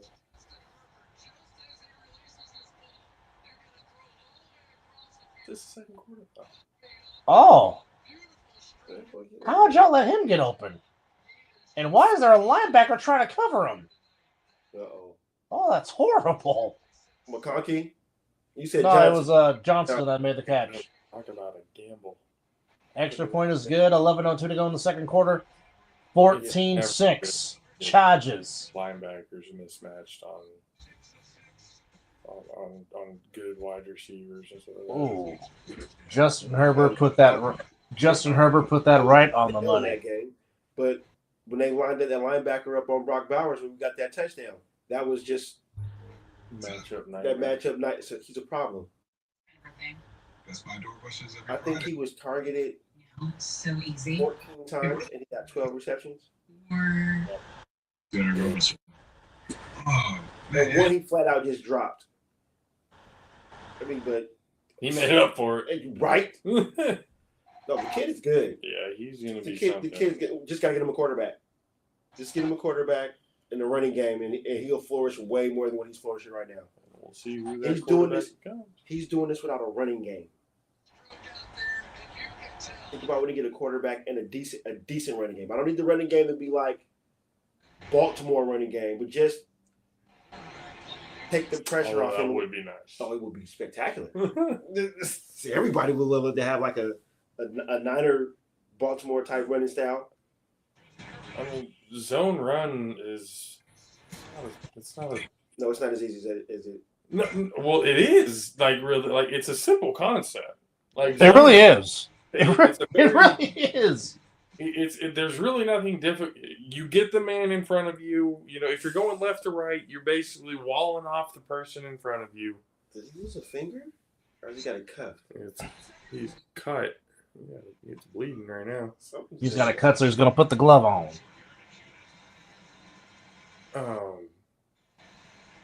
Yeah. You know what? I might want to go buy myself a CFL glove just to say I have one. The dedication that you have to this sports is very. Oh, what a run! Hit the hole, young man. It's very. It's taped up. Now he's got the glove on it. Ooh. Oh, wow. Ooh, okay. Good cut. Good cut. Gotta get out that tackle, though. The QB's like, I'm going to run behind my running back. That's a good run there by the boatman. Good adjustment, good vision by Casey. So, like, Toronto's like, in baseball terms, the New York Yankees. Yes, with their 14. And Winnipeg would be. Ooh, bad throw. It's like they're kind of the Yankees, too. They just don't have as many wins. Oh, bro. I would say the Red Sox, but that's still. Nobody likes the Red Sox. I don't think their fan base likes I don't think there has ever been another team quite like the Yankees run. They had as much as I dislike them. They shovel pass. They put up some. All first down. Great teams. Oh, yeah. All because the Red Sox are stupid. We can blame the Boston Red Sox for the Yankees having the titles they have. Hey, 24 is shifty. Get down the line and get upfield. Okay. So, Dub. Yes. Is the young man from Boise State going to crack 2K? He's 107 yards. He'll get it within those 2 games. Oh, what? He still has 2 games to do it? Yes. Oh, it's over. Just give him the Heisman. And not to mention. Give him the Heisman. Just give it to him. He's going to break Barry's record. Ooh. They're playing. Who are they playing these next 2 weeks? The 2-8 Wyoming Cowboys in Laramie. He'll get that in that game, and then in the first half. He'll get 200 that game. Yes. Well, he just had another 200-yard game yesterday. San Jose State, yeah. And then he had one last week. Ooh. And then he will close out the season against the 4-6 Oregon State Beavers at home.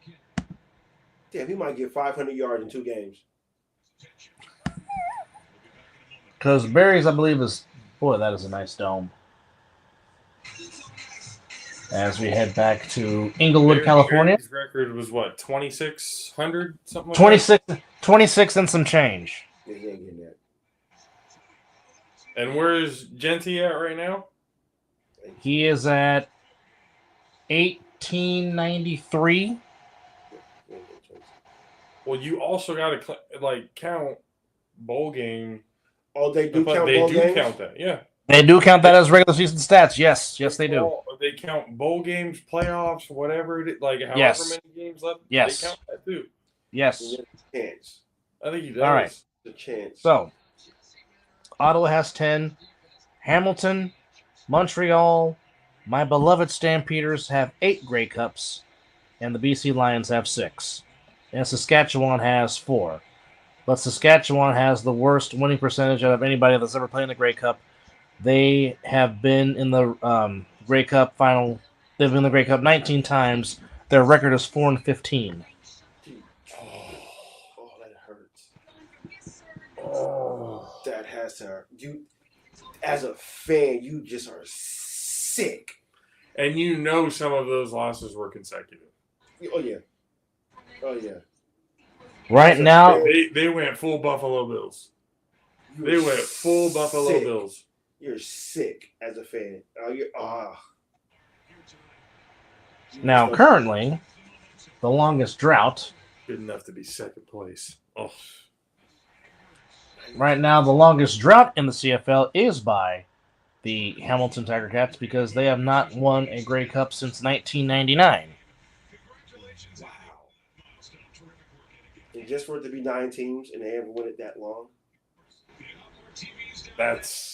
That's another thing too. It's like when you look at the numbers, it's like holy shit, they've made it that many. Again, it's 9 teams. Yeah. So that being a possibility is And a lot. there are the Mounties bringing down the Grey Cup from the stands. Yeah, it's a little bit easier to get the path to get there is a little bit easier. Yeah. But the fact that you get there that many times, and the Mounties. And only 4 out of the 19 times? 19. And 15 and time losers. I guarantee you those 4 titles, we probably wouldn't even freaking board. Arbuckle's running. Close to a first down. Might be short depending on the spot. Bringing the cup in the stands. Yep. Oh, they're going to give it to him. Move your ass. That is not a first down. You said they gave it to him? Yeah, they gave it to him. That is not a first down. So, Dub, you're a Stampeders fan? I am, Calgary? yes. Okay. Yes. So, Calgary fan, Toronto fan. I'm still figuring that out. I mean, I've been kind of on the BC even though line. I do, I might just stick with BC. Even though I do love Vernon Adams of BC, who is the current quarterback of the BC Lions, and I do like the BC Lions uniforms. I like the orange and black. Yeah, he's that too. Orange and black's a nice. And I do like the colors of the Ottawa Red Blacks, but mainly I've been a huge Jeremiah Masoli fan since he was at Oregon because he plays for the Red Blacks. What is a red black? No clue. I don't know. Something Canadian, I know that. No clue. It can't just be the colors. That would be interesting. You would need to disband your team. White Red Sox. Okay, socks. Right, there's white socks, red sock, literally Red, black. Yeah. red, black. Yeah. What is a red, black? No clue. It's just the colors. Arbuckle taking a shot. Oh, got him. Toronto. Look at this, pulling away.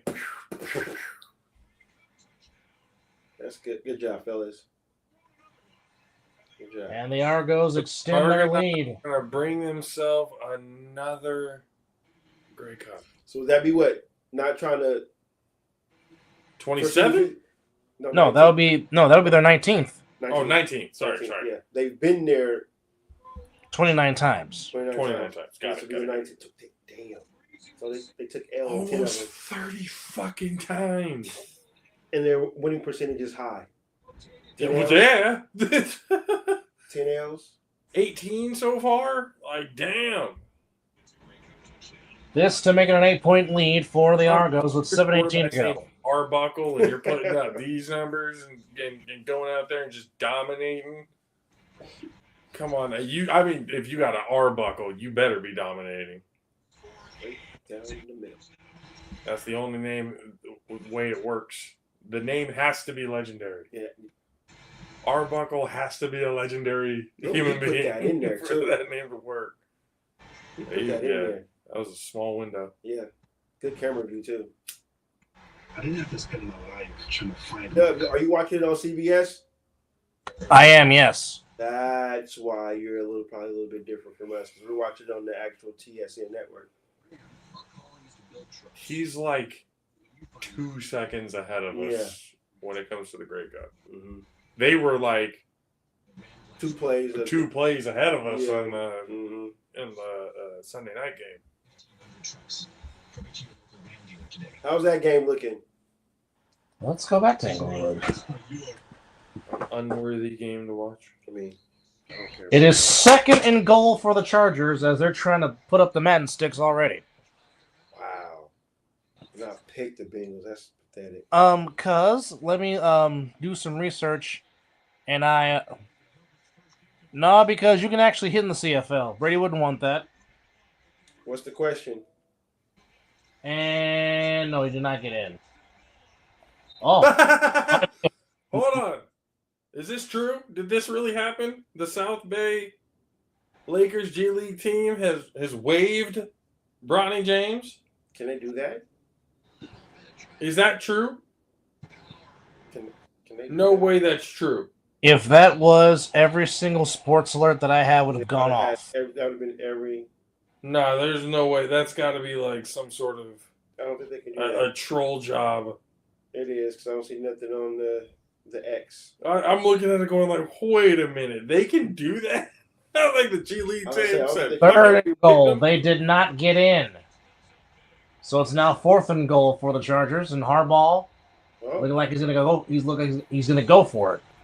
Of course he is. That's because it's Harbaugh nature. Oh, If BJ only he Hill. was this aggressive when he was a 49er. So goddamn conservative the whole time.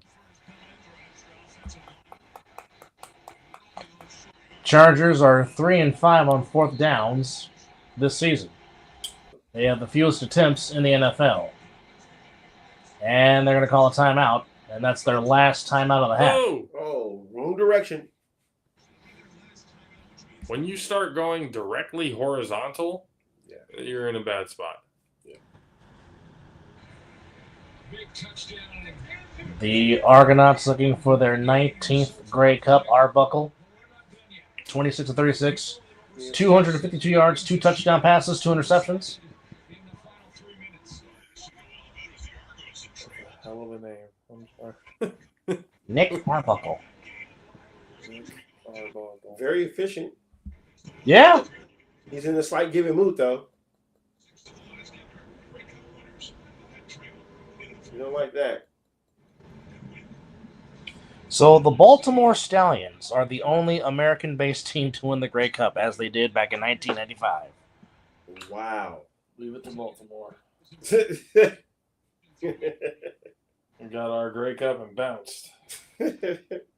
Warren Moon won 5 consecutive Grey Cups as the quarterback of the Eskimos, the Edmonton Eskimos, before they became the Elks. And Dobbins dives and gets in the end zone on 4th down. Touchdown, Inglewood. That might be the nail in the coffin right there. And already in the second, it's the second quarter, right? Yeah, it's 20-6. I mean, technically, there's still time. What a great block. We'll see. I don't know why I picked the Bengals to win this game. Oh, because you were thinking logically. Well, that was my no, because I got to catch dub, so that's like my can't continue to pick every game. You know, I gotta shoot something. It's like something's got to hit. Right. He's like, something's got to give. Well, he picked the Chiefs, but then that counterbalance because if the Chargers win, that W I took it. Oh, so you kind of want you don't want to break even. Yes. Okay, got it. And then with that game, that's probably gonna break us even. Who has the best jerseys in the Canadian Football League? Y'all would know more than I would. That's why I'm asking. I do like BC. I like that black base with the orange and everything. BC might be the team. Oh, there you picked. Go. Easy. There you go. Easy money. That's how you do it. He might go for 6. Ooh. He might go for 6. Cut a field. He might go for 6. He didn't want none of that. He just cut. There we go. Another title looks like to be going to Toronto. I mean, that was underthrown he was open. Oh, yeah, he was open. That ball was underthrown. Yeah, underthrew it. 100%. But I'll take it. Ball should be coming out. Wow. No. Sheesh. I don't know if I'd have thrown that. To be honest, if I'm the receiver, if I see him, he should have undercut the route. Yeah. Instead of keeping going, he should have went into a. You adjust and you come back to the ball. Yeah, he should have been defender. Unless he truly did not see him until which I do not believe is a whole lot of mustard on the grass. And where the ball was thrown. There's no way he didn't come into his line of sight. Little mustard.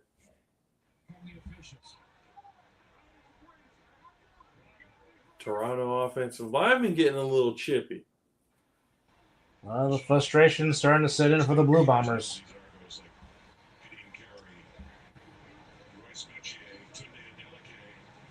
We're about to get another ring. Damn. That makes and some money. What's the bonus for them if they win the Grey Cup?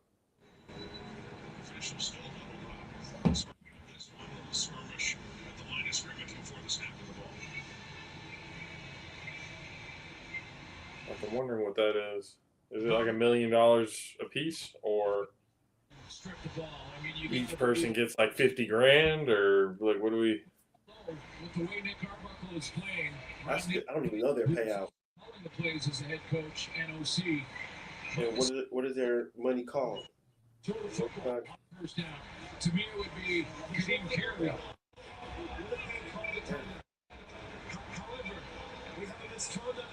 Misconduct penalty. It's crazy. My son just went to. Did he go? I don't know what the curtains. He was in Canada. I don't even know what it's called.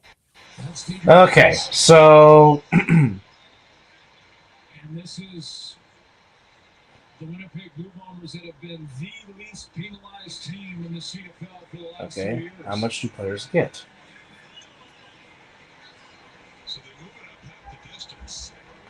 Okay, so the minimum annual salary for a CFL player is $70,000. The minimum? Minimum. That's an automatic penalty. Damn. I want to go play football in the CFL. Oh, that's on the damn. Fine. If I'd just be a bench player making 70,000, it's fine. Work with that. Right. I can move with that. I've moved with less, so 70,000 would be nice.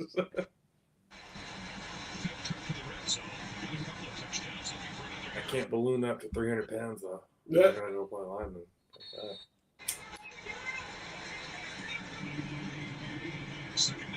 I was already close to that, and I didn't feel good. Get this opportunity for his defense. Ooh, good tackle. 95 tackled him with his ass. because there's still plenty of time. We've seen 3 possessions, 3 scores in the final 3 minutes, let alone 6. Just moments ago, What game are you watching? I'm still on the Grey Cup. I'm trying to. And turn it down just a little bit because you're gonna get flagged. How often do you remind him about that? I'm not really watching anything. Pass deflected. Yeah, so he's like,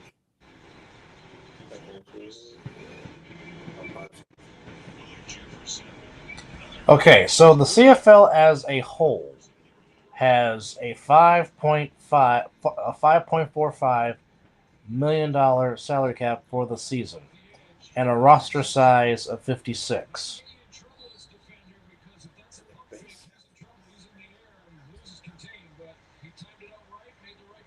and their cap is 5.5. 5.5 is almost like base salary for NFL players. A second stringer at that. Kick is good. 27-16 Toronto. Wow, you got to really play for the love of the game. So, in 2019, so the minimum player salary as dictated by the collective bargaining agreement is $65,000 for American and national players and $54,000 for global players. Wow. A rookie salary structure for nationals consisting of 2 years plus a team option. A maximum salary, interpret as you will, is defined as $65,000 for the first 2 years of the contract, with a maximum housing allowance or signing roster bonus of $7,500 per season, and a maximum 50% plus 1 bonus based off of snaps. They're paying for your housing. See, even better. Of $7,500 per season for a maximum earning of $80,000 for the first and second round picks in their first 2 seasons, with the third season base salary not exceeding the second year base salary more than 10%. Third and fourth round picks have similar restrictions, except the housing allowance or signing roster bonus, which is capped at $5,000 per season for a maximum earning of $75,000.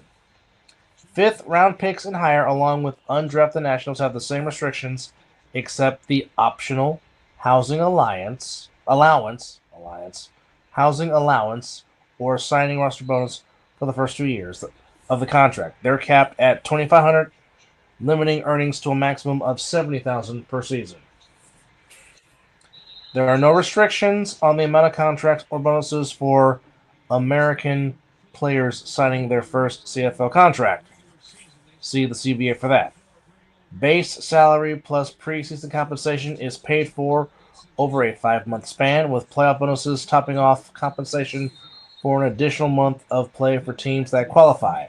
Player salaries do not include earnings outside of football or endorsement and appearance fees. A player's salary is divided and paid equally over the 18 games of the regular season, the game check. Once a standard player contract is signed, the player is entitled to their contract salary, no matter the roster he appears on, active, reserve, injured, except the suspended or disabled list until he is released. So basically, if you're on a roster and you don't get in trouble, you get your money. So, players who qualified as a veteran or 1 year receive $525 a week. A veteran of 2 years, $625 a week. Did I get asked a question and I missed it? A veteran of 3 years or No, more, but you missed a whole hell of a lot of information. $725 a week for a minimum. Damn game. Okay. That's the offsides on the offense. Mm-hmm. Except I looked over. I was like, oh, he's breathing. Yeah. Breathing. I was thinking.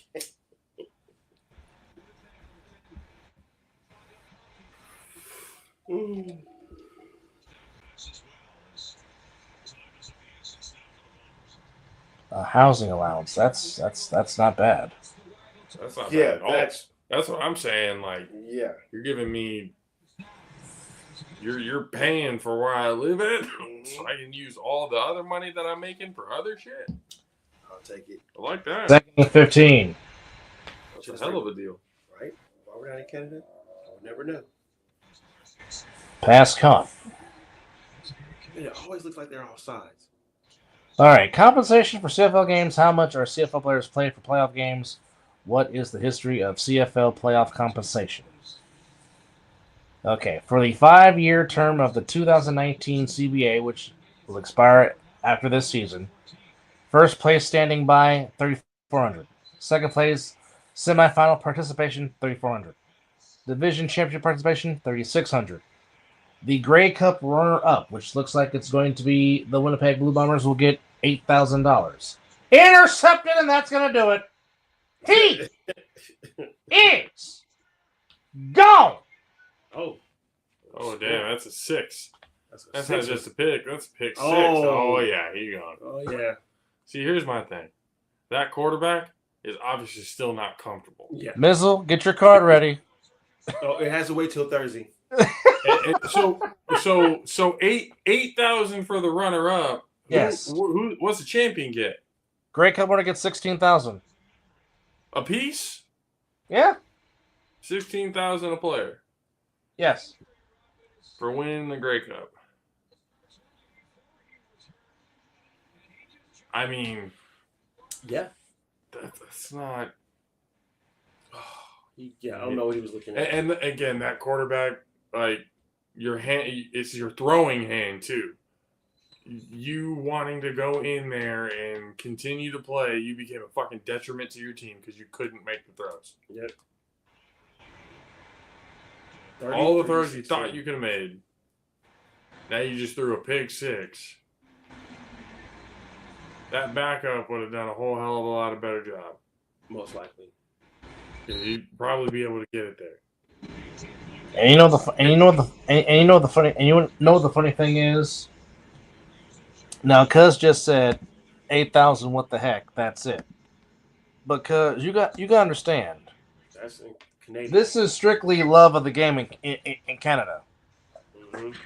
Because no NFL player loves the game that much to be playing for what they're playing for in Canada. Promise you that. And to be honest, that amount of money, I'm assuming in Canada, is a pretty fucking good living. Mm-hmm. It's a pretty damn good living out there in Canada. Well, heck, Canada has a way much better. Yeah, they're paying for your housing too. So I mean, I wouldn't be tripping. Not to mention, I think Canada has a way better health plan than here in the States. Yes. Walk in anywhere. Yeah, 100%. So your healthcare is also free, pretty much. Well, I mean, the tax system, they obviously take that out and But everything, but essentially you have universal healthcare. Yeah. You can walk in anywhere and get treated. Yeah. I'm going to have a talk with the family.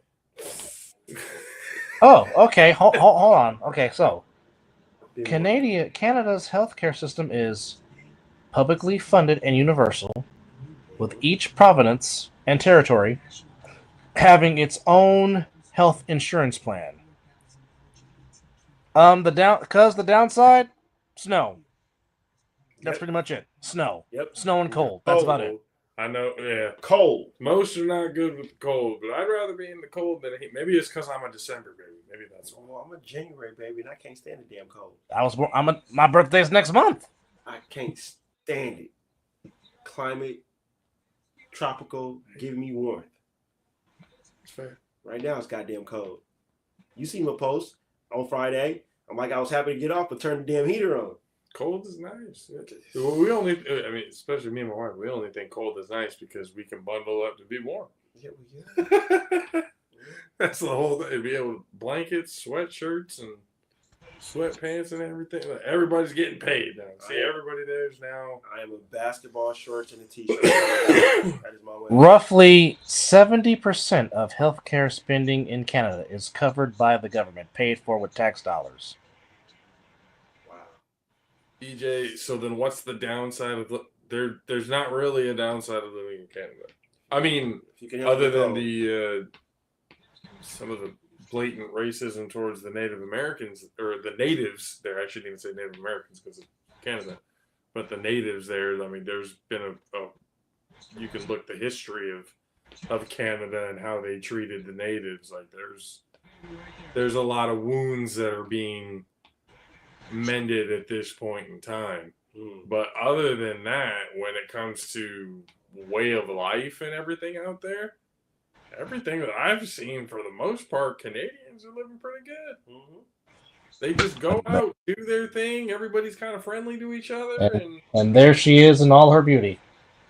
The cup. The Grey Cup. Le Coupe de Grey. Another interception.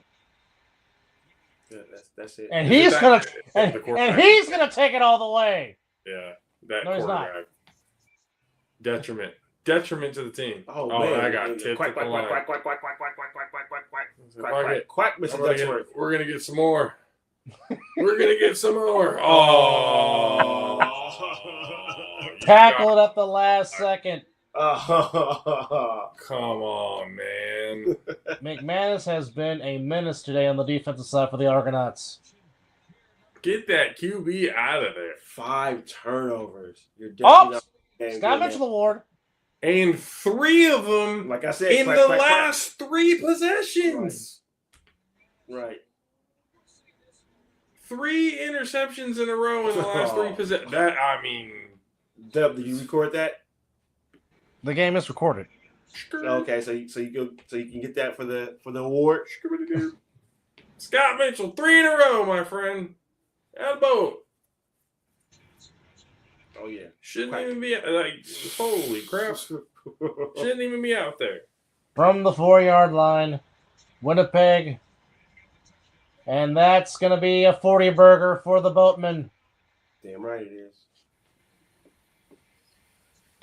We didn't come here just to play games. What does championship quality football look like in Canada? It looks like it is in the form of the Toronto Argonauts. I think that last name Vandal is still amazing. You got Saskatchewan there fans there that are. Oh yeah. Fuck. I mean, they it's like when you go watch the football over in Europe, they're just. And I'm pretty sure, CFL tickets are much more affordable than NFL tickets. I'm sure. I promise. Yeah. Yeah. Not a bad seat in the house either. I bet. Probably not. 41-16. As the Toronto Argonauts are 2 minutes and 14 seconds away from their 19th like the visuals Grey Cup. I've seen about Canada has never been really too negative. Most of everything has always been very positive. And the thing is, all of the people are passionate about their sports. Mm-hmm. Whether it's hockey, soccer. I mean hockey especially. Oh, Jesus Christ! Like people will go to war over some hockey out there in Canada. Well, heck, every time Toronto does not win the Stanley Cup, the whole damn province goes into mourning. So it's just a 24-point fourth quarter for Toronto. My goodness, dominance. It was good up until the QB thought he could be the hero. He thought the glove was going to help. Well, I mean, when your fingers get cut as a quarterback, that's not good. On your throwing hand, 100%. Especially. Yeah. 27 off turnovers. Yeah, that'll just about do it. You don't ever win games that way. Look at the coach. He over there like, damn. Look at the agony of the feet. This is where the Simpsons meme comes in. No, stop it. He's already dead. Stop. Don't do it. Come on, leave him alone. They better tell that quarterback to stop throwing the ball, because That's all he can do right now. Oh, Jesus Christ, dude, just sit. How Just did he hurt it? sit, honestly? Oh, look at that cut. Oh. it's bad. Yeah, we can talk about like, oh, he was a fucking warrior for staying in and all that. Yeah. But you were a detriment to your team. Yep. You didn't have enough Vaseline. Wow. 9 of He 23. couldn't make that throw. He underthrew the fuck out of that ball right there. Well, The other intercept, like watch him throw a pick six again. Watch Well, him heck- throw a pick six again. well, heck, his receiver should have caught the ball. 9 for 24. Did I say 5 picks? 4. Oh, 4? 4. Oh, here it comes. Where's the Gatorade shower? Come on now. I mean, there's still 2 minutes left in the game, too. Oh, this game is over. No, I get that. I'm just saying, like, there's still time for another Argonauts touchdown. Oh, yeah. Could they be going for the 50 burger? Fuck it. Fuck it. First down I'm is 50. assuming Winnipeg and Toronto is a bit of a rivalry. I'm assuming. Not really. Well, I mean, they did meet 2 years ago when Toronto won. The last time Toronto won. Cuz, stop. Stop it. Stop it, cuz. From the 50. We're not Oh, doing that. baby oil jokes are getting out of fucking hand now. Ooh, that was physical. I'm just saying, like, there's a whole lot of hide your baby oil going on right now that's a little unnecessary. Oh. Like, Jesus Christ, this QB is getting all of his receivers killed. Sounds like James Richard Garoppolo. Oh. Yeah. We done brought him into the fold. Yeah, had to. Where's the lie? Well, Hospital Balls is his nickname. Used to be porn star Jimmy. Oh, look what happened. He got a little too ahead of himself. Who roster is he on? He's backing up Matthew Stafford in Inglewood. That is right. Yeah. I don't know what that's about. I mean, be honest. When he came to your team, I didn't want to. He didn't. He did not. He did not. thought so. 100% thought so. Realistic people knew what Jimmy... And I looked at it going, if y'all think you're getting previous Jimmy... No. I hate to disappoint y'all, but you're about to find out. Y'all found out quick. I'm just pissed off at that dumbass because CJ Stroud should be wearing a Raider uniform. Deal in place. Ready to go. Pull the trigger. No. What? You're the head coach. No. Ooh, should be a little bit of flaggery. Yep. Should be a little mustard on the field. He said flaggery. Oh, we got a challenge. Wait, you can challenge penalties?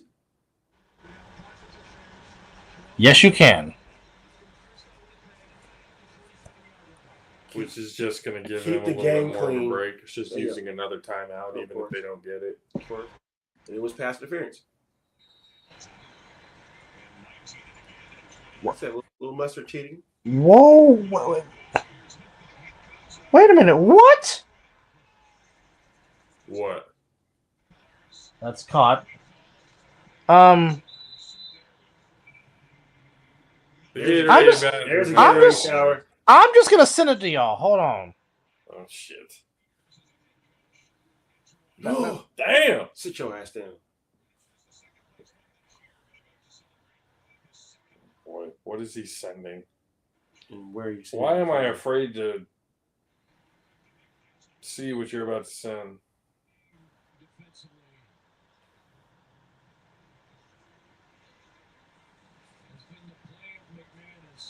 Oh, there's the Gatorade shower. Oh, yeah, you're Orange Gatorade. Oh yeah. Oh, goodness gracious. There was a streaker? At the Grey Cup. Oh, lordy, lordy. Oh. Oh, it was a drunk one at that. Oh, no. It was a lady. Oh, no. No. Oh, no. No. Oh, Just not a care in the world. Nope. Everybody in Canada laughing their asses off, having a jolly good time. With the Uggs on, with the Ugg boots on. She does not. And the police just politely, Come on now, lady. come on, lady, put your jacket on so we can take you into the. Yeah, you go to drunk the drunk tank. tank. Yeah, exactly. Yeah. Sorry, everybody. Sorry you all had to see that. Hide your children's eyes. We apologize. Sorry. Still Damn, holding her she phone. fell on her ass and everything. So nobody was gonna try and tackle her. Like nobody. And Chelsea Green from WWE was walking with the Grey Cup earlier today in her Vancouver jersey. Oh, all right, good for her. So he got tired, walked off the field, met with the police. Right. Like nobody had to really go get her. She was like, I don't care. I'm going to do it.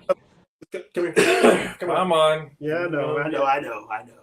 Oh, Prince Harry is at the game. Do it. I just do it.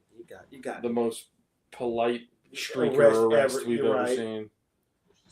Prince Harry, who needs to just let it go, he's at the game. In America, like here in the States, a She security got guard baptized. would have got She got baptized. he would have got brave and just gone full on Ronnie Lott on that ass. Prince Harry is a fan of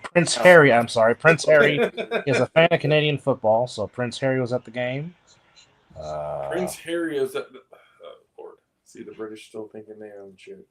Oh, Prince Harry was actually interviewed at the pregame show. Okay. Who cares what a monarchy has to say about anything? I don't care. We don't run shit no more, motherfucker. He's the prince. Cute. I just like how she nonchalantly walks to the 10, walks to the 5, walks to the end zone. Touchdown streaker. Telling you, Prince, you ain't shit.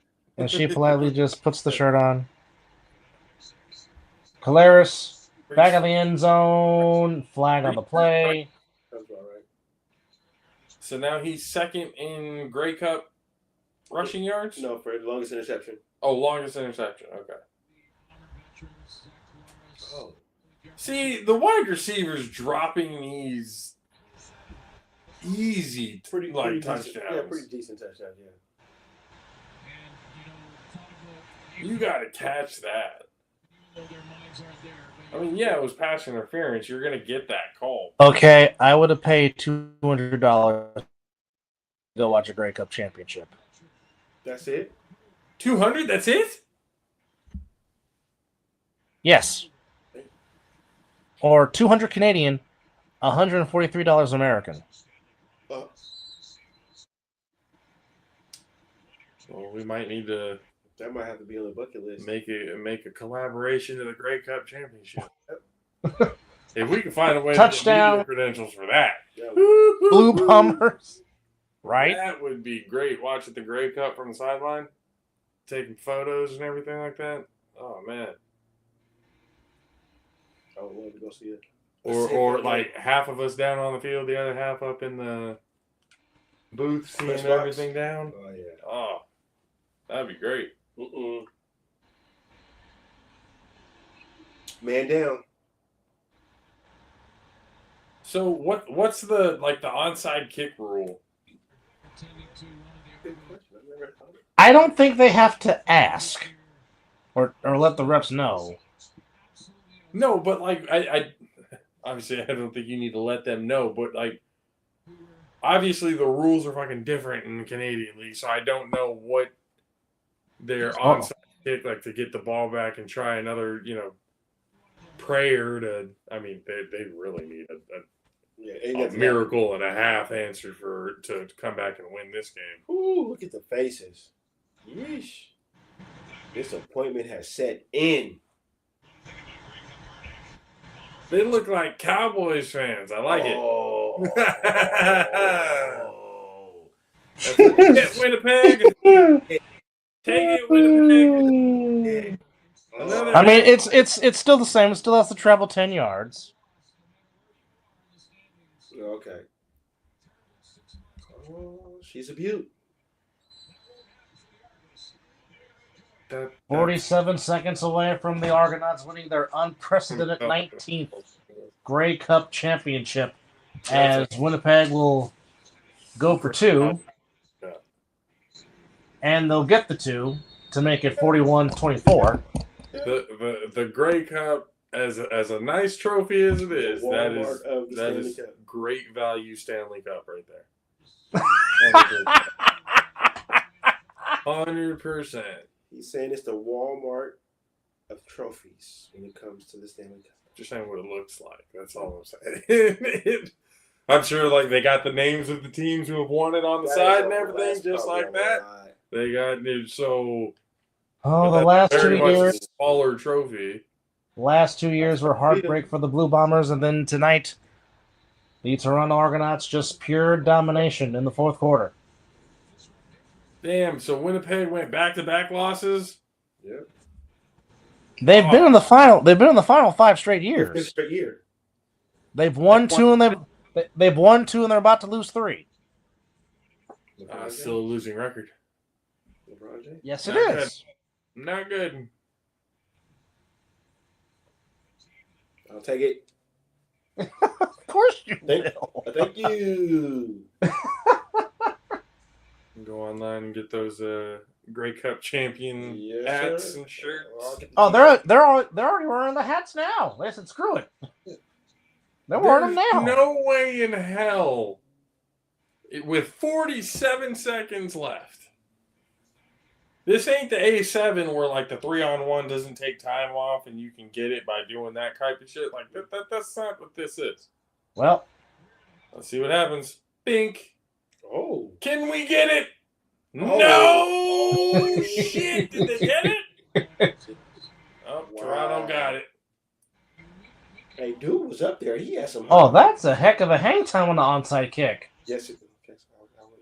NFL, you should take notes. Oh, he threw the ball up into the stands. Yeah, he did get some good hang. Good. Oh, damn. So you can. Okay, so obviously in the CFL you can kick it like that. In the NFL you can't. Oh, Winnipeg had a chance to get that too. And now the greatest formation in football. It's been nice for them to get it though. There adds some drama to just it. A little bit, just a little bit. Everybody's getting, this has been a major ass whooping. Oh, the best formation in football. What are they going to call a timeout just to be a dick? There's no way you're going to win this game. Why are you calling timeout? Just take the L. Take the L. And your $8,000. All right, good job, Boatman. I guess they gotta snap it. No, they don't. They don't gotta snap it no more. Oh, it's over. It's over. It's all over. Thank you. London drugs. And the Toronto Argonauts, for the 19th time in their history, are once again the Grey Cup champion Toronto of the Canadian Football League. And yes, Toronto, Ontario, Canada will be drinking Molson Ice all through the night. The fact that you know the local beer is fucking ridiculous to me. It's already bad enough you know information none of us know. Now you know the local beer in Canada without it. Have you even been there? I've never been to Canada, no. Look at this motherfucker. You see this? Never even been there. You should be shocked. But you'd already be able to probably fit in with the entire You should be shocked. population. How do I not stick out like a sore thumb in Canada? Know everything about Canada. Well, apparently Coors Light is very popular in Canada. Why, I don't know. Coors? Coors Light. That's good. I don't even know. That's a joke all in itself.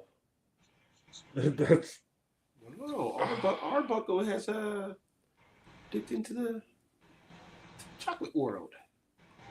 Oh, he likes the chocolate. Or, you idiot. You should have let your backup come in. Yep. You would have had a better chance. Agreed. Couldn't throw further than 25 yards.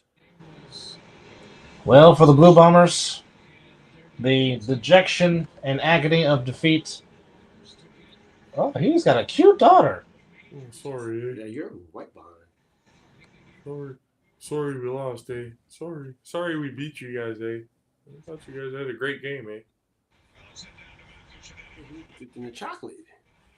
They're actually going to celebrate with each other in the locker room. Everybody's going to get a chance to hold the trophy and be able to pass around the champagne. So don't feel too bad for Winnipeg. They'll be part of it.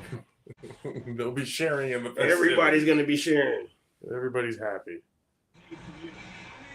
19 titles is ridiculous. Pretty wild. And of course, the babies want to touch the mic. Of course. Get the mic out of Daddy's face. So sorry. Let me get that. Let me tell you how it really is, son. He might cuss. I mean, let me talk to you. Right? Yeah. So how do we feel about a Shinsuke and AJ? I mean, LA Knight program.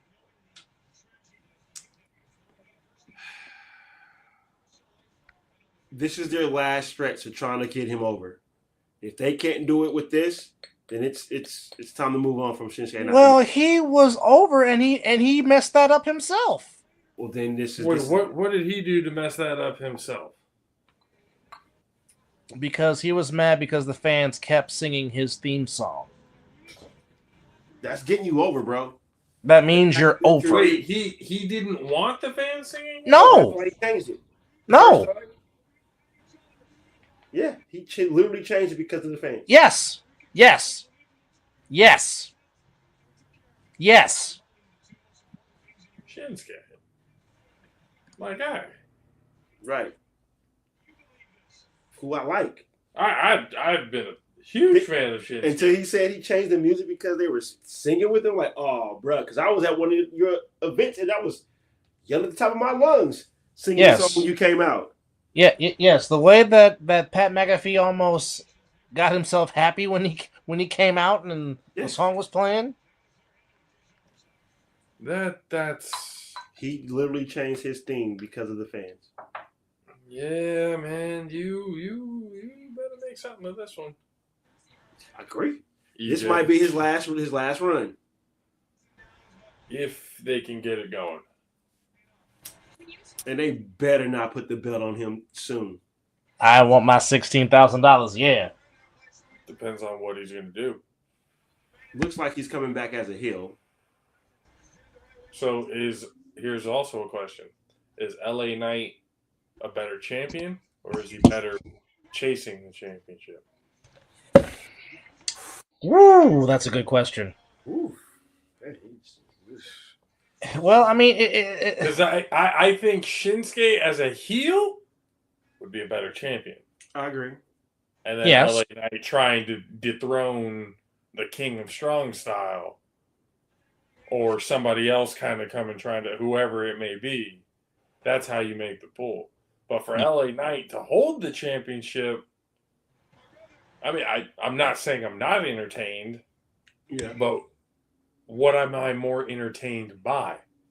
The aspect of him chasing, or the aspect of him being the champion? I like that. I like the thought of that. Because think about it, if this is going to be Shinsuke's last run, it can't be a one and done. Well, there's got to be a long-term plan for this. Correct. Well, think about it like this. Now, we all love Virgil Reynolds, baby, the American Dream, Dusty Rhodes. One of the all-time greatest minds of all time, if you will, baby. But what made Dusty so great was not because he was champion for a long time, but it was always the chase, baby, that made Dusty more lovable than he was when he had the title, if you will. But I mean, just think about it. All of his title reigns were short because once the chase is over, what is there left? It's almost like his son right now. It's like Cody. Cody. That's why John Cena has so many title runs. Yeah. It's like Cody right now. He got it, but what is he really doing with the title now? Yeah, he fought Solo, this, that, the third, but him chasing it was the better story. Yeah. Because of the background with Dusty and the Roman and all that. There was everything that goes back. But to which, you know, well, people were like, well, damn it, why did Hogan hold the belt for 4 years? The reason why he held the belt for 4 years was because of the threat of a heel, but it was a different heel. You had Piper, you had Orndorff, you had King Kong Bundy, you had Andre, which just enhanced the fact that, oh, wow, they're actually a credible threat to end Hulkamania. That's why you kept the belt on Hogan. The stories were good with it. Yeah. I mean, it's about John Cena. So he had a long run. Yeah. And he was a good champion. But the best matches, the best rivalries, the best everything that he had put out there was when he was chasing to knock off whoever it was off the top. Whether it be at WrestleMania, SummerSlam, wherever the event may have been. Be it with Orton and Edge. Orton, Edge, Batista, really anybody at that point. When he had that long run is when they really didn't have too many people. That's what Super Cena. Well, it was easy, like for like wrestlers like Austin. He was good or having it. Rock was good chasing or having it. Austin was one of those characters that he didn't. Yeah, he was big. He's the story. Austin is the story. Yeah, exactly. Same thing. Same with Shawn Michaels. Triple H built himself that way. Yeah, same with The Undertaker. Undertaker didn't need the belt. Yeah, he didn't need the belt. His storyline alone, just the WrestleMania storyline alone was just good enough for him. Just like Andre didn't need the belt. No. Because he's Andre. No, Macho didn't need the belt either. No, he didn't. But it was nice when Macho did have a belt though. Hold on. Was the Macho bigger than the belt? Oh yeah. Because some of the matches he had without the belt was great, and even when he was chasing it, good. Without it, yeah, but I think Here's best matches had stipulations to it that had to do with the championship being involved. The only one really was also the reunion with Miss Elizabeth at WrestleMania. Yeah. That was really the only anomaly outside. Okay. The other one was it the Intercontinental Championship? That was the best match that the Ultimate Warrior ever worked was WrestleMania 7 against Randy. Because Randy could work. I'm not disagreeing on that. But his character, I feel, had to have some sort of title stipulation to it that gave the Macho. Oh yeah, it enhanced it. It enhanced it, which is why I don't know if he was bigger than the belt though. I don't know if I could say that for Macho. As good as he was, but I still think. Which is why I really wanted to see the program that him and Shawn Michaels could have done if Vince would have allowed Randy to do it. Because Randy was going to make Shawn Michaels even bigger. Because Randy knew what... Randy saw it in Shawn. Even though back then that's when Shawn was really a douche. Shawn was a prick before... I hadn't had the full belief before, full getting into wrestling. I thought Macho Man was just like the big muscle head that didn't move around. No. And all that. And then when you watch... for me, give me some orange juice. Yeah. 2 cans of cream and chicken soup. I look at the Steamboat match and I'm like, oh, no. Chicken soup, honey, and orange juice. Actually, 2 cans of Campbell's chicken. He knows how to work the psychology of the match. He knows how to actually. He's not just a muscle head. This dude is actually athletic. Like he can actually go in the ring. I'm like, okay. Well. Before Macho went heavy on the roids, he was just as agile and quick as anybody. I mean, and plus a lot of people favored Macho more because Macho was really a person of the people. He loved his fans, and he for many years didn't want to be in the Hall of Fame because he wanted his family to be included, not just him, and that's why it took him that long for him to get into the Hall of Fame. Mm-hmm. Now, unfortunately, he didn't receive it in person. And the only reason why before he passed away that Lanny Poffo said that he did it and went okay with it was because he wanted to reward his fans because like he said, Randy really loved his fans. And Randy never denied an autograph, never denied, shaking a fan's hand. I mean, Randy was really, good with his fan base. And they are presenting the Grey Cup to the boatmen for the 19th time in their glorious history. The baby Stanley. And the daughter's like, Dad, what are we doing? Like, she doesn't know what's going on, and she'll be like, Dad, why were you carrying me with all this? But when she gets older, MVP trophy. she was like, I was there. The MVP trophy. Look at that thing in all its glory. Look at that. What material do you think that is? Is it granite? Is it steel? She's like, Daddy, I want metal or she's like, Daddy, I want to hold it. Possible reinforced fucking plastic that fucking touch the microphone again. Holy shit. Let me get that mic, bro. Let me get that mic. Yeah. Right. You don't know what you're doing with that. Let me get that off you. I can handle it better than you. Yeah, Dad. Yeah. Let me just cut this promo for you. Right, my daddy just handed all of Winnipeg their asses. We're walking out with the Grey Cup, sipping it. What's that beer you said it was? Molson. Filling this bitch with Molson and getting turned the fuck up. With all due respect. Welcome to Death Row, bitches. And we out this bitch. Giving the birds, you hear the crash, stone cold. Let's walk out. Let's do it. All up in the cold in Canada. Jesus. Straight up. Would that not be the greatest way to go out of all time? Straight up. Little like 1-year-old girls still just like just gas the pressure. Crashes it, fills up the Grey Cup, hands it to her daddy, and he goes and just takes a swig from it. That'd be the perfect ending. That would be. I don't disagree with that statement. I don't. That shit would be hilarious. And the other daughter is looking for confetti. Fuck you, Winnipeg. This is for Toronto. Damn right.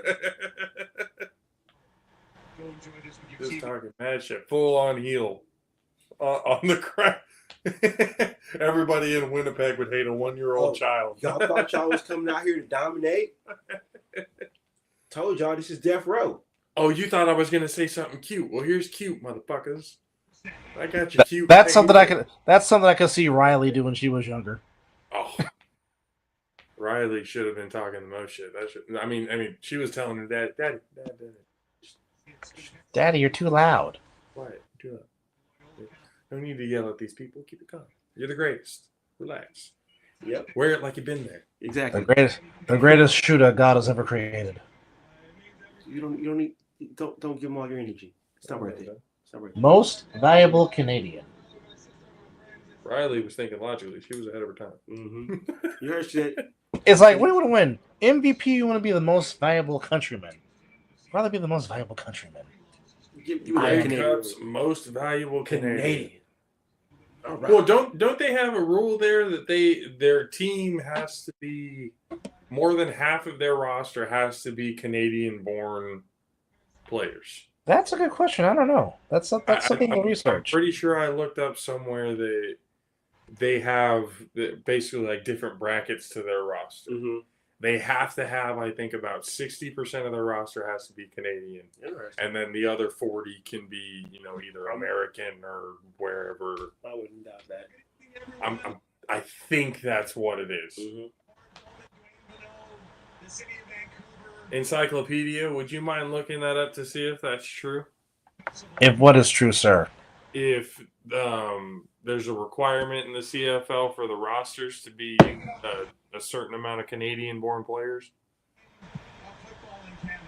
I'm pretty sure there is. Like, there's some sort of it's with how the collective bargaining and the cap space and all that. That's how that, because I think if I heard correctly, how he described, especially with the American salaries, the American salaries are bigger than what the Canadian players are getting, who have been there longer than the American players are. Okay, so each team,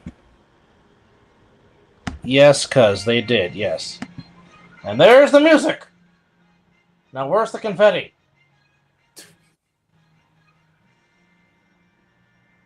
There it is. We got confetti. Look at it. The baby Stanley Cup. It's literally the baby Stanley Cup. You cannot convince me otherwise. You cannot tell me that thing is not heavy because the way that old man is holding that thing up. And they're saving money on confetti. They were happy that both teams had blue and white in their colors. Exactly. So they were going to use that color Either confetti way. no matter what. They were saving big money in Canada. They were living good. And because that's probably why they didn't have Drake or Lamar. They probably cost too much. Should have had Drake. What does Drake know about football? The only thing Drake knows about sports is how to lose money on it. That's the only thing Drake knows. He won with Bone Jones. That's cute. Anybody could have won with Bone Jones. Bones is the goat. That's nothing more needs to be said. Bones is the goat. Now I'm telling you this: if Drake would have placed that bet, and 42-year-old Stipe would have found some way to beat Johnny Bones Jones, then everybody, whatever Drake does, do the exact opposite. Do the exact opposite of what Drake does, and you're going to win more money than you could ever dream. Okay, so Mr. Bernetta, here is your game rule ratio coming from the official website of the Canadian Football League, CFL.ca. Each team may have a maximum of 45 players, minimum 44, including 3 quarterbacks, at least 1 global player, 21 national players, including 1 nationalized American. Teams can dress a maximum of 19 Americans, not including quarterbacks and the nationalized American. So the 45th player would be an extra national or global player. Out of the 45 players named to the roster, each team may dress an active roster of 45 players broken down as follows. Maximum 3 quarterbacks, no designation. Maximum of 19 American players. Maximum or minimum of 21 national players, including 1 nationalized American, a minimum 1 global player. I knew it had something to do with the amount of like certain national-born players and stuff like that. I don't know why they have it that way, but maybe it's to kind of, I guess, keep some sort of Canadian roots in it. Yep, you got to make sure to take care of you. Hey, take care of your own. Exactly. So that may have something to do, because they probably know if we allow just unlimited Americans and globals to be in here, they're going to take over. That's 100% what would happen. But then you have players that become like national heroes and stuff like that for Canadians everywhere. So once again, the Toronto Argonauts, 19 times champions of the Grey Cup in this 111th edition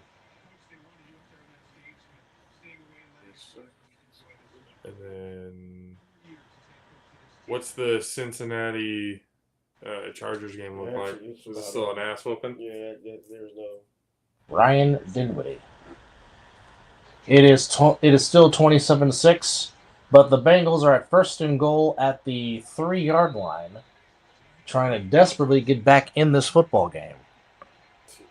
Clippers are whooping Utah's ass. Brown in the backfield gets the carry. 77. Wrapped up immediately by the Charger defense. I wonder if they showed that Charger fan yet. The chick? Yes. Right? The Charger / Viking fan? Well, she was. She never denied it. This is true. She said she became a Chargers fan because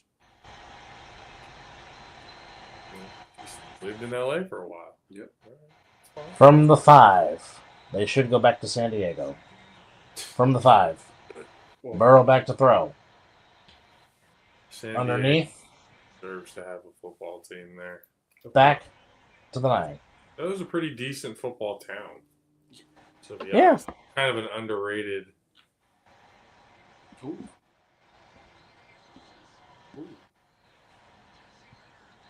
Now San Diego, what? They have is San Diego State?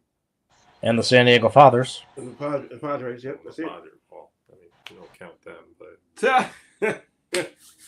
As far as football, yes, the San Diego State Aztecs. Mm-hmm. From the 9-yard line. Poster. Burrow to throw. Over both. Caught by Brown. I'm going to hang that up in my bedroom, just above my bed. Damn, just for wearing mismatched shoes like that, bro. What are you doing? What are you doing? Don't like that for doing that. For your needs. Oh, no. That would have not been good if that would have fell down. Well, folks, we appreciate you hanging out with us as we are 5 hours in on this. Y'all have been fought. Holy shit. I was going to say, you guys were on at least about an hour and a half before I got here. 4th and goal for the Bengals at the 4. Play clock down to 5. Blitz coming. And it's caught by Jamar Chase for a Bengals touchdown. Little too late. Is it? I think it's a little too late. How much time is left, Deb? 5:27 to go in the 3rd quarter. I don't know. This ain't Joe Staley calling plays anymore. And it's 27 what? 12 now. 12 now. They go for 2. 27-13. 27-13. That's possible. This ain't Down by Staley. 2 touchdowns. This ain't Staley. Jim Harbaugh's gonna run the ball, get first downs. Yeah, this is not the same Charger. This is not the same Chargers are going to charge. Jim Harbaugh actually knows how to time manage. Yeah. Jim Harbaugh doesn't blow. Yeah, so no. Well, Jim Harbaugh got better over clock. Jim Harbaugh got better over clock management because he didn't do so well when he was in San Francisco. Yeah. Now when he went back to his alma mater, that's when he learned time management. Yeah. So I think this one's gonna be pretty much they're gonna make the Bengals use their timeouts, run the clock down, keep them on. Because Harbaugh's gonna stuff the run game down their throats. It's like we're gonna run this, stop it if you can. Ugly ass shot was that? That's a clear path out right there. It must be the mismatched shoes. It must be the mismatched shoes. You got dunked on, and you shot a 3 off the top of the backboard. Wild, man. Wild. Coach, he may need to take a seat for a quick second. That was ugly. You're down 20 points, and he's throwing up brick houses. Ooh, it is 49 degrees outside. That's cold. Yeah, it's cold. Well, we got 54, but that's cold. Love it. 54 is nice. Well, for me, it's just as bad because it's by the mountains. But folks, we appreciate you guys hanging out with us for this impromptu 5-hour show. We traveled. Yeah, we did. We went to every realm possible. Special thanks to Chris. Don't go see Smile 2. Wait, Don't Oh. waste your time. I'm just saying, don't waste your time. the first one was iffy. Look, me and the wife went and saw that. And I'm just gonna make this quick because I know you're trying to bounce it out. We went and saw it, bro. I fell asleep the first 45 minutes of the movie. My wife literally went like, "Oh, what?" She's like, "You're starting to snore a little bit." I'm like, "Oh shit, my bad." And there were some jump parts like it kept me from sleeping because obviously the loud noise or it just woke me up. I'm like, Jesus, but it was Horrendous. Ooh, man, I would not. We're lucky because my wife He said, movie credits. He said, I would not highly recommend Really it. pay for them. We're just So waiting they're for going to next kick week the for extra point. Gladiator. Friday. Yes. They're going to kick the extra point here in Cincinnati to make it, let's say, 14-point game. But special thanks to everybody for hanging out with us here on this special impromptu edition of Talking Ish with Dub, Chris and Mizzle. Of course, our thanks to our fellow family member of the All-Pro Jaffos, the highly elevated sports talk for the highly elevated sports fan, Mr. Josh Burnett, which again, please check out the Jaffos on Jaffo TV. Don't forget, if you need a job, Creative Brothers Productions, they are hiring. Don't forget Wednesdays at 5:30, The Other Side of the Ball, talking all things ASL. Quick thing, collaboration with Mad Swag with Mike over at Mike and Colby Sports Network. Him with the All Pro Jaffos. We're gonna have basically we're gonna be doing merchandise, having our own designs and stuff like that. Nice. With his flair to it, with our flair to it, and some of the proceeds from those purchases. So if everybody goes and gets either a sweatshirt, sweater, long sleeve, whatever it is we come out with, a portion of those purchases will be going to charities such as suicide prevention, bullying, Right. such Great cause. So we're gonna have Mike on the show soon, so he can give more of his story on why that's important, especially for him. But it's something we felt with this collaboration, especially. We want to do more for people than to just put money into our pockets. We want to be able to help people get themselves right and to be able to let them know that they're not alone in this world. So Good stuff. Very good stuff. Be on the lookout for that. That's all going to be dropping very soon. We just agreed upon things, so we're gonna look and see what we come out with. Get a couple samples out there, and we'll let everybody know. Just stay tuned. Nice. It's coming up soon. All right. Well, with that said, thank you for chiming in. Again, don't forget to check out the Jaffos on Tuesdays and Fridays on the Jaffos TV YouTube channel. Of course, Mills the Dub Show will always be around because we do have a review show to do and also a Monday Night Recap show. So for that, thank you guys for watching. And we're just a lot of guys talking some ish. We will catch you on the next show. And as always, it's 5 o'clock. Some damn where. Indeed. Yeet. I love the logo. Yeah, yeet. With all three of your heads.